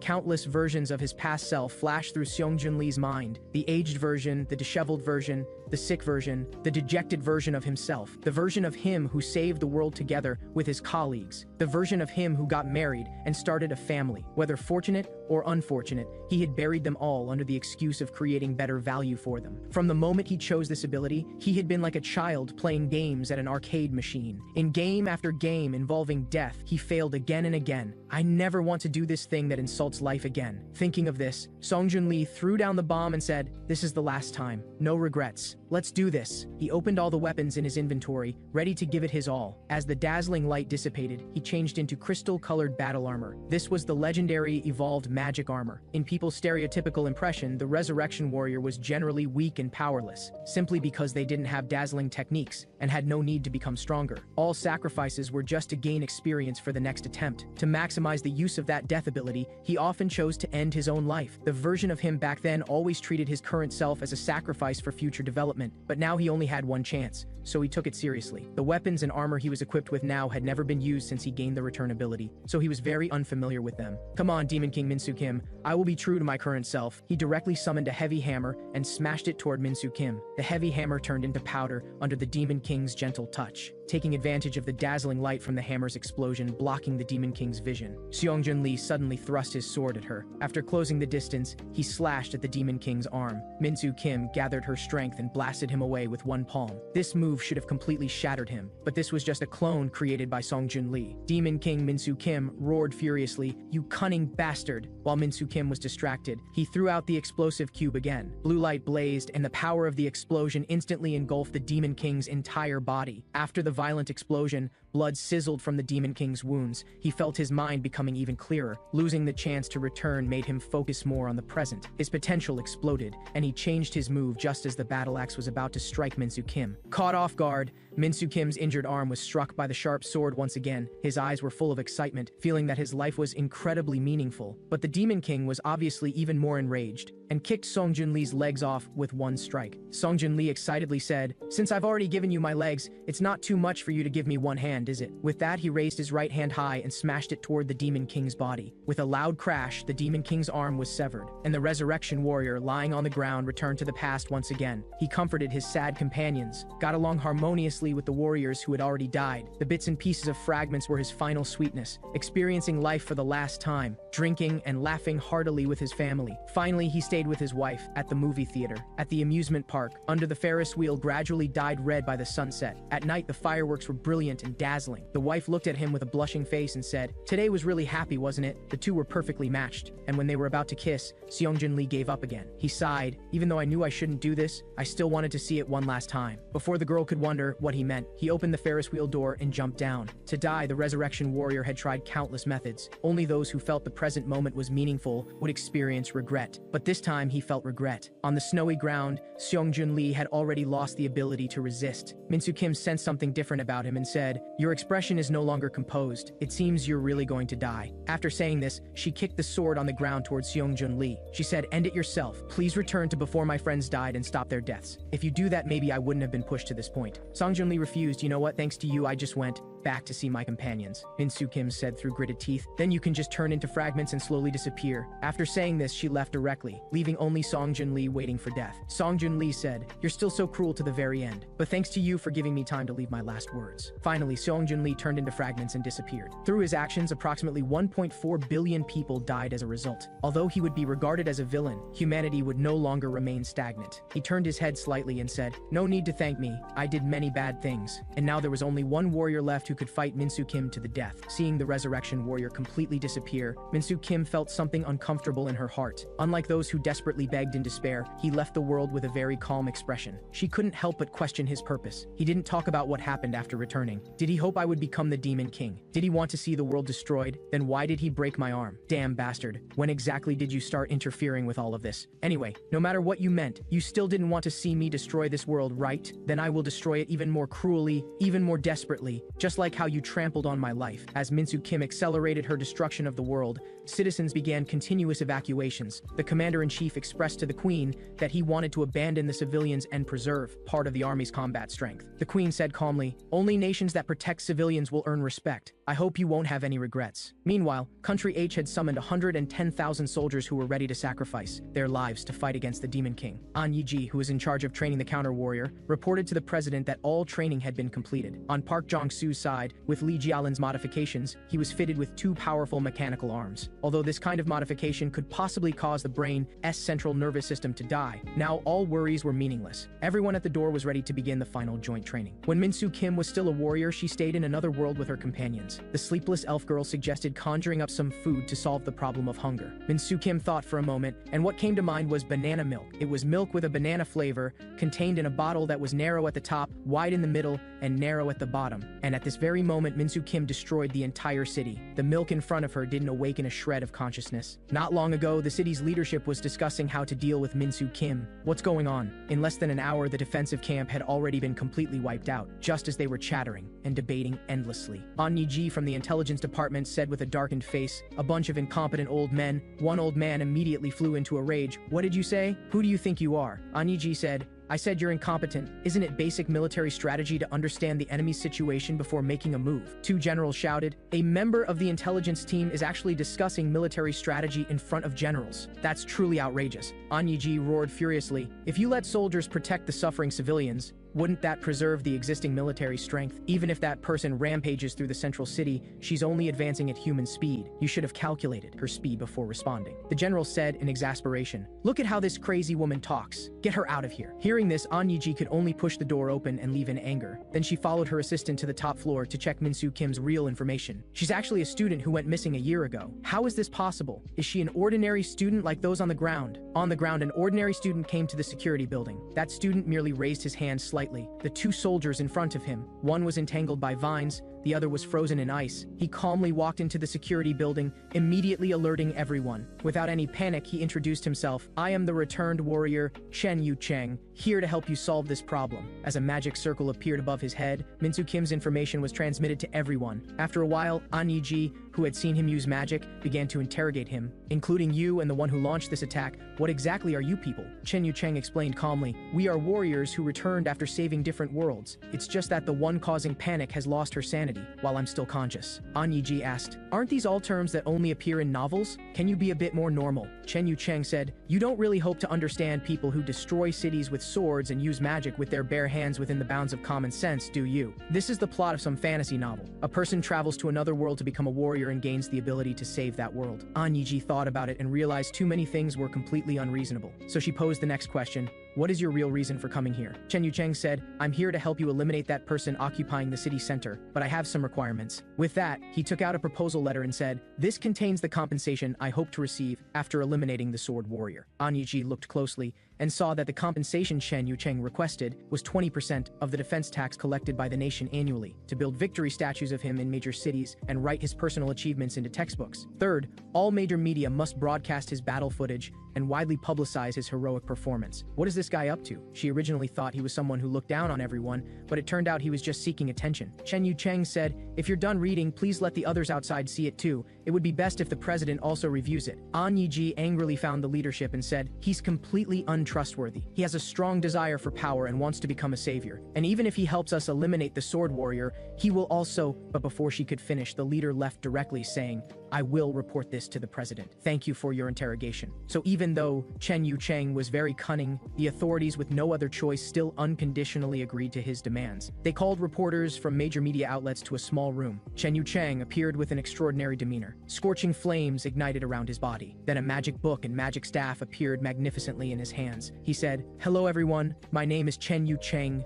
I'm the warrior who came to save everyone. The reporters, as if witnessing a miracle, took photos one after another, with flashlights flickering like stars. Chen Yucheng looked at all this, and a familiar joy swept into his heart. He thought, actually, I'm quite grateful to you. It's you who let me return to the time when I was admired by everyone. Looking at these people who worship me infinitely, I feel like I'm back in the other world. At that time, I was the center of the world. Enjoying the food I wanted to eat, getting the things I wanted were all easy as pie. Embracing the women I wanted to embrace, sitting in the position I wanted to sit in. I feel like I'm back in that world where no matter what strange request I made, others would agree with a smile. To be honest, after coming back, I also thought about destroying this world like you did. Becoming a student again was simply like hell for me. Even breathing the same air with those ordinary social consumables and trash made me feel disgusted. And you saved me. I'm going to be a warrior again. Next, the nation began to spare no effort in proclaiming that he would set out in 3 days to save the city. The entire country fell into a kind of frenzy. Those who had lost loved ones wanted revenge. Those who suffered losses or whose economy was affected hoped to return to a peaceful life. Citizens began to march, cheering for Chen Yucheng, hyping him up as a deity. Even on the internet, people began discussing his handsome appearance and false sense of justice. Then, amid all the commotion, the appointed day finally arrived. As the car headed to the disaster scene,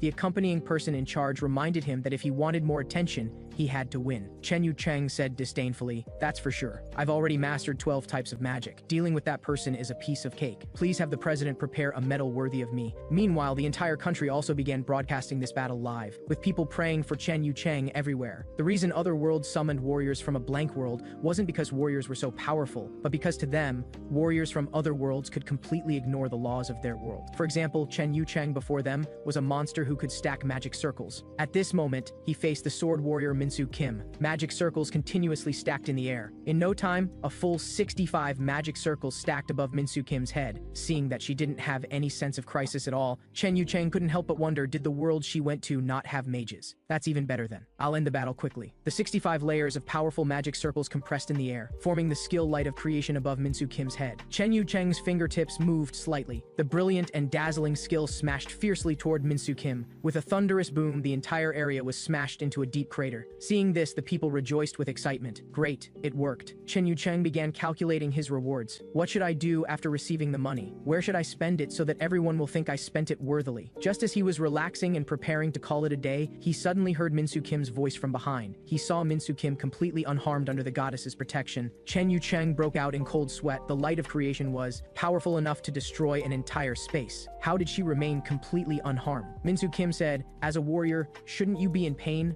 Why are you smiling so happily? After saying this, she swung a powerful sword energy. As mountains collapsed and earth split, Chen Yucheng knew he couldn't take this move head on. He activated magic to raise the foundation to block this move. Seeing the sword energy pressing forward, he leaped away again. He said, you ask why I'm happy? Of course, it's because thinking about eliminating you means I can become the warrior here, which makes me happy. Just disappear for my sake. With that, countless fireballs smashed toward Minsu Kim. But even though this move was powerful, Minsu Kim remained unscathed. She lightly blocked the attack with her sword. Just as Minsu Kim was about to swing her sword and counterattack, a flaming magic circle filled the ground beneath her feet. Huge scorching flames engulfed Minsu Kim's body. Chen Yucheng's magic power was endless. Ice-type magic circles that could freeze people into ice blocks. High-level flame magic circles burning in the shape of a phoenix, all smashed toward Minsu Kim. At this moment, he felt his heart was about to explode with excitement because he seemed to hear the cheers of the people. Thinking about the feeling of being admired by everyone made him tremble with excitement. He said, I will make you vanish into thin air like this. But Minsu Kim remained unharmed and said, the probing is over. In just an instant, she rushed out of the magic circle. With lightning speed, she pierced through to Chen Yucheng's side. The moment a star shines brightest is the moment it extinguishes. Seeing Chen Yucheng's head separated from his body,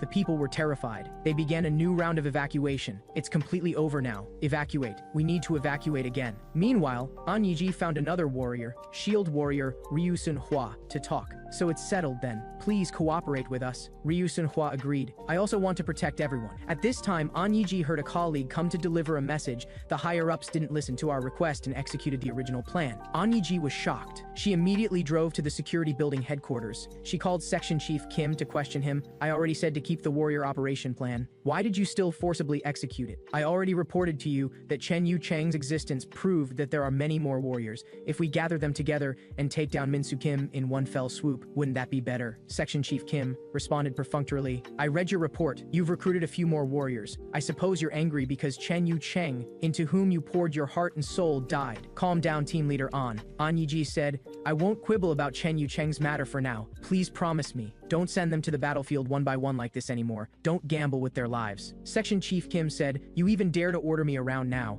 How to use them is the higher-ups' decision. As a member of the intelligence division, you just need to do your job and find other warriors. After saying this, he hung up the phone, making An Yiji's face turn purple with anger. On the other end of the phone, Section Chief Kim calmly lit a cigarette and said, keep making a fuss. I'll keep sending them to their deaths one by one, whether it's Minsu Kim or these warriors you're looking for. Just like that, An Yiji went to the security headquarters and caused a scene. But the result was that a group of officials who spoke out with her were all demoted. Section Chief Kim said with disdain on his face, the nation's survival is at stake and you're still playing the good guy. With that, he found the next warrior to send into battle among a pile of documents. The subordinate looked closely. Lim Do-hoon. Could this white-haired old man also be a warrior? Section Chief Kim pushed up his face. I don't know why he aged like this in just 1 year. Then he said, but this is good for us. Isn't it more appropriate to send an old man about to die to the battlefield? 1 year ago, Lim Do-hoon was still a student. He had just finished reading Don Quixote. Hearing a female classmate say it was boring, he said in surprise, this book should be considered quite interesting among the recommended books, right? But is it interesting for a confused old man to do incomprehensible things? I actually felt quite uncomfortable.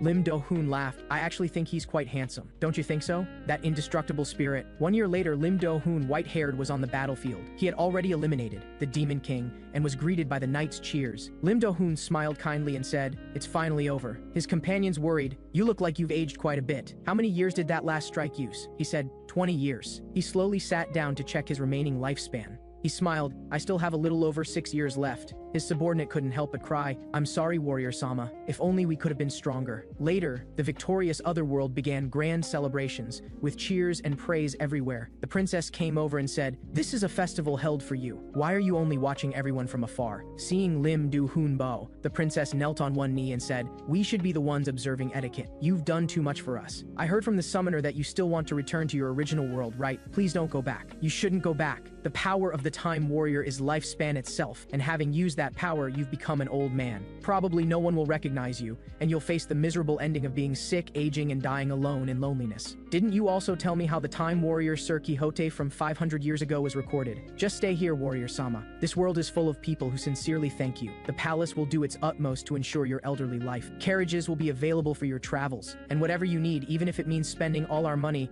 we will satisfy you. I promise to give you a life happier than anyone else's, enough to make you forget your homesickness. Moreover, if you leave like this, how can we atone to you? Faced with the princess's goodwill, the Time Warrior just shook his head. He gently wiped the princess's tears and said, my parents were in their 40s when they had me. Because of infertility, they tried many methods, and 3 children died before they gave birth to me. Because they loved me so much, I didn't even know how to wipe my nose even after starting school. Even though they worked until very late, they would try to satisfy whatever I wanted. I am their everything, their entire world. Hearing this, the princess couldn't stop sobbing. I'm truly sorry. We actually summoned someone like you here. Lim Do-hoon smiled. I didn't tell you this to make you cry, but to say that returning there is my duty, the responsibility I should fulfill as a son toward my parents. In the end, the Time Warrior was still going to leave the other world. Before leaving, the princess gave a servant named Sancho to Lim Do-hoon. She said, you'll still need someone to take care of you in the future, and your parents will need it too. This is the most basic thing I can do for you. To dispel the warrior's concerns, the little girl Sancho said it was her honor. So 3.5 months before Minsu Kim's rampage, the two returned to the door of Lim Do-hoon's parents' house. Seeing Lim Do-hoon hesitating to go forward, Sancho wondered, why aren't you going in? Lim Do-hoon said, my haggard appearance will make them more heartbroken. It would be better to just leave and tell them I'm doing well. Before he finished speaking,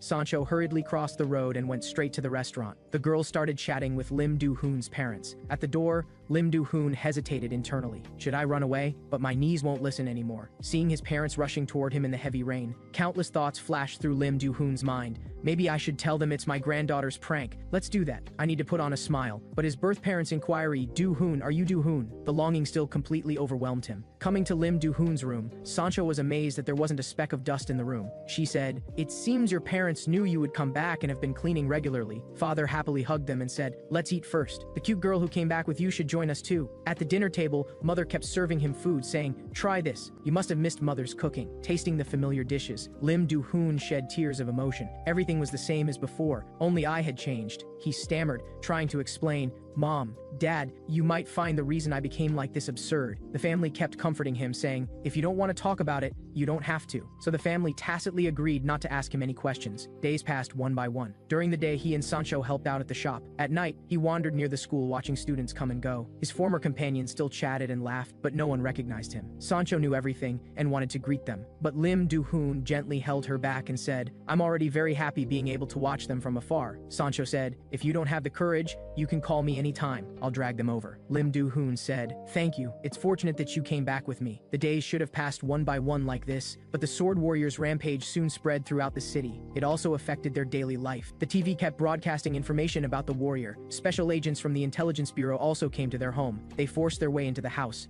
Seeing the old man and child in the room, the agents questioned who was Lim Do-hoon. Father said the old man was his wife's biological father, and the child, but the agent interrupted. "Your father-in-law passed away 2 years ago. This is a state of martial law. False testimony will lead to unnecessary punishment. May I ask which of you is Lim Do-hoon?" Lim Do-hoon angrily stood up and said, "I am. Please don't make things difficult for my parents anymore." So the agents began explaining to them the benefits of the battle participation consent agreement. "If you sacrifice yourself for the country, we won't hold you accountable for defeat either." After hearing him out, Mother knocked the tea over. She scolded loudly, "You want us to agree to send our son to the battlefield? Are you crazy? Open your eyes and see what my son has become. Seeing him come back aged like this is already heartbreaking enough. If you don't want us to take action, please leave quietly." So before leaving, the agent patted Lim Do-hoon and said, "The battlefield changes in an instant. Now is the time when you're needed."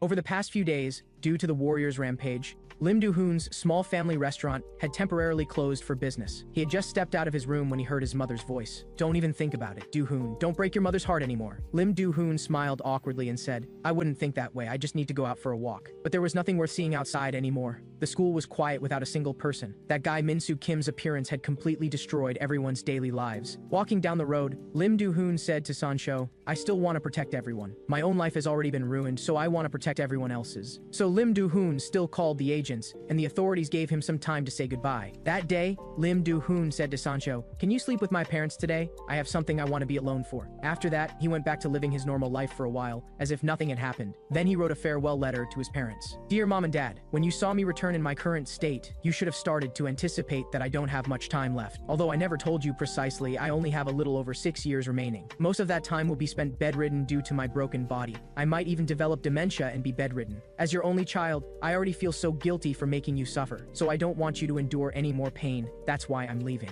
I came back because I insisted on seeing you one more time, and during this time I spent brief but happy moments. I'm already very satisfied. The authorities said they would give you a huge compensation. I hope you can take this money and live somewhere where you can forget about me. Sancho, I'm entrusting my parents to you. With you there, they wouldn't feel lonely." After finishing the letter, he stood up, then spent 15 days of his lifespan. Under the Purple Space's transmission, he obtained his armor and weapon. Without saying a word, he opened the door preparing to leave. But his father had actually been waiting outside the whole time, asking, "Where are you going, Don't go. Mom and Dad think it's still not too late. We still believe our family can live happily together." Do-hoon knelt down and said, "I just want to go out for a walk, Dad. It's my honor to have you two as my parents." At this moment, both husband and wife were already in tears. They both knew what their son's departure meant. He walked out the door and found Sancho already waiting for him at the entrance. Lim Do-hoon said, "Sancho, if even you leave, my parents will be very lonely." Sancho looked at him with a smile and said, "The princess ordered me to protect you until the end. So even if you sacrifice yourself, I'm willing to follow in your footsteps. Besides, how could there be a knight who sets out on a journey without even bringing his attendant and horse? Please mount up. The road ahead is still very long." So the two of them headed toward the battlefield. The two walked in the opposite direction,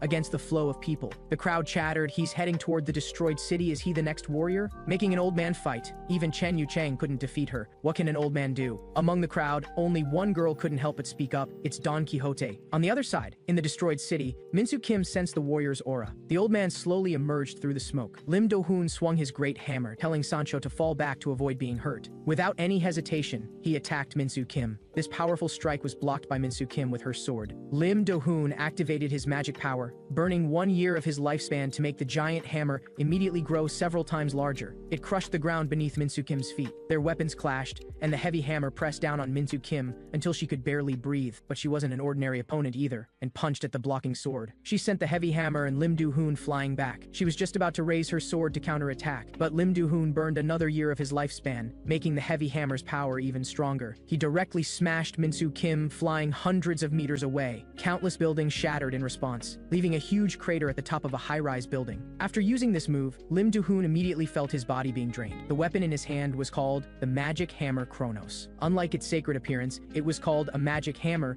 because it absorbed the user's lifespan, and its mass would increase along with the absorbed lifespan. Therefore, the user's lifespan was not only decreasing, they were also aging, and still had to swing an increasingly heavy weapon. The collapsing body would gradually become unable to support it. This was truly being crushed by the years. At this moment, with only 4 years of lifespan remaining, Lim Do-hoon began to doubt, can I really defeat that guy? Just then, Minsu Kim, who had been sent flying, returned. Realizing the old man's condition was even worse, Minsu Kim decided to play it steady and let her opponent self-destruct. So both of them summoned their spirit and fiercely battled together. Hammer and sword clashed, friction sparked fierce flames. The two were evenly matched. But the high-ranking officials watching noticed something unusual. At first glance, this was an evenly matched battle, with neither side gaining an advantage in offense and defense. But their momentum was different. Minsu Kim fought with increasing excitement, while Lim Do-hoon gradually collapsed. Each of his strikes was a step toward death. Realizing he would lose if he continued fighting like this, Lim Do-hoon burned his life again. He poured 6 years of life entirely into this fierce strike.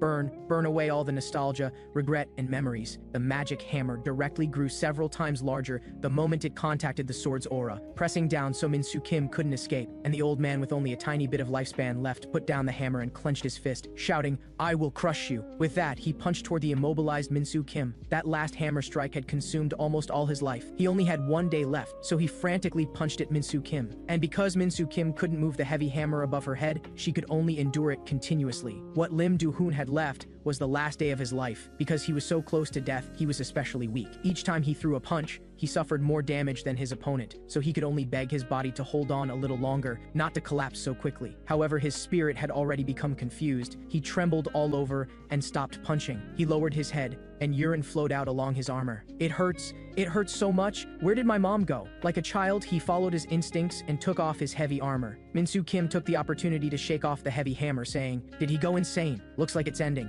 At this moment, the mentally confused Lim Do-hoon asked, "Do you know where my home is?" Just as Minsu Kim raised her sword to give the old man the final blow, Sancho rode up on horseback. She summoned a great bull, sending Minsu Kim flying away. She tearfully grasped Lim Do-hoon's hand and said, "I should have persuaded you, should have listened to your uncle and aunt. Warrior sir, please pull yourself together. At this rate, we'll both die." But Lim Do-hoon's eyes were already vacant as he asked, "What is a warrior?" He shook off Sancho, saying, "Wait, what question was I just about to ask?" Sancho rushed forward and tackled him down, saying, "Pull yourself together." And Lim Do-hoon, lying on the ground, said, "Don't hit me, I'm in pain." Sancho clenched her fists and kept choking up. "Didn't you say you came back to live with your family? You should go home, shouldn't you?" At this moment, Minsu Kim killed the water buffalo and stepped forward, saying, "You're far from being able to deal with me." Although Sancho was trembling, she immediately remembered what the princess had said to her. So she wiped away her tears and resolutely stood in front of Lim Do-hoon, preparing to protect the warrior sir until the end. Lim Do-hoon stood up again, saying, "Sancho, who am I?" Sancho said, "You are the time warrior Lim Do-hoon, who didn't hesitate to sacrifice his own years for his loved ones and for the world. That is who you are, warrior sir." Lim Do-hoon wiped her tears, saying, "I actually made a child cry. I'm an unqualified warrior. I will use up all my time.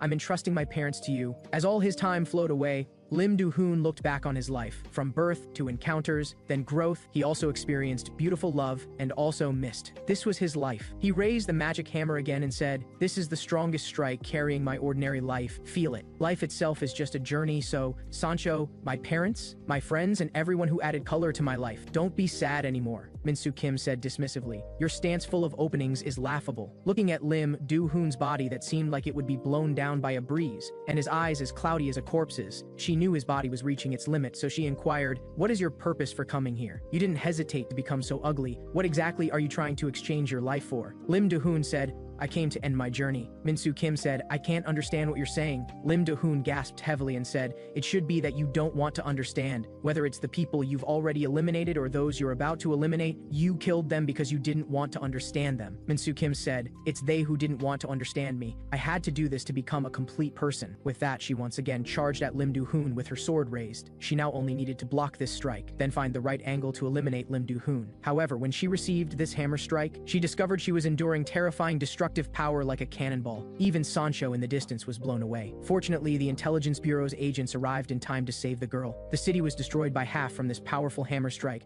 brilliant light shooting straight into the sky. Feeling incredulous, Min-soo Kim struggled to resist. How could this be? It turned out that although only one day was added to the hammer, countless memories surged in, already transcending the dimension of time. This was the full power of 18 years, 5 months, 11 days, 7 hours, and 35 minutes. It was this time and these memories that created the incredibly powerful Time Warrior. The memory returned to Lim Do-hoon's interpretation of Don Quixote in class. Does everyone think Don Quixote regretted his journey before dying? I don't think so. I believe that journey where he gave his all must have left him with pleasant memories. And his journey must have been a pleasant journey that saved the lives of countless readers. Here, after the smoke from the explosion cleared, Time Warrior Lim Do-hoon was pierced through the body by Min-soo Kim. Lim Do-hoon said, I'm sorry I couldn't protect everyone until the end, but thanks to everyone this journey was very pleasant. Seeing the Time Warrior's sacrifice, the authorities' stereotypical impression of warriors as utterly evil and greedy for profit also wavered. They fell into deep hesitation. Some officers couldn't help but ask, is someone like him also an enemy we should eliminate? The general had no choice but to say,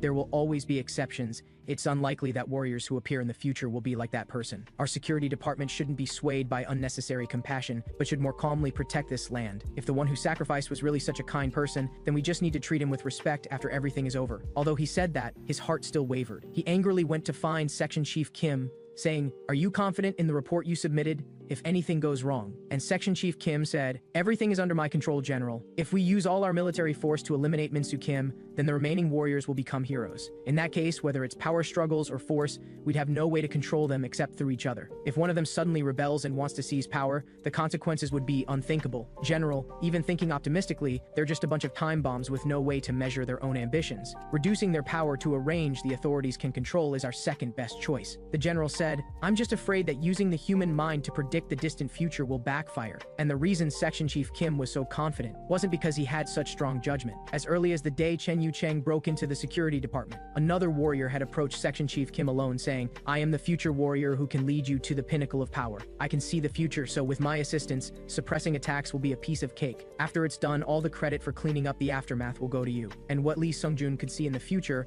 was the story of warriors going berserk after Min-soo Kim's death, which is why he proposed the strategy of consuming warriors. Just as Lee Sung-joon predicted, Chen Yu-cheng made outrageous demands to the authorities. Things played out as expected, making Section Chief Kim trust Lee Sung-joon even more. He was ambitious, sensing this was a good opportunity to gain real power. He actively pushed the plan forward, believing things were developing according to the established route. But as the Faith Warrior went berserk, the Metamorphosis Warrior went berserk, the Sea Dragon Warrior appeared and went berserk, the Iron Arm Warrior went berserk, things seemed to be developing toward an uncontrollable situation. He just emitted deep purple smoke from his hand. Smelling this scent, the man began to vomit blood. Just as the people around loudly called for help trying to find a doctor, they discovered their own bodies were also starting to show abnormalities beyond their control. The masked Reverse Mutation Warrior laughed wickedly like a rat. The Reverse Mutation Warrior, who grew up in garbage dumps since childhood, had always been an existence despised by those around him because of the foul smell he emitted. He was bullied by everyone. Classmates mocked him. You only come to school to pack up school meals. Please get out and don't come back. He often rummaged through garbage outside like a stray cat to eat, yet was constantly beaten and scolded. Just as those people living in the light don't understand the rats in the sewers, he also didn't understand any beautiful things. He said, don't ask why anymore, disappear completely. Suffer the pain together with me. Warrior rampage incidents of varying degrees appearing around the world completely shocked the authorities. Listening to his subordinate report news of toxic gas attack incidents, the general furiously said, bring Section Chief Kim here.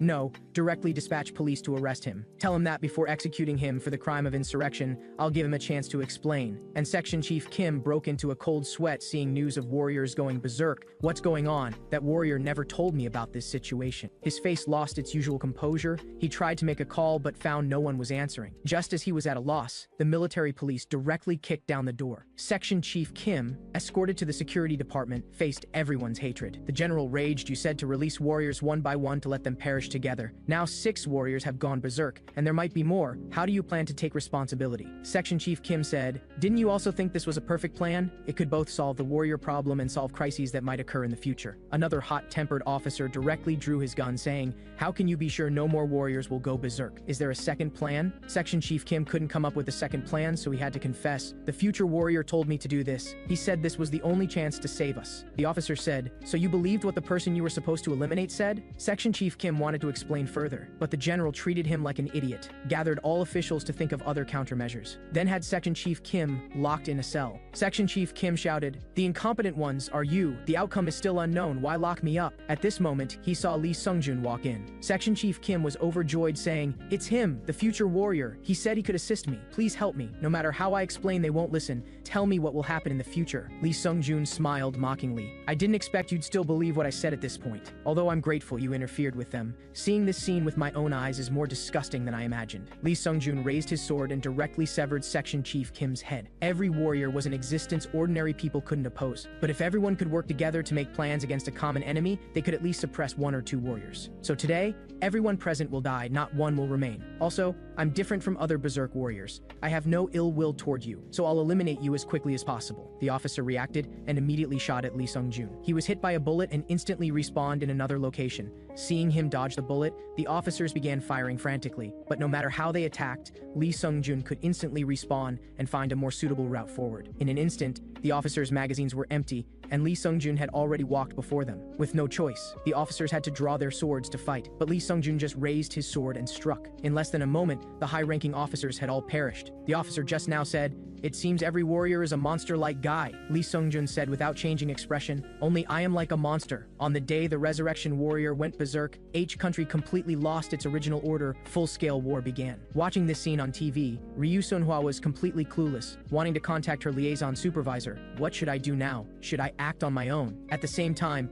in the prison holding warriors, an officer came to visit the red-haired warrior. The warrior said dissatisfied, just because I intervened to save citizens you tied me up here, now what do you need my help with? The officer apologized. That was the leadership's decision. We had no choice. We don't think you committed a crime. We'll go berserk like other warriors. The warrior stood up saying, you're coming to talk to me now. Did some variable appear? The officer said. The security department was completely destroyed. Section Chief Kim, who ordered your detention, is also dead. We've reached a consensus to release you and request your help. Please trust us one more time for the sake of the country and citizens. The warrior asked seriously, what should I do? So the officer showed him footage of the Faith Warrior, saying, that's a monster impervious to weapons. Who can bewitch people's hearts with just a few words? We hope you can deal with him. Hong Hualang fell into thought. Impervious to weapons and bewitching hearts, he had fought countless such monsters in another world. Back then, he had almost given up his human body under the werewolf's bewitchment, but still overcame the difficulty with superhuman will. Hong Hualang immediately decided to set out, saying, originally battles between warriors would be hard to decide, but since the opponent has already become a monster who gave up being human,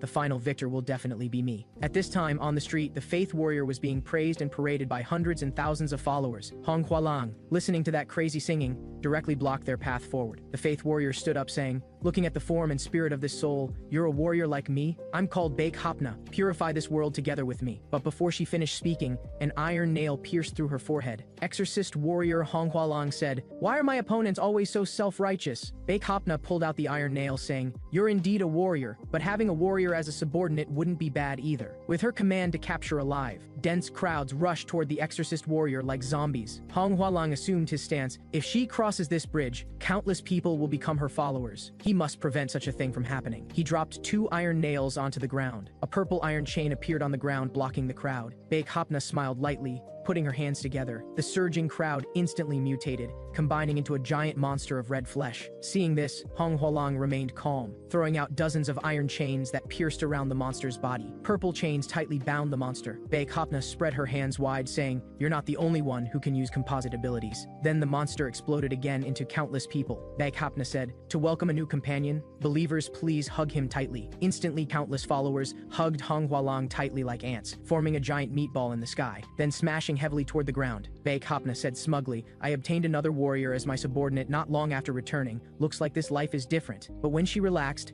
Countless purple iron chains instantly burst through the crowd. Unable to react in time, she was pierced through the forehead by an iron nail again. She still wasn't afraid. After sacrificing 2 followers, she summoned a giant demon with its head pointing down. Its face was extremely ferocious, spitting blue flames. Hong Hualang leaped up, dodging the attack, while throwing iron nails toward the Faith Warrior. The iron nails instantly turned into flaming crosses in the air. Hong Hualang shouted, "Demon sealing formation, chains." Then the cross shot out iron chains, tightly binding Bei Kapna. Bei Kapna said confused, "Ideology doesn't work on you, brute force doesn't work on you either. What exactly do you do?" Hong Hualang raised his hammer and iron nail aimed at her forehead, saying, "Still don't understand? I'm human." At the same time, the general waited anxiously for his subordinate's report. Seeing the subordinate enter, the general said, "The outcome was decided so quickly we lose, right?" The subordinate said, "Hong Hualang has captured the Faith Warrior alive. This is also our first victory against a Berserk Warrior. And Miss Ryu Sunhua has arrived at F City. The one she's about to meet is the Iron Arm Warrior with an indestructible body." A great battle between the two was about to break out. Zhong Yiho said smugly, "Are you lost or are you a loyal fan of me, the Iron Arm Warrior? But none of that matters, ahead is hell." Ryu Sunhua asked coldly, "What would it take for you to stop?" Looking at Jung Yiho's confused expression, she supplemented again, "I'm asking what it would take for you to end this cruel behavior and repent. I understand that after returning from another world to your original world, you might feel empty due to the passage of time,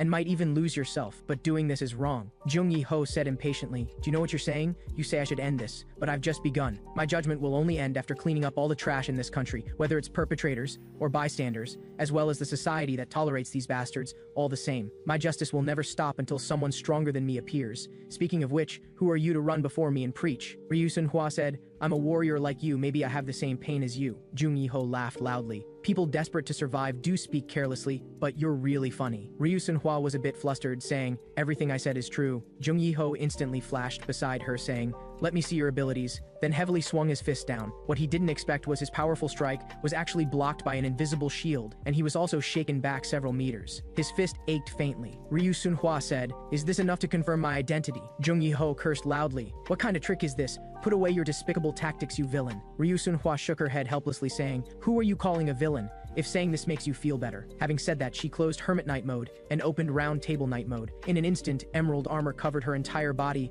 A giant shield appeared prominently. She said, "You just said if you met someone stronger than you, you would stop. Are you ready now?" Jung Yiho said, "What are you so proud of? You only blocked one of my punches. I'm going to tear apart your arrogant mouth." In ancient times, there was the saying of spear and shield. So what should the contest between the strongest spear and the strongest shield be called? Jung Yiho's iron fists continuously smashed down on Ryu Sunhua's shield, bursting out strong airflow. After a fierce battle, both were panting heavily. Ryu Sunhua received a system prompt. Completed Galahad's first task, suffering, can start using divinity. She thought briefly, planning to provoke Jung Yiho to make him reveal an opening. She mocked, "Give up. Even if we keep fighting like this, it will only consume each other's stamina." Jung Yiho said angrily, "You're just a girl who only knows defense. My revenge has just begun." Ryu Sunhua provoked, "I was just speaking casually. You're not really going to give up, are you, you muscle pig?" These words reignited Jung Yiho's fury. He charged toward Ryu Sunhua. This move Ryu Sunhua didn't plan to block head-on, but dodged it with agile movement. Circling behind the Iron Arm Warrior, she began releasing Arimathea's shield. Ryu Sunhua said, "Did you think I would defend all night?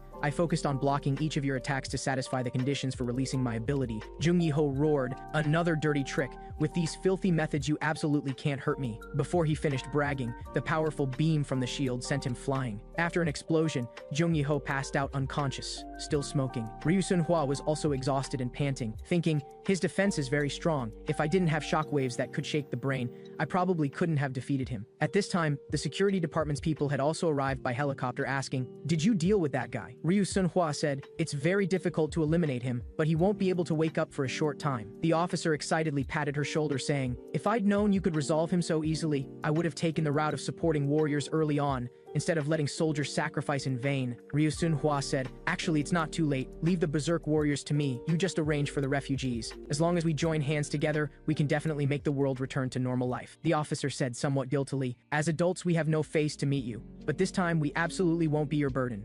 At this moment, the Faith Warrior who had committed countless evils was bound to a cross. She was under human surveillance at all times, with her every small movement being closely watched. An official asked, "Is there really no way to eliminate her directly, rather than keeping her as a ticking time bomb that could explode at any moment?" Seeing Hong Hualang's cold gaze, the official quickly changed his tone. "I didn't mean you. nor did I mean the other warriors. The exorcist warrior said, I know, but currently there seems to be no way to eliminate her directly, because she appeared to have gained the ability of immortality at the cost of losing her humanity. So we need to catch those rampaging guys off guard, deal with them, and then finish things up. Meanwhile, although the command system had been destroyed and fragmented by the Resurrection Warrior, the authorities and military gradually ignited the fire of counterattack. Capturing the Iron Arm Warrior and the Faith Warrior was equivalent to firing a signal flare. The long-awaited victory brought a glimmer of hope to the exhausted refugees and reinvigorated the dejected morale. It further proved to the entire world that there was a possibility of winning this war. Just as other countries wanted to send troops to support each country, they put forward a requirement. The Reverse Mutation Warrior,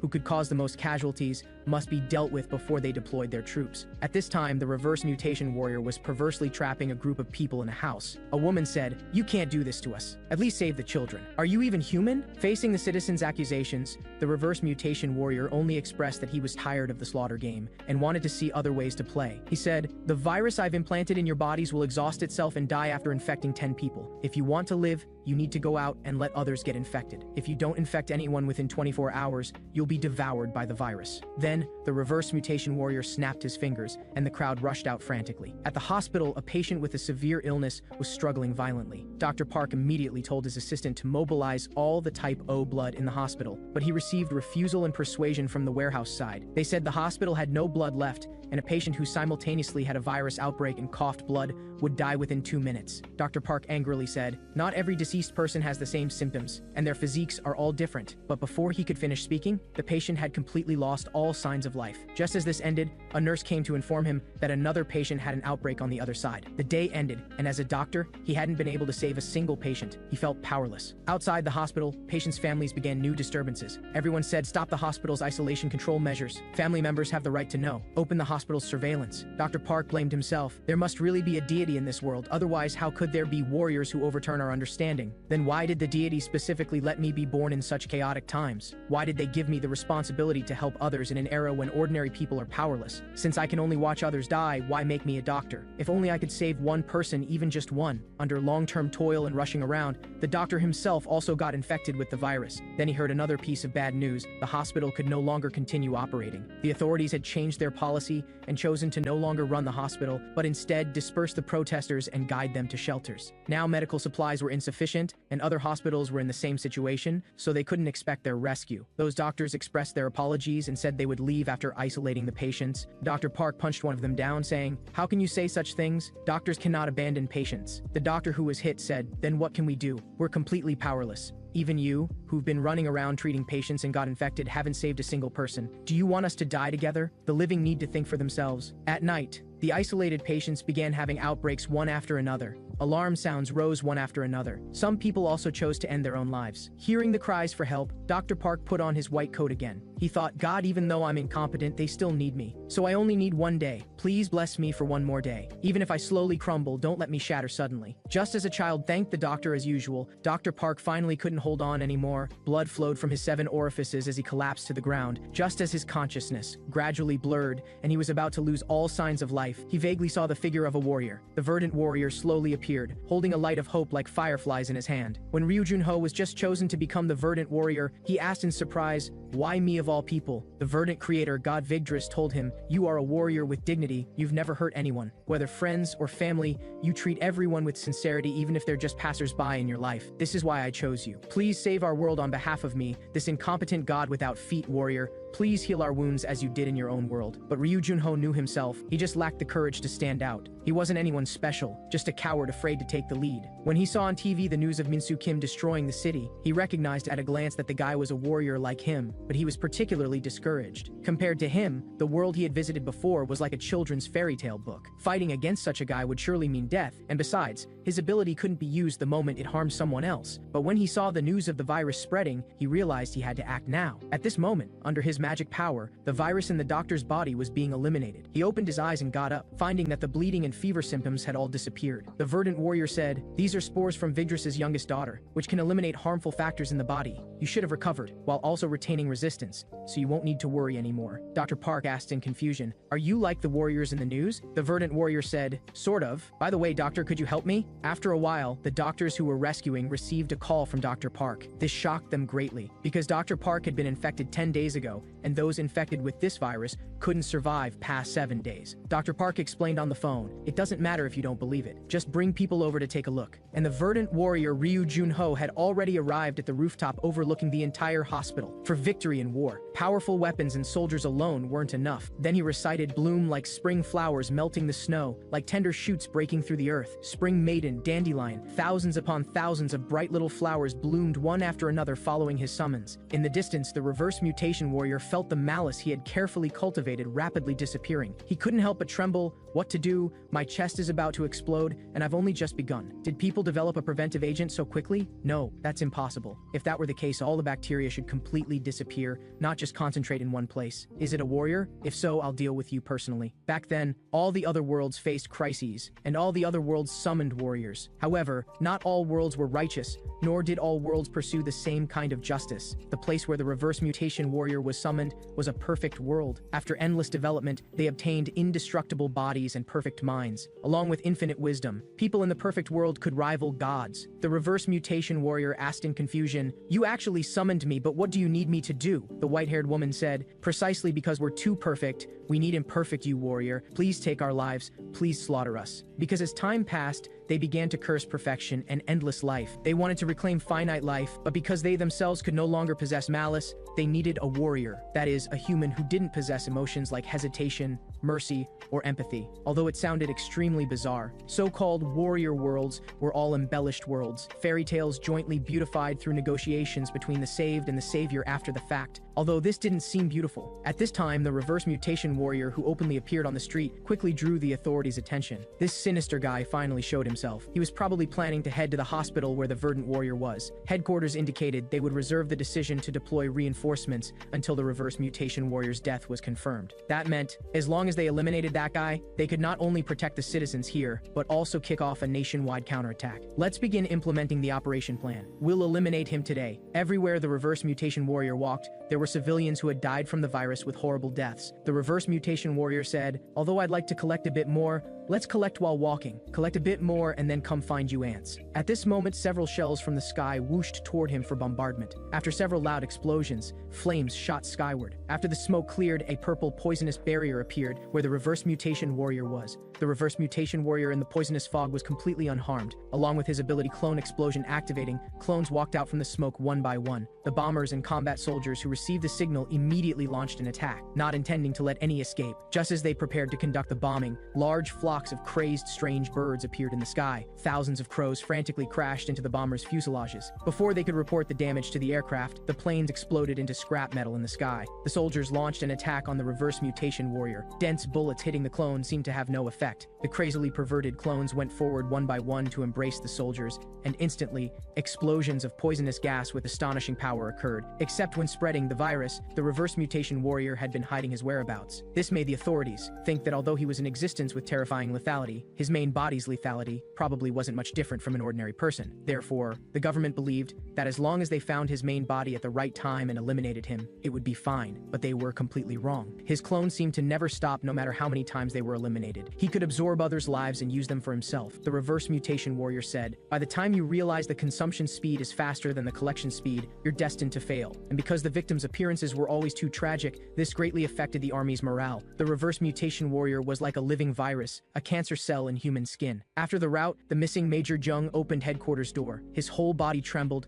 blood flowing from his 7 orifices, saying, "I'm sorry, this wasn't my intention." A large lump of purple, disgusting liquid spewed from his mouth, and that disgusting liquid began to condense and squirm. In an instant, the reverse mutation warrior appeared through this, saying, "I finally found you." After a round of resistant gunfire, tragic wails came from inside the room. Just like that, the first operation against the disease entity ended. Because the scene was too shocking, after news of the failure arrived, footage of the reverse mutation warrior's battle also spread among the military. Officers began heated discussions. That was a top-tier chemical warfare unit. "This failure is truly regrettable. Now's not the time to say such things. The reverse mutation warrior is about to attack the hospital. If we lose the treatment method we finally discovered, our military's initiative will be completely lost." So they began to summarize. Among the warriors who have appeared so far, the reverse mutation warrior's danger level is unprecedented. He can cause the most fatal damage to the military, yet currently the military has almost no possibility of opposing him. So in this situation, we can only deploy the warriors on this side. But officials from other regions express some concerns. The reverse mutation warrior is a bit too dangerous. Even if our warrior can defeat him, there will definitely be chaos. It would be bad if it threatened Hong Hualong's life. Officials from another region also said they couldn't hand over Miss Ryu Sunhua. Facing the commander's fury, they immediately defended themselves. Actually, there are still many warriors who haven't been dealt with. The forces still hold the Faith Warrior, whose danger level is comparable to the reverse mutation warrior. There's also the Sea Dragon Warrior, who completely controlled maritime supremacy, the Sword Warrior, who has been advancing south and eliminated 2 warriors, the Transformation Warrior, and the Unknown Warrior, who attacked the security department, all too difficult to handle. Rashly deploying our own warriors without understanding the situation, if they're sacrificed in vain like Chen Yu Cheng and Lim Du-hoon, who can take responsibility? After turning off the call, the officials sighed. Since they were all unwilling to deploy warriors, there was only one option: deploy that one warrior with a criminal record. At the nursery, the official found that white-haired young man. Seeing the visitor, he began to complain. I said back then I was willing to contribute to the country, yet you still placed me under house arrest. How about it? Are you starting to feel a sense of crisis now? The officer said flatly, the first time we came, you said you truly regretted it. You said you were willing to pay for your crimes and asked us to build you a stage. Now the opportunity has come,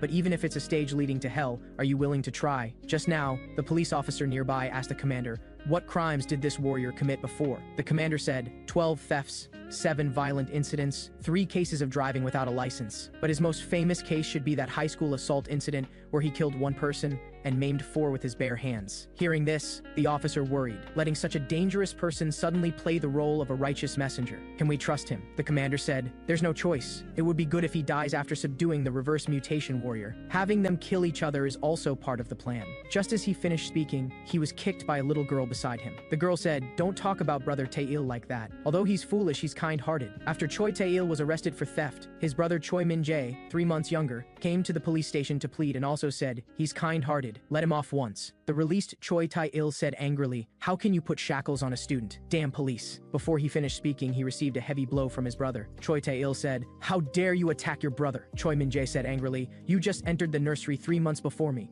What's so great about that? Look at what you've done. Do you want to ruin your life? Why are you living like this? Choi Tae-il said stubbornly, you're right. I just want to ruin my life. On the contrary, why do you try so hard? Do you think if you study hard and succeed, your parents who abandoned you will come back to you? I have absolutely no interest in those inspirational stories on TV. Also, those people who threw me in the nursery and this world that turned a blind eye to it should know that abandoned people will eventually become problematic students. Doesn't this also warn the world not to abandon us? Choi Min-jae said, you're giving up on your life just to disgust others. Don't live like that, brother. Choi Tae-il paused slightly, turned and walked away saying, anyway, I have my own life to live. Then he turned back and tossed a stack of money to Choi Min-jae. Use this money to buy things for the others. Choi Tae-il grew up in a nursery. As he got older and learned he'd been abandoned, somewhere deep in his heart, a certain inextinguishable flame ignited. That sense of grievance, as if he was abandoned because he had some flaw, and the inferiority of not being chosen, made him unknowingly live a flawed life. At this time, the gang boss whose motorcycle was stolen by Choi Tae-il also brought people to find him. You gutsy bastard, you dare steal our car? Choi Tae-il fearlessly said, I was just waiting for you to come. It was me who stole it. Let's fight. So the two groups violently fought together. Choi Tae-il kept causing trouble like this, getting arrested again and again, then being released and facing the endless nagging of the director and his brother, then causing trouble again, repeating endlessly. Choi Min-jae still nagged endlessly, but he was truly doing it for his brother's good. Choi Tae-il said, you nag endlessly every day. Aren't you tired of it? Choi Min-jae said, then you should at least pretend to be obedient. Do you want to ruin your life? Choi Tae-il thought life would continue like this. He would always be trash and a thug, while Choi Min-jae would be a relatively successful member of society. But he didn't know that the punks he'd offended before found the two of them. Hey, what's the name of that brat who's with Choi Tae-il? I looked into it. They entered the nursery in the same period and their relationship is like real brothers. Look at his expression when he's with him. Completely different from when he's with other people. The gang boss said with a gloomy face, bring his brother here tomorrow. Choi Tae-il, you always act like you have a heart of stone. I want to see your reaction when it involves your family. But these real thugs didn't know how to control their strength when beating people, under the merciless rounds of beatings. Before Choi Tae-il could could arrive at the scene, this innocent child had already been left disabled. This was like a bolt from the blue for Choi Tae-il. The debt he owed was actually being repaid by the person he cherished most. He angrily found the gang. Choi Tae-il, did you come for revenge? I deeply regret what happened to your brother, but it's all your fault. You stole the motorcycle. Yes, it's all my fault. Even if I'm retaliated against or beaten half to death, I have nothing to say. But you should have settled accounts with me. Trash should look for trash. After a fierce and chaotic battle, Choi Tae-il subdued the entire gang, and the gang leader was beaten by him until nearly dead, but he still wasn't satisfied and continued to punch frantically. A punk grabbed his leg and began to beg, "Stop hitting him. At this rate, he'll really die. After all, we didn't take your brother's life." That's right, he's lying in the intensive care unit and hasn't died. But your boss's death has nothing to do with Min Jae, because I'll pay for it with my own life. After settling things, Choi Tae-il rode his motorcycle onto the railroad tracks. Alright, let's settle everything here. Give Min Jae his life back. With a loud clang, he heard a key speaking, "Warrior, warrior, wake up." In the other world, the city was being trampled by giant robots. The key said, "Warrior, why won't you take on the responsibility of saving the world and still starve yourself? You must save this world. Haven't I said this countless times?" Choi Tae-il said weakly. "I told you I won't be a warrior, you lunatic. Also, stop making me talk. I'm already dizzy from hunger," the key said, puzzled. "I've given you, who were near death, another chance. As long as you defeat the Demon King, you can return to your family." Choi Tae-il said stubbornly, "I told you I won't be a warrior. I was supposed to die. You've got the wrong person for someone like me." The key said, "Usually people who don't want to live fall into two categories. One is escaping responsibility, the other is bearing responsibility. You seem more like the second, as you said, atonement. But do you think just your life is enough for atonement? Do you think that's a responsibility you can easily put down? Even an observer like me can see clearly, yet the person involved always gives the wrong answer. Is what you're carrying really a burden that can be offset and put down with a simple price?" Hearing this, Choi Tae-il fell into deep thought. He said, "What I'm responsible for is Min Jae's life that was ruined because of me. Is it a life that can be compensated with the life of trash like me?" Thinking of this, Choi Tae-il's tears streamed down his face. He said, "My life is cheaper than the price I need to bear. What should I do? Can you tell me?" The key said, "This is normal. Everyone has a corner of regret deep in their heart. Warrior, you need to raise your value to equal what you're responsible for. It's not too late to end yourself then." The scene switched to the nursery. Choi Tae-il agreed to the police's request and prepared to depart. The key said, "Is it time, warrior?" Choi Tae-il said, "That's right, it's time to settle this account." Before departure, the commander called out to him, "Tae-il, I'm grateful that you decided to participate in the battle and never regretted it until the end. We've confirmed the reverse mutation warrior's location, and the transport plane you need to take is ready." Choi Tae-il said, "No need to prepare a transport plane. I prefer to personally choose my favorite means of transportation." He took out a key and thrust it into the ground. As red light suddenly appeared, a huge magic circle appeared in the air. A giant robot rose from the ground. He picked up an aircraft and inserted the key into it. Seeing this scene, the officer exclaimed in shock, "Is this guy crazy? That's really expensive. Did he plan to destroy military facilities from the start? Quickly notify everyone. The combination warrior has gone berserk." However, the next second they dismissed their concerns. The aircraft's wings became enormously large and were installed on the back of the combination robot. The officer immediately ordered, "Bring all the latest equipment we can use to this base." Meanwhile, the perverted reverse mutation warrior had already arrived at the hospital. He smiled sinisterly. "I was worried they would escape, but unexpectedly so many more people came. I can have a feast tonight." Just as he was feeling smug, the huge figure of the combination warrior had already appeared behind the building. With just one punch, he smashed the building and the reverse mutation warrior down from high altitude. He wondered, what's going on? It's actually a robot. Only now do they use such methods. Just as he was about to reshape his body, he was pinched between the robot's fingers. Choi Tae-il smiled slightly. "Did you think I couldn't see you just because you hid like a cockroach?" He immediately activated flames to roast the reverse mutation warrior. Just now, under the key's magical power, the government's weapons and most advanced radar were all adjusted and installed on the combination warrior. But the reverse mutation warrior wasn't so easily eliminated. He had planted spores in advance and revived himself. He said, "This level of weaponry doesn't seem like something those ants could use.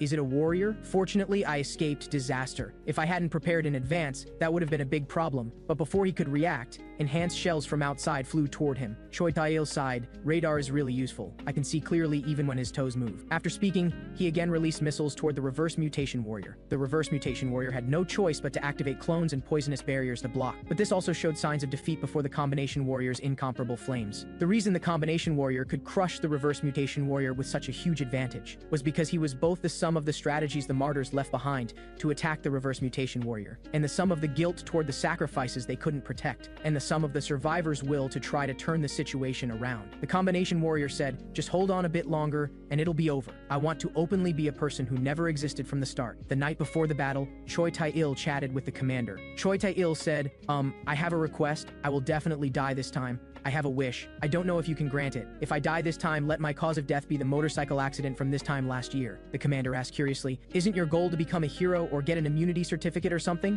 Choi Tae-il said, no. I think someone worthless like me is more suited to a meaningless ending that no one cares about. But if by chance I defeat the reverse mutation warrior, I hope you'll record someone else as the hero instead of me. That should be someone who deserved to live better than trash like me. On the battlefield, under the fierce attack of flames, the reverse mutation warrior was beaten into fleeing. He said angrily, damn it, the initiative has been completely seized, but there's no such thing as having or not having initiative. That person doesn't want to fight me at all. This is just cruel and absolute one-sided violence, just like this world that occasionally stabs me suddenly. He shouted, what right do you have to obstruct me? I have the right to destroy this world. Only I have the right to do this. This is my right. If I die, you have to be buried with me. Because the moment I die, all the toxins and pathogens my body carries will cover this area. So please end this meaningless battle. You can continue being your warrior. I absolutely won't provoke you. Choi Tae-il paid no attention and just raised his hand. In an instant, those raging flames came rushing toward him. Choi Tae-il said, what are you even talking about? Your bullshit makes it really hard for me to listen. But why do you endlessly regenerate? But just as he finished speaking,